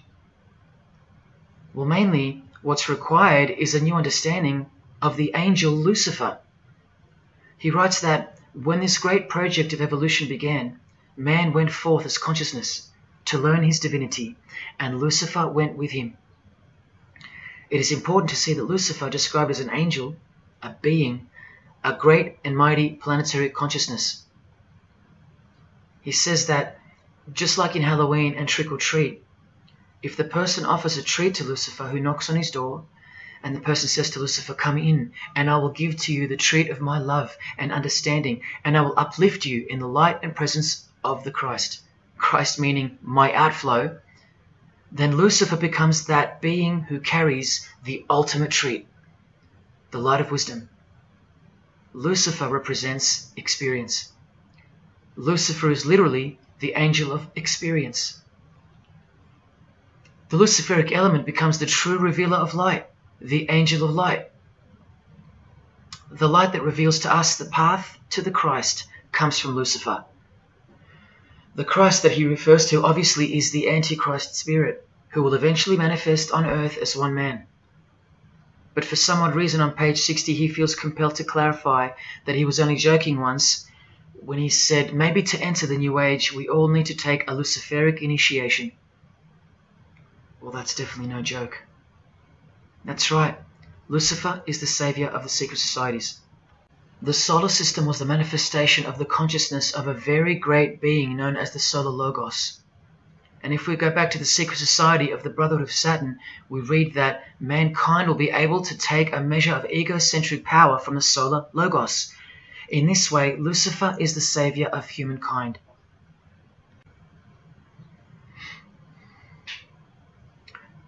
Do you see who you're dealing with? These are the people above you, the rich, powerful, influential, overflowing in all areas of those who are steering society, and they're about to reach their destination. Who showed you? Who told you? Who warned you? Jesus Christ did. Oh, those pesky Christians. In the animation Flushed Away, the villain Toad conspires to genocide all the rats in the sewer world and replace them with a superior species, a new species. No one is aware except for this one rat who's briefly seen in the beginning. He's a Christian rat, a nut job, carrying around a plaque, as some real-life Christians used to, warning everyone of the impending doom that is upon them. What's the twist that's hidden in plain sight for no one to see? Well, the villain Toad, planning the New Age, wears the ring of a Freemason. This ring. And he wears it exactly on the finger that a Master Mason should. It is worn on the third finger of the right hand. There is one who predicted it all, and they know that. That's why he's been so thoroughly discredited, or so it seems. Yes, the nutjob Christian was right all along. Remember one last thing before I close. From Masonic New Age author Christopher Hyatt, who spoke of the well-planned-for and long-awaited invocation of the Prime Minister of the world, when he wrote in his book, "A massive truth that I wish with all my being that you would grasp. Both satanic cults and Christian fundamentalists are closer to seeing the truth than most normal people. The world has always been at war, a spiritual war from the beginning. And if you don't know it, then you're losing the battle. The gospel tells us so accurately that the enemy we wrestle against is not made of flesh and blood, but it is made of spiritual forces of evil in heavenly realms.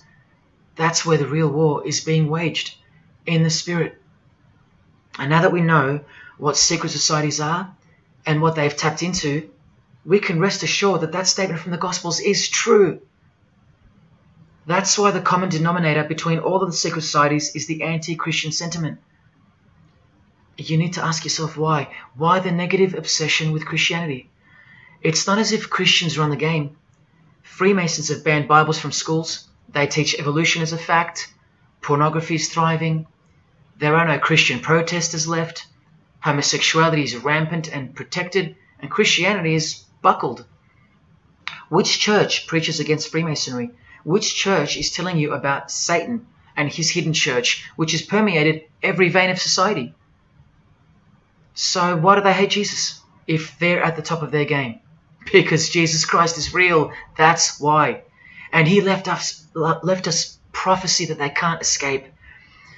See, the more they win, the more they fall into the hands of the prophecies of Jesus and his Gospels. What a blessing for you, those who would grasp this as truth.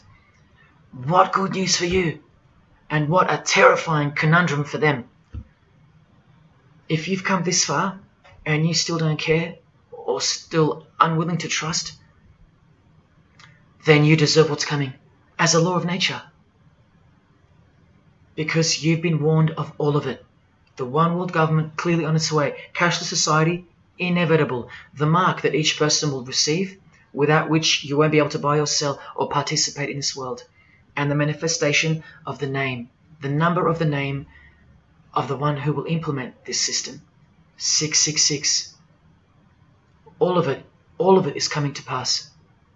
Inescapable we are from him. Everything and everyone will fall back into his hands, where he will finally separate the goats from the sheep.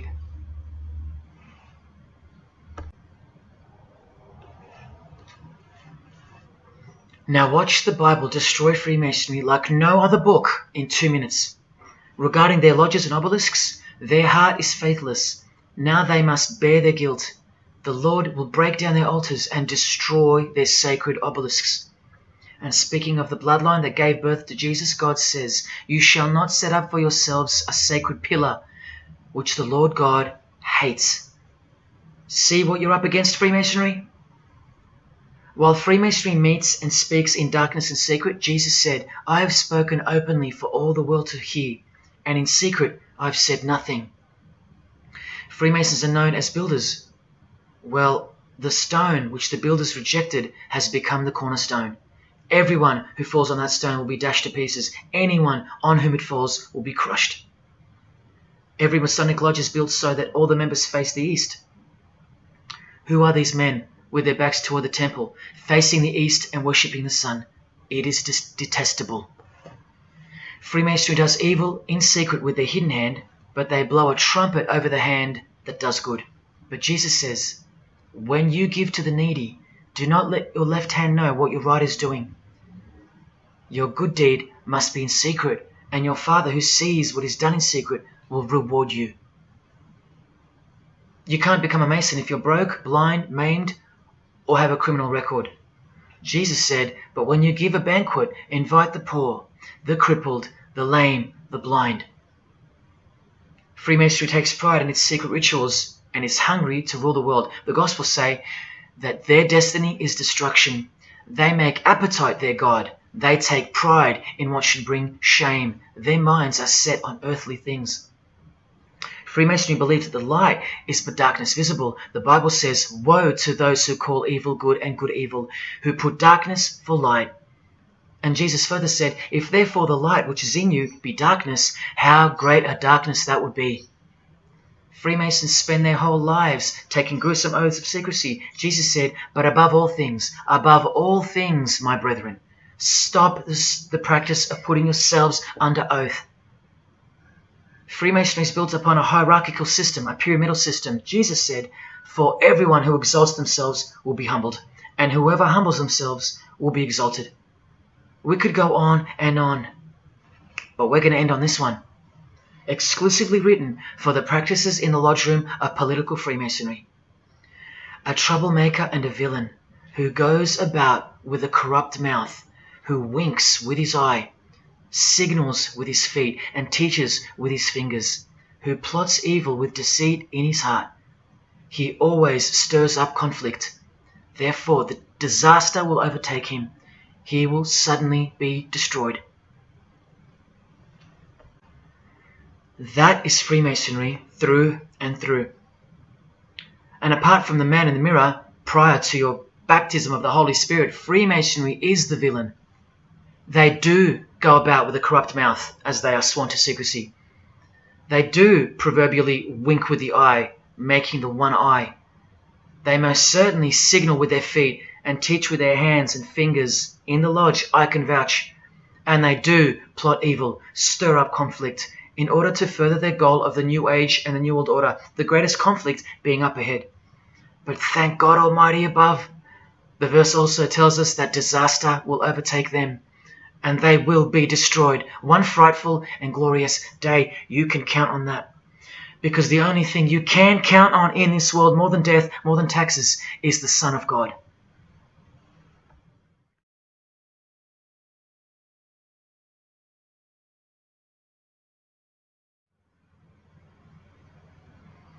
This is it. This is the last shock, and by far the biggest.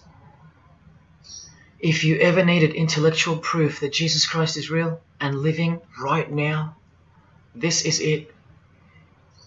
If Jesus and the Gospels weren't true, then Luciferians wouldn't be running the world.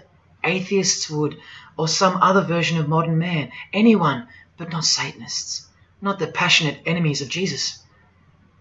If Jesus wasn't real, then so-called Satanists would be scattered here and there over the world in little local covens by silly teenagers rebelling against society and living in their own la-la land with their own little make-believe devils, being make-believe rebels. But no, people who believe that Lucifer is God run the world from top to bottom. They are dedicated to the core. They're highly sophisticated. They make the movies, they star in the movies. They write the songs, they sing and dance. They are worshipped as idols. They set trends, they live large, and they practice witchcraft, complete with sex magic and blood sacrifices. Why? Why do they do that? Why would they bother? Because witchcraft is real and has been since before civilization began, hidden from the vile multitude who have been stupefied by propaganda to the point that they don't believe in anything anymore. And who waged a war on witchcraft on your behalf? God did, the God of the Bible. If Jesus wasn't real, Luciferians wouldn't be building their paradise on earth. Atheists would. If Jesus wasn't real, Luciferians wouldn't be passionately hating him to the point of keeping their existence hidden under penalties of torture and death. Lo and behold, in the 21st century. Yes, if Jesus was a myth, Luciferians wouldn't be working overtime to inadvertently fulfill every prophecy that Jesus gave us. Can anybody read me? What part of Jesus foretold a worldwide cashless system, a worldwide government, and a worldwide religion do you not get? If Jesus wasn't real, why do former Satanists freely admit that only the true Christians are immune to witchcraft? They have no power over the disciples of Jesus. How is that possible? And what about this one that's been going around? If the Gospels were written by the Catholic Church in order to control people, then why didn't they include a Pope in the Scriptures? There's no Pope here. Why didn't they include instructions to obey the priests? There's no priests in the New Testament, except for God himself and all his disciples. We're all priests. If the Gospels were an invention of the Catholic Church, why does Jesus say to call no man Father except your Father in heaven? Yet every priest holds the title of Father. If the Gospels were an invention of the Catholic Church to control people, why were only priests allowed to own a Bible and not the common people? Why did they burn William Tyndale at the stake, a Christian scholar who translated the Bible into English? Are you with me? Please help me understand how you don't believe in Jesus when even your enemies, the high-ranking Freemasons, think that you're stupid for not believing in Satan. There was the first shock, which was the fact that an international secret society exists at all, and that all people in power, prominence, celebrities, they're members of it. That was the first shock. The second shock was the oaths they take and the rituals they perform. Decapitated heads, brains exposed to the sun, drinking wine from human beings' skulls, all done by the people you respect the most. Pretty shocking if you have any brains left in your skull and heart left in your ribcage.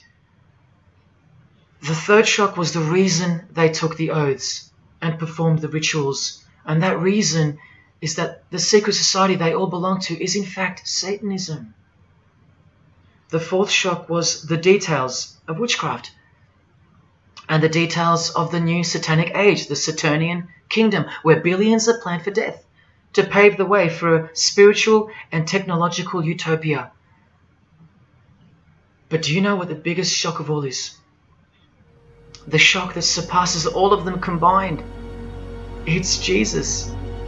Jesus is the shock. He's the shockwave, the reality and truth of him. Because that changes everything. He changes everything. The greatest news you could never think up, that God left his abode to come here, a form of hell, manifest on earth, to be ridiculed and executed, to save our sorry asses by taking a bullet for us.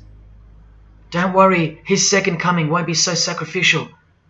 Better start fearing like you fear a cop and like you fear a judge. Oh, I know you tremble in front of them, but you don't fear God? Oh, how we love the darkness and sin. Possibly you, loved gossip, you loved sex and porn, you loved sodomy, you couldn't stop lying, you couldn't stop cussing, you loved your idols, singers, actors, sports people, sports teams, putting people who fart, smell, and eventually die on a pedestal. You just couldn't cut yourself off from the ways of the world. Purity? Who wants to be pure? I have to be pure? I have to live holy? Stop sinning? That's so boring. What kind of God is this? To hell with that God. Well, do you like filth in your home? Do you? Do you like filth on your carpet, on your clothes, on your face? Do you invite filthy guests over and give them a share in all your belongings and all your power? Do you give them the keys to your house and car? No, you don't. But the Creator, who has the greatest house of all, he should. We can barely earn $1,000 a week, and we don't give that away to anyone. But now God should share his wealth with you, the unclean, the unrepentant. Is it too much to ask your filthy guests to clean up before they enter? To watch their mouths, to control their willy? Is that too much to ask? Oh, but if God was real, what about all the children that die? What about them? What are you doing about them? Are you still stuck on which phone you're going to upgrade to or what's for dinner? Why don't you leave your abode, your luxuries and your loved ones and risk it all to go save some children yourself? Oh, but what about all those who've never heard of Jesus? Let me ask you, what's your excuse? I know they have one, but what's yours? You've heard of him. Every morning you wake up and look at the calendar is a testament to his name, because it's 2021 in Australia, it's 2021 in Brazil, it's 2021 in China, it's 2021 in every single country in the world. So let me ask you, 2021 years since what? Like I said, just waking up in the morning and knowing what day it is a testament to him. But if God was real, why wouldn't he just show himself? Show himself to who? To you? You can't even get on your knees and repent. You can't even hate sin and scream out to him. So why would he? How do I get the girl if I don't ask her out? And if I do, maybe she rejects me the first time and the second. How bad do I want her? How hard will I try? Most haven't even knocked on his door. Well, I did. I just kept knocking and knocking, and then I started banging and banging. I refused to leave his porch. I lay there like a hungry puppy. But even when he answered the door, I did the runner, because he was too big for me, and I loved sin a little too much. Yet he still left the light on for me. But here's the craziest part about people who ask me why he doesn't just show himself the way they'd like him to. Their hearts have been so hardened that even if he did appear to them, in 2 weeks they would go back to being their old self, and he knows that. That's why. They might even forget it ever happened. Oh, that was just a crazy day. That was probably all in my head. Oh, how we love to make excuses. But if God was real, what about all the other gods? What other gods? Did Buddha perform a miracle for you? Did he affect a plethora of witnesses? Were his followers stoned to death, sawn in half, eaten alive? Did historians of his era leave any trace of him? Did he prophesy all the kingdoms that would appear on earth, and in what order? Did he foretell of worldwide floods, of enemies that would despise his followers, use his name as a cuss word, and eventually attempt to set up a world kingdom? Did his appearance change the calendar from one end of the world to the other, and predict that his appearance would in fact change the calendar? What did the Prophet Muhammad do for you? Apart from stealing Jesus from billions of people and corrupting the Gospels, did he dedicate his entire life to sinlessness? Did he remain celibate so that his blood could make a difference in the hidden realm? By the science of sacrifice, which is practiced in secret every day, in order to shield your very soul? No, he didn't. Instead, he had 11 wives. One of them was 9 years old, and he lived like a king, while the real king lived like a slave, and died like one too, and washed the feet of his disciples, while demons trembled at his name and presence, and still do. And let's not even bother with the other pagan gods, Osiris, Odin, Vishnu, all inventions of fertility cults that worship the sun, sex, genitals, death, destruction, agricultural religions. Did anyone else apart from Jesus Christ ever say the words, I am the truth? Have those words even ever come out of someone's mouth? I've heard of, I know the truth, I have the truth, but I am the truth? That doesn't even make sense. Unless truth itself was once upon a time born on earth as a man. Well, of course he's the truth. Where are all the heart-wrenching, knee-buckling testimonies about the indescribable power of this Holy Spirit, which comes in to sweep you off your feet and drown you in its tides, changing you forever? Where are all those testimonies? I'll tell you where they are. In the Christian column. That's where. Oh yeah, you'll get them here and there in every genre, but Christian testimonies simply outclips the rest. Where are all the life-changing, electrifying Hindu testimonies? The Muslim testimonies? A Muslim, Buddhist, or a Jew on the street corner, or from the proverbial rooftops, shouting the truth for all to hear, no matter the cost, because they love us that much, because he loves us that much? Where are they? And Freemason testimonies? Have you even heard of one of those? Satanic testimonies? You ever heard of one of those? A Freemason on his knees, sobbing from joy because of the overwhelming knowledge that Lucifer loves him? No Mason or Satanist has ever done or heard of such a thing. But the biggest cult in size is the cult of society. Where do you think the word culture comes from? And the TV, the doctors, the idols, the PhDs, the scientists, they are the priests of the cult of society. You atheists think you don't live in a religious world of your own, filled with daily rituals and daily worship? Even your beliefs require faith in what your priests teach you. Evolution, no proof. Age of the earth, no proof. Distance of the sun, all faith-based on what you are told by strangers. You can see the rings of Saturn with your telescopes, but you can't see the buggy on the moon that was left behind in 1969, yet you still believe, because you have faith. Don't you worry, no matter who you are, you live in a religious world, because life is religion. And if you're still in the I'm not religious category, think again. You all worship something or someone, and your religion is futile. But for you, for the one, whoever you are, remember the advantage that evil has over good. A little good doesn't destroy evil, but a little bit of evil destroys all good. See this glass of water? One single drop of poison is enough to render the whole lot useless or deadly. That means that 99% of the goodness and purity of that water amounts to nothing, all because of one single drop. The whole glass is evil. And so it is with the human soul. You better believe it. Does anyone go out with a stain on their face or on their shirt? You think the soul can't be stained? Think about it. Just one lie makes you a liar. So you can't go where life is, stained with death? Now, in case someone thinks I'm playing the high and mighty role, I tell you this. I used to be a liar. I used to be a pervert. I used to be a drunkard. I used to smoke all kinds of poison. I used to have angry outbursts, use a filthy mouth, indulge in filthy humour. I used to. Past tense. But no more. He finally summoned me. He called my name for the last time. He took my dog, then my music. He took my band, broke it all, and broke me, flooded me clean. He sent for me. He woke me up from a deep sleep.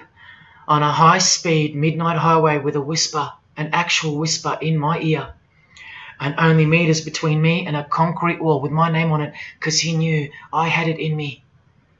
I had it in me to lay it all down, risk everything, so I can take a stand for him, for the Gospels, and for you. Well, this is me taking a stand. Brothers and sisters, I did all this for just one person, and I'll be hated and mocked and worse maybe, so that that one, whoever you may be, will wage war on sin and believe. Don't let even one drop in. No matter what the distractions this evil world may place in your path, in order to bury itself and its poison in your heart, where it will take root and overpower the 99% goodness in you. Just like only a few find success in this world, even fewer will find the kingdom. It's far more difficult than winning X Factor, or making $1 billion, or reaching a 33rd degree of a secret society. It's as difficult as loving your greatest enemy. And that's just about impossible. But if you can figure out how to do that, then you've found the road to life. And I hope to see you soon. God love. Jesus wins.